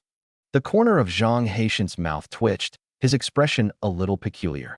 Well, aren't you generous? Fine then, change it to an SSS grade skill or other skills or equipment of equivalent value. Works for me. As the two of them were talking, a figure came around the corner of the corridor. That person was me. I'd changed into a clean uniform, and the floating blades behind my shoulders swam around me like a few live fish. From their form to the energy they gave off, they were more than a cut above what they'd been before. Commander Zhao, Chairman Zhang. I greeted them. Zhao Tie looked me up and down in this constable's uniform and smiled. Not bad. You know, this constable's uniform really does look sharp and proper on a young man. He clapped a hand on my shoulder. Do good work. Don't let this uniform down. With that, he turned and left. I looked down at myself. The constable's uniform was really quite different from the suppression envoy's half-shoulder cape. I'd heard this fabric was called dark bone scale, the bone armor of some high-tier alien beast ground into fine particles and woven into the fibers, then set through 3 rounds of alchemy. Its defensive power could match a piece of A-grade equipment. Most importantly, it also came with a grand cape that symbolized one's status. I nodded to myself inwardly. It really is pretty sharp-looking. That day's midday celebration feast, I ate in the 4th-floor dining hall at headquarters. Sun Chengyue and the others had already been waiting there for a while. "Oh, my dear brother Shu." Sun Chengyue was already hollering from a distance. Didn't think I'd get to enjoy Celebration Feast 2.0 this soon. The speed you got promoted to constable. Forget Qinglan continent. In all of Dachau Prefecture, you're one of a kind. Gao Yuan gave a wry smile. It really is fast. I remember my uncle took a full 6 years to make constable, and that was considered fast in the circle. I waved a hand and turned to look at Gao Yuan. If you hadn't fed me all that intel, I wouldn't have been able to take on the Kangwu World mission so quickly, and I definitely wouldn't have gotten promoted this fast. Come on now. Gao Yuan quickly waved it off. It's still that your strength is solid enough. Actually, I knew in my heart that the biggest effect of the Kangwu World battle was that it made Gao Yuan finally understand one thing. Standing on my side beat standing across from me by a long shot. This meal went faster than last time, and there were fewer people. Everyone else was out on missions, and no one had expected me to get promoted so urgently. Halfway through the meal, Sun Chengyue pulled out a gift box and pushed it over to me. That guy Zhang Ming asked me to congratulate you on his behalf. But I heard he seems to have run into some trouble lately. The guy's gotten a lot more haggard. This is what he asked me to bring to you. I thought of Zhang Ming, who was a sacrificer just like me. What happened to him? No idea. I asked, but he wouldn't say. Just kept saying he could handle it himself. Sun Chenghua shrugged. So I didn't ask any further. In the evening, I headed over to the residential compound for the Warden Corps captains. They called it a dorm compound, but what stood right in front of me was clearly a stretch of villas. Everything inside had already been set up for me. I could move in with nothing but my bags. I flopped down onto that soft, wide bed with just one thought. This beat my old dorm by a mile. Lying there, I started tallying up what I'd gotten from this whole trip. The 2 biggest gains. One was a 200,000 point boost to my max HP, and the other was that it shot me straight up to level 30. Level 30. The system popped up a new promotion quest. Level 30 promotion quest. Solo clear a level 30 hard difficulty dungeon. S rank or above. Honestly, with those SSS rank job certifications I had in hand, I could have just gone to the Job Holders Association and leveled up outright, skipping this quest entirely. But a promotion quest hands out extra attribute points for free, and free is free. No sense leaving it on the table. First thing the next morning, I went. The Job Holders Promotion Hall sat in the east wing of Warden Corps HQ. a standalone little gray building. There were no guards at the door, just an energy-scanning wall shimmering with faint golden runes. I pressed my certification against the wall, and a golden screen of light split down the middle, revealing the corridor into the hall. Level 30 is a pretty important threshold for a job holder. Level 20 unlocks mental force, level 40 unlocks spirit essence, and level 30 sits right in between, a bridge from one stage to the next. For an ordinary person, grinding from 26 up to 30 might take the better part of a year. But over in the Kangwoo realm, I'd been cutting down targets way above my level 1 after another, and my experience points had long since blown past the ceiling. On the promotion platform in the center of the hall floated a fist-sized prismatic crystal core, its surface streaming with a faint golden glow. In front of the platform stood an old man with gray-white hair, surnamed Zhou, the resident promotion officer at HQ, who'd been at it for almost 20 years. He took my certification, punched the ID number into the system, and the projection screen instantly filled with dense rows of combat records. At the very top, set apart in its own bolded line, read, Warden Corps Captain Lin Shu. Old Zhou stared at that line for a good while before handing the signed certification back to me. Congratulations, Captain Lin. Given your current rank and level, you can complete the promotion with your certification alone. However, he pointed at a line of text that had popped up on the screen. If you want the extra attribute points, you'll have to do this. The level 30 promotion dungeon, hard difficulty, solo clear, no time limit. I glanced at the dungeon's name and difficulty rating and nodded. Sure, let's do it. I could use a little downtime anyway. The moment those words left my mouth, a few of the other job holders waiting nearby for their own promotions all twitched at the corners of their eyes. I could pretty much guess what they were cursing in their heads. Where'd this cocky show-off come from? A level 30 hard dungeon, solo no less. The monsters in there are all level 30 and up, and he calls it downtime? Can't even come up with a decent lie. But they didn't dare say any of it out loud. When my gaze swept over them, every one of them plastered on a smile and nodded at me. I couldn't be bothered with them and walked straight into the teleportation channel. What happened next, someone told me about afterward. The second I left, one of them sidled up to old Zhou and asked in a low voice, Old Zhou, who is that guy, talking so big? That crappy dungeon's blocked me 3 or 4 times, and he's calling it downtime? Isn't he scared his bluff will get called? Old Zhou didn't even look up. He gave a cold little laugh. For you? Yeah, it's hard. But for him, it just might really be downtime. The guy looked totally lost. What's that supposed to mean? Old Zhou set down his pen and looked at him with a half smile. Don't you think he looks familiar? Go take a look at the announcement board. The man turned to look, and the big screen was scrolling. Personnel who made major contributions in this Kangwoo realm operation. Lin Shu, Warden Corps Captain. Below it was a nicely retouched photo. His eyes went round, little by little. Holy crap, that's Lin Shu. Meanwhile, I'd already entered the dungeon. You have entered Abyssal Rift, a hard-tier promotion dungeon. Before coming in, I'd skimmed the intel on it. This place had originally been a fragment world invaded by alien forces. It had since been reclaimed, but the corruption ran too deep. It could never be inhabited again, so the authorities just went ahead and turned it into a promotion dungeon. At the level 30 threshold, even within the vast community of job holders, you'd only rank as middle of the pack. And yet, this one dungeon had stubbornly locked a huge crowd of people out. Some B-rank experts even preferred to just level up with their certifications rather than set foot inside. The reason was simple: too many negative effects.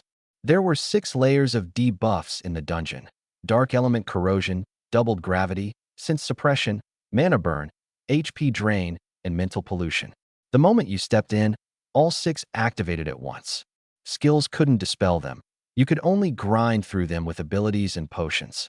And since it was a solo clear, apart from a rare few classes, the vast majority of people just had to tough it out with potions. That alone was no small expense. But for me, none of this was a problem at all.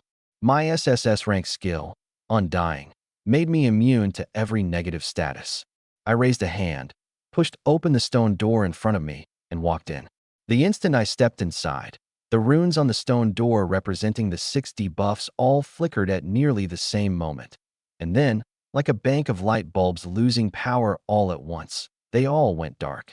The first section of the dungeon terrain was a wasteland carved apart by rifts. The ground was crawling with spiderweb-like cracks, dark red magma light welling up from their depths. Standing all across the wasteland was a dense black mass of no fewer than 50 gargoyles, dark attribute types, thick-hided and tough, with corrosive claws, the most common attrition-type fodder in a promotion dungeon. The standard way to fight them is to lure them to the edge of a rift and pick them off in batches so you don't get surrounded. My method was a lot simpler. I walked right into the dead center of the wasteland, and my frost domain spread out with a whoosh.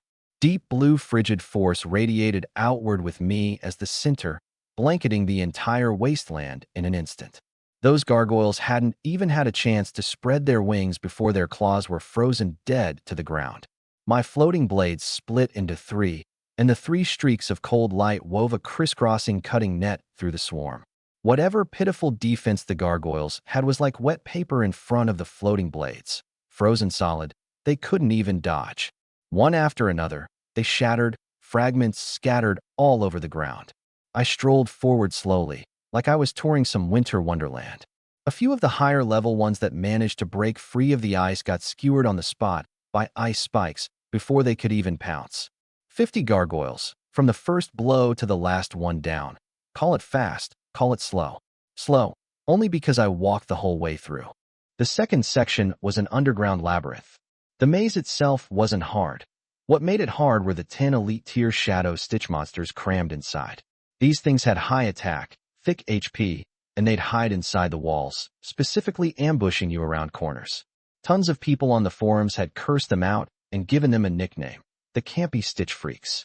The standard tactic the big shots recommended was to deliberately make noise to draw them out and kill them one by one. And you absolutely had to bring a sensing skill to scout their positions. The whole process took at least 40 minutes, but it was reliable. I didn't have that kind of patience.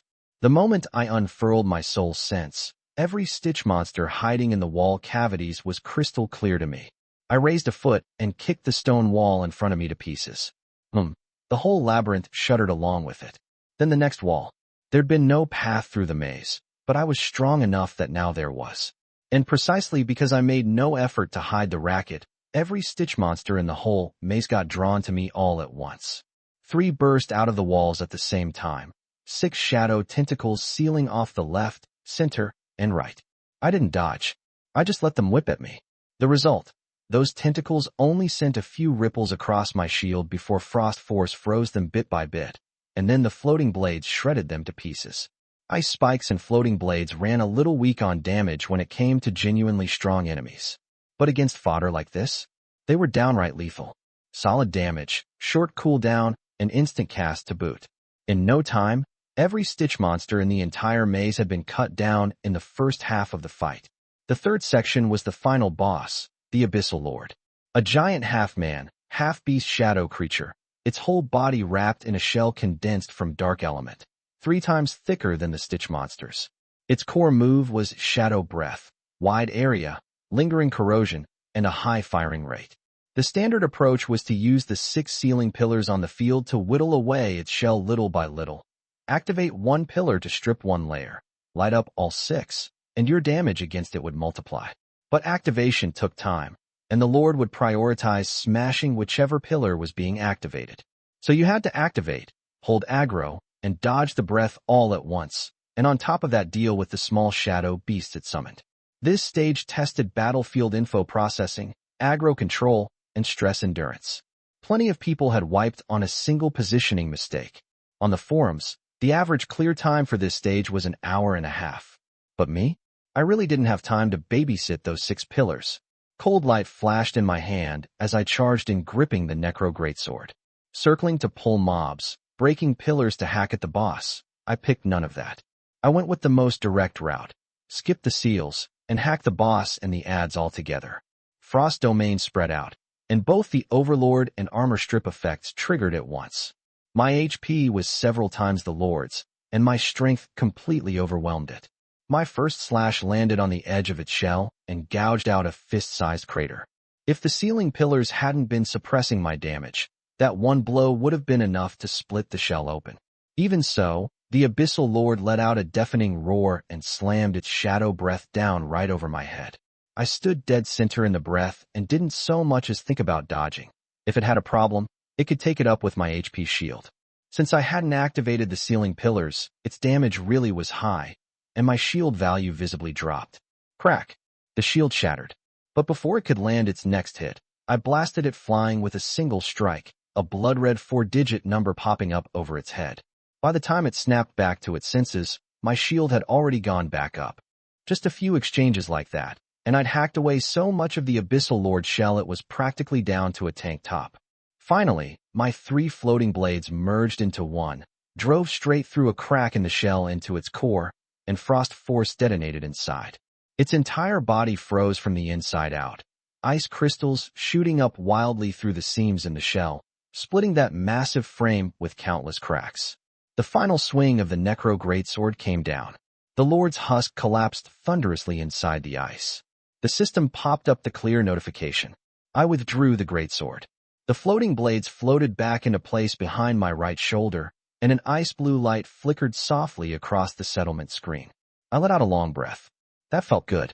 The Abyssal Lord did high damage, but it moved slow and couldn't dodge, and I didn't dodge either, so we just stood there and slugged it out over who had the faster blade and the thicker HP. That fight, I really got to blow off some steam. You have to understand, nearly every enemy I'd faced before was both fast and painful. Fighting them, I had to keep my eyes glued to my soul sense the whole time, using skills to predict and intercept.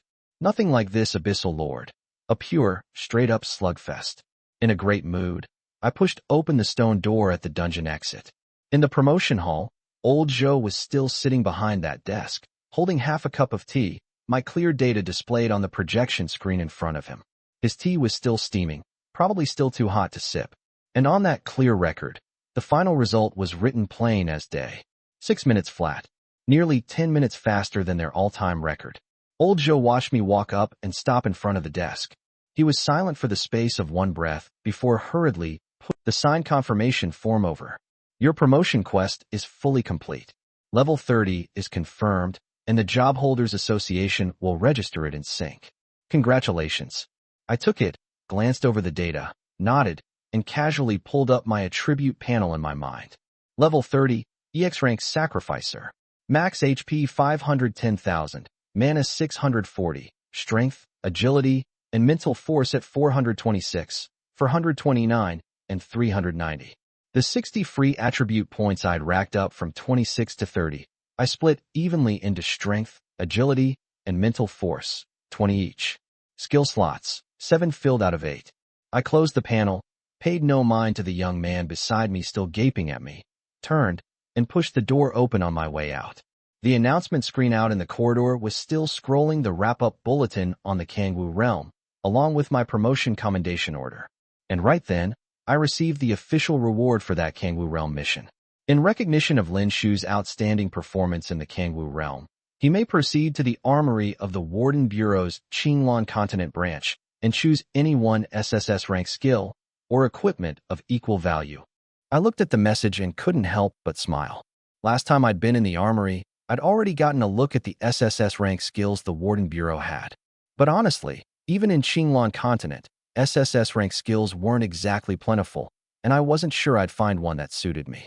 Then again, I gave a careless shake of my head. My talent had already been enhanced anyway. With my ability to re-roll skill entries, even if there wasn't a ready-made fit, I could always try to re-roll one myself. With that thought, I set off for the armory. Same familiar string of scanning procedures. After running through them all, I stopped in front of a heavy alloy door. Even though I'd been here once before, standing in front of this door still left me a little uneasy. In a world where everyone changes jobs, there have to be things that keep job holders in check, and this alloy could powerfully suppress and absorb a job holder's power.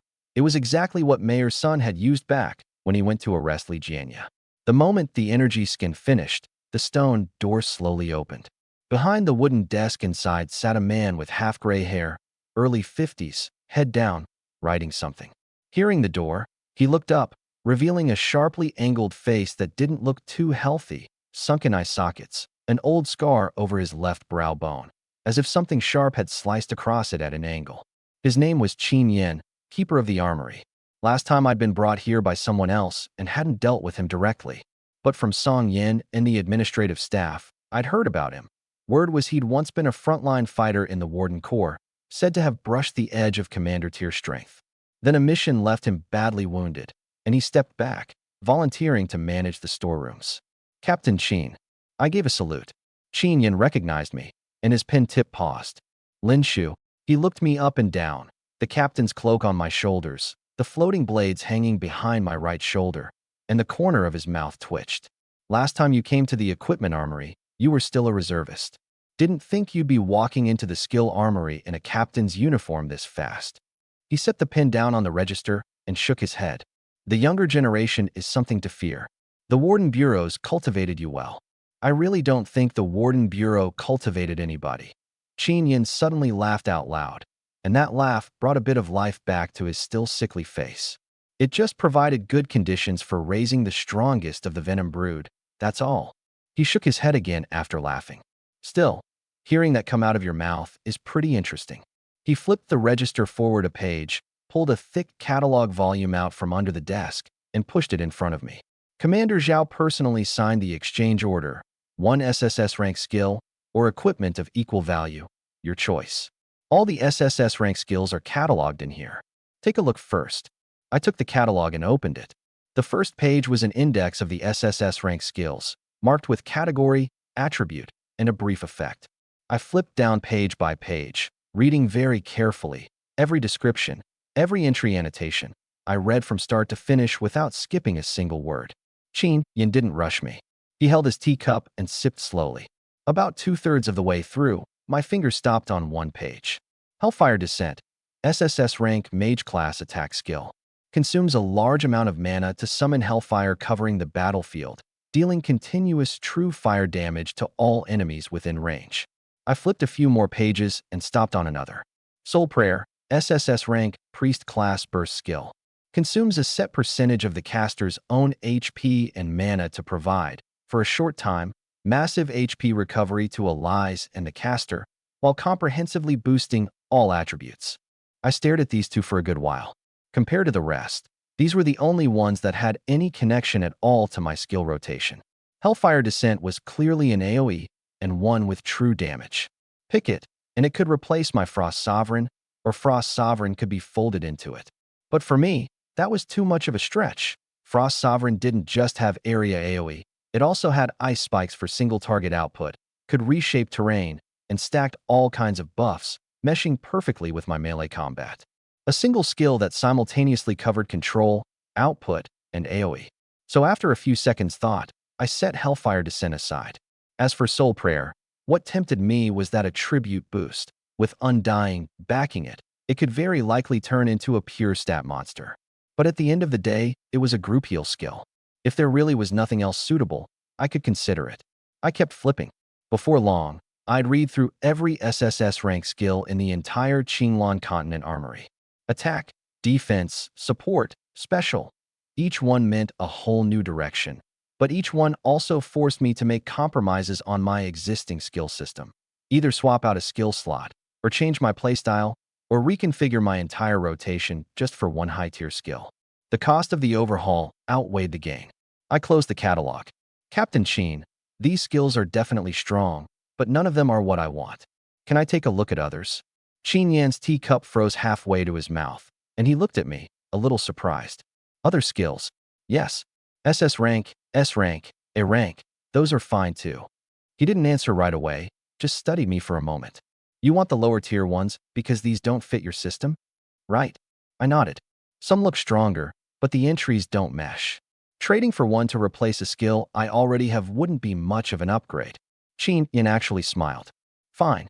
An SSS rank can be exchanged for 2 SS ranks or 6 S ranks. A ranks give you even more. Pick them yourself. We'll tally it up after. Even if you grab a few extra, it's no problem. I see you've got an SSS rank mission certification on you. We can just offset it with that later. Thank you, Captain Qin. I nodded, turned, and walked toward that row of metal racks. The truth was, for me as I am now, one more skill wouldn't do much for my overall strength. But swapping for other skills was a different story. I could pick out ones with good effects to use as sacrificial material, strengthening the skills I already had, and I could even use HP to push skill levels higher. so I wasn't in any hurry about that SSS rank skill. Soon enough, I found a good fit in the SS rank section. SS rank Ranger skill Forest Ranger. On use, greatly boosts agility and attack speed. The core is triple shot. Fire 3 arrows in a row, each hit on the same target stacking armor break, and when the final arrow lands, it deals 3% true damage to the target. The instant I saw it, ice spikes leapt to mind. From the earliest rain arrows all the way to my current ice spikes, it was about time for another upgrade. Handling dungeon adds was a breeze, but against those alien powerhouses in the fragment worlds, it ran a bit soft. If I could fold the triple shot into it, single shot into 3, tripling my burst density outright, and pair that with armor break and the Overlord armor strip effect, 3 ice spikes would be plenty to tear open an enemy's defense. On top of that, it boosted agility and attack speed, which fit my melee combat perfectly. Sure, it was a ranger skill, but don't forget, my sacrificer is an all-skill class, not picky in the least. Worst case, I skipped the skill body itself and just stripped the entry out whole. I set it aside. Next, in the S-rank section, I found a defensive skill. S-rank skill the Guardian's Counter. As a pure shield, it's more than an order of magnitude worse than my HP shield. But its entries are genuinely great. 1. It reflects a set percentage of damage when hit. 2. An attacker hit by reflected damage has a chance of being inflicted with negative effects like stun or slow. The shield didn't matter to me. Those 2 entries were the real gold. Back when I was trading blows face-to-face with Duan Hong, my shield could soak the damage, but I had no counter move. I could only hack away at him one swing at a time. With these 2, the shield went from pure passive defense to an offense-defense in one deterrent.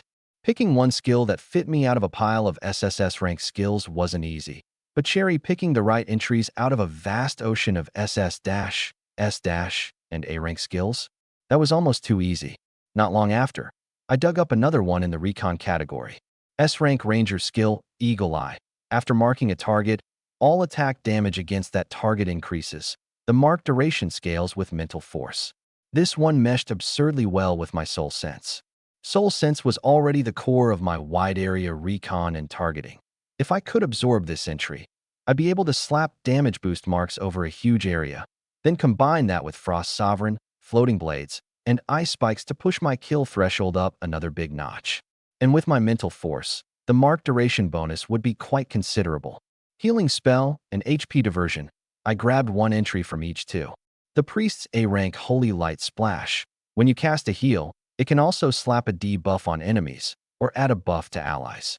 The Mage's B-rank Mana Backflow. When mana refills to full, all skill cooldowns are reduced for a short time. On their own, these entries weren't strong, but the moment they were slotted into my rotation, it was a completely different matter. Finally, I looked at that one empty skill slot, thought about it for a good while, and walked over to the warrior section. Melee output had started out as pure meme for me, but by now it had become one of my main methods. Since I was level 30 and had an extra skill slot anyway, I didn't mind allotting one to melee. After sifting through the warrior section for a while, I took a liking to an A-rank skill. A-rank warrior skill, Fast Slow Blade. Passive, you can actively adjust the weight of this strike, up to a cap of strength value times 2. Active, choose Fast Blade or Slow Blade. Led with Slow Blade. If it lands, it breaks armor and triggers an unavoidable Fast Blade. If you're attacked by an enemy while using Slow Blade, you can instant cast an unavoidable Fast Blade. Led with Fast Blade, and the following Slow Blade deals double damage. Damage scales mainly with strength and agility. No cooldown, no cost. This Fast Slow Blade was a notorious dirty trick. The nastiest thing about it was catching you off guard.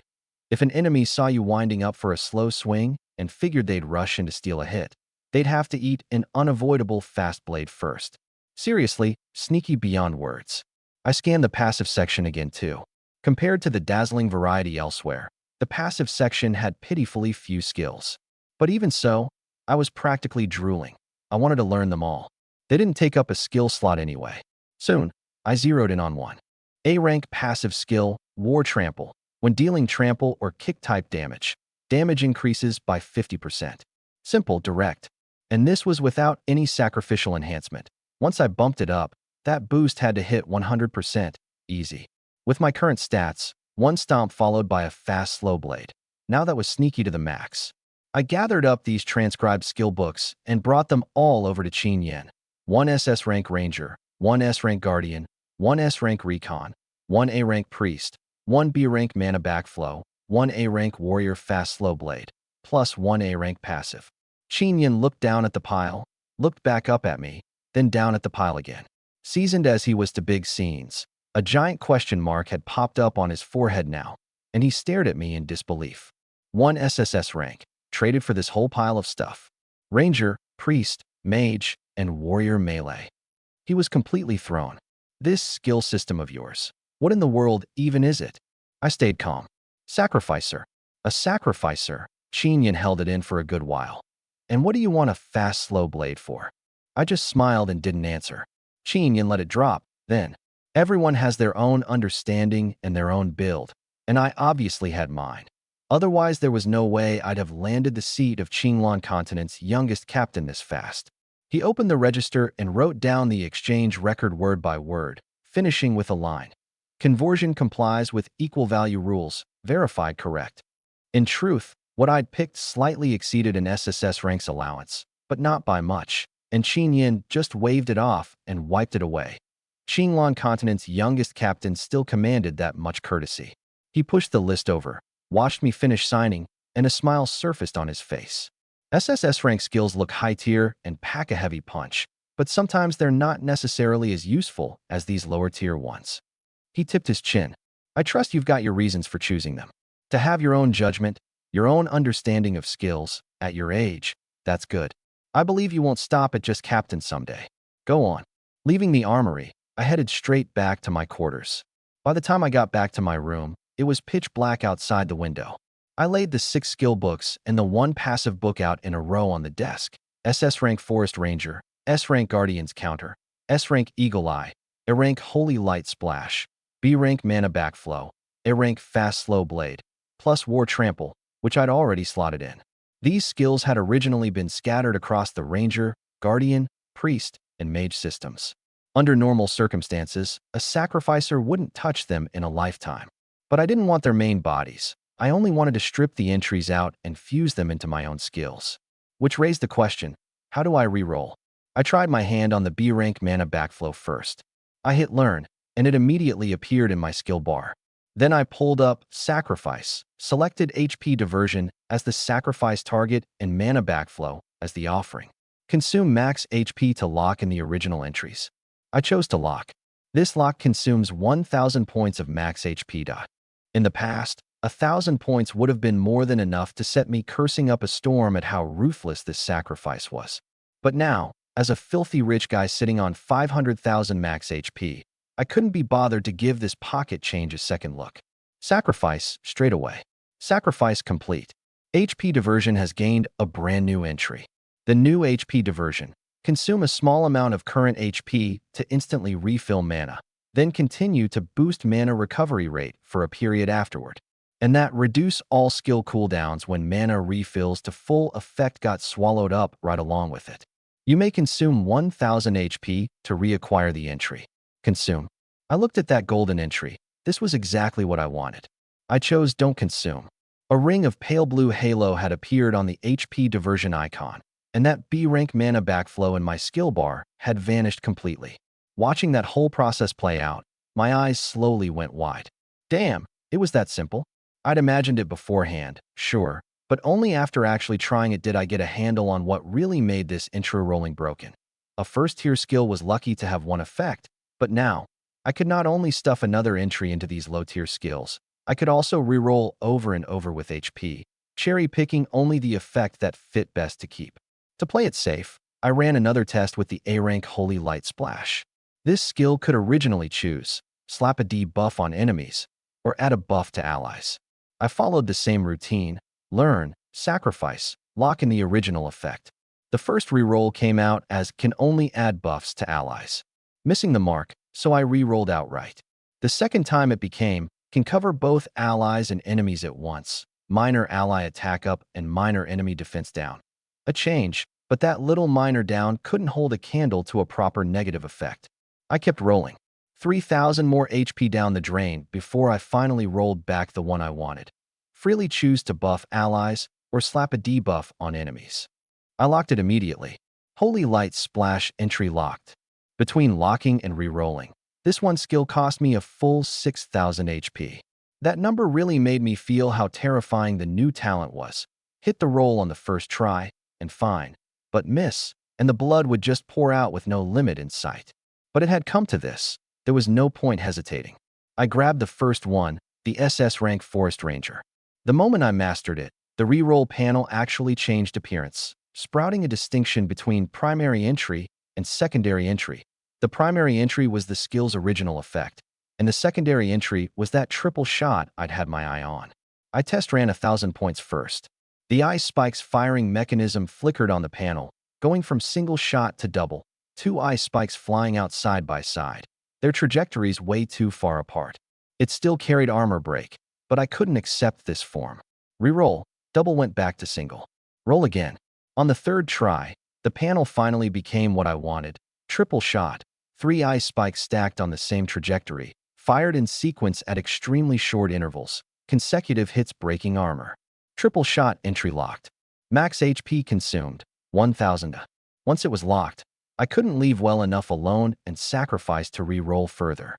First it rolled out, attacks carry a freeze effect. Not bad, but still a bit off.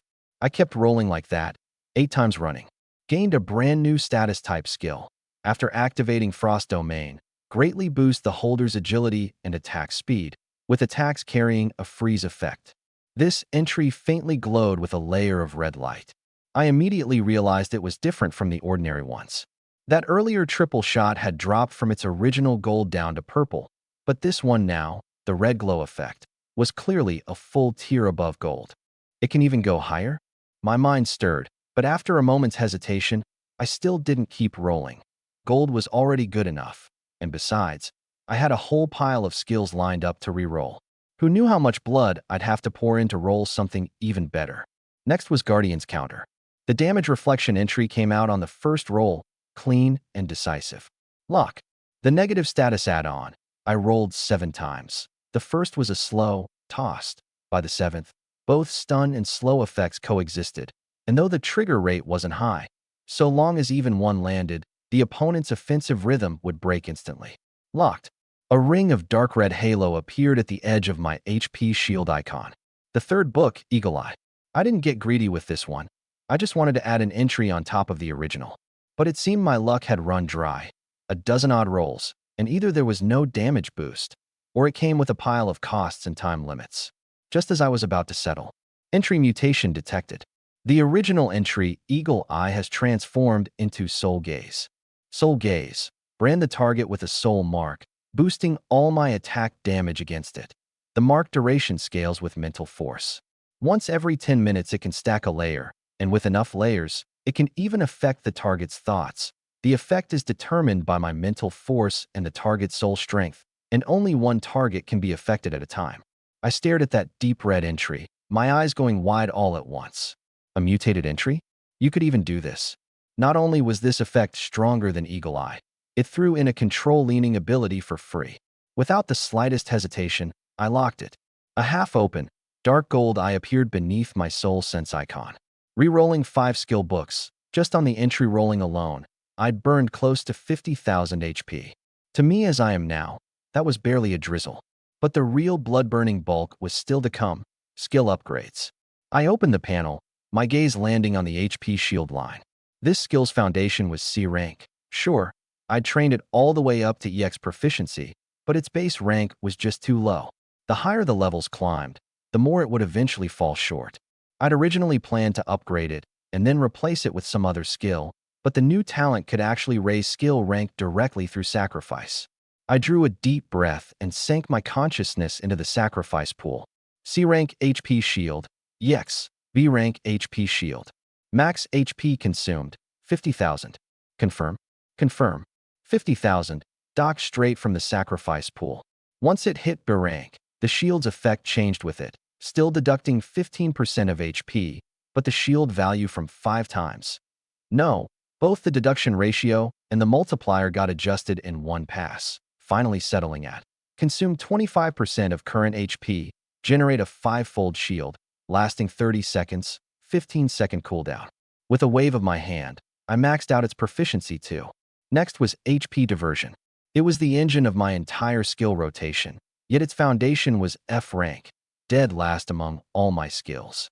I bumped it from F to E first, then pushed it to EX, then drove it all the way up to D rank EX.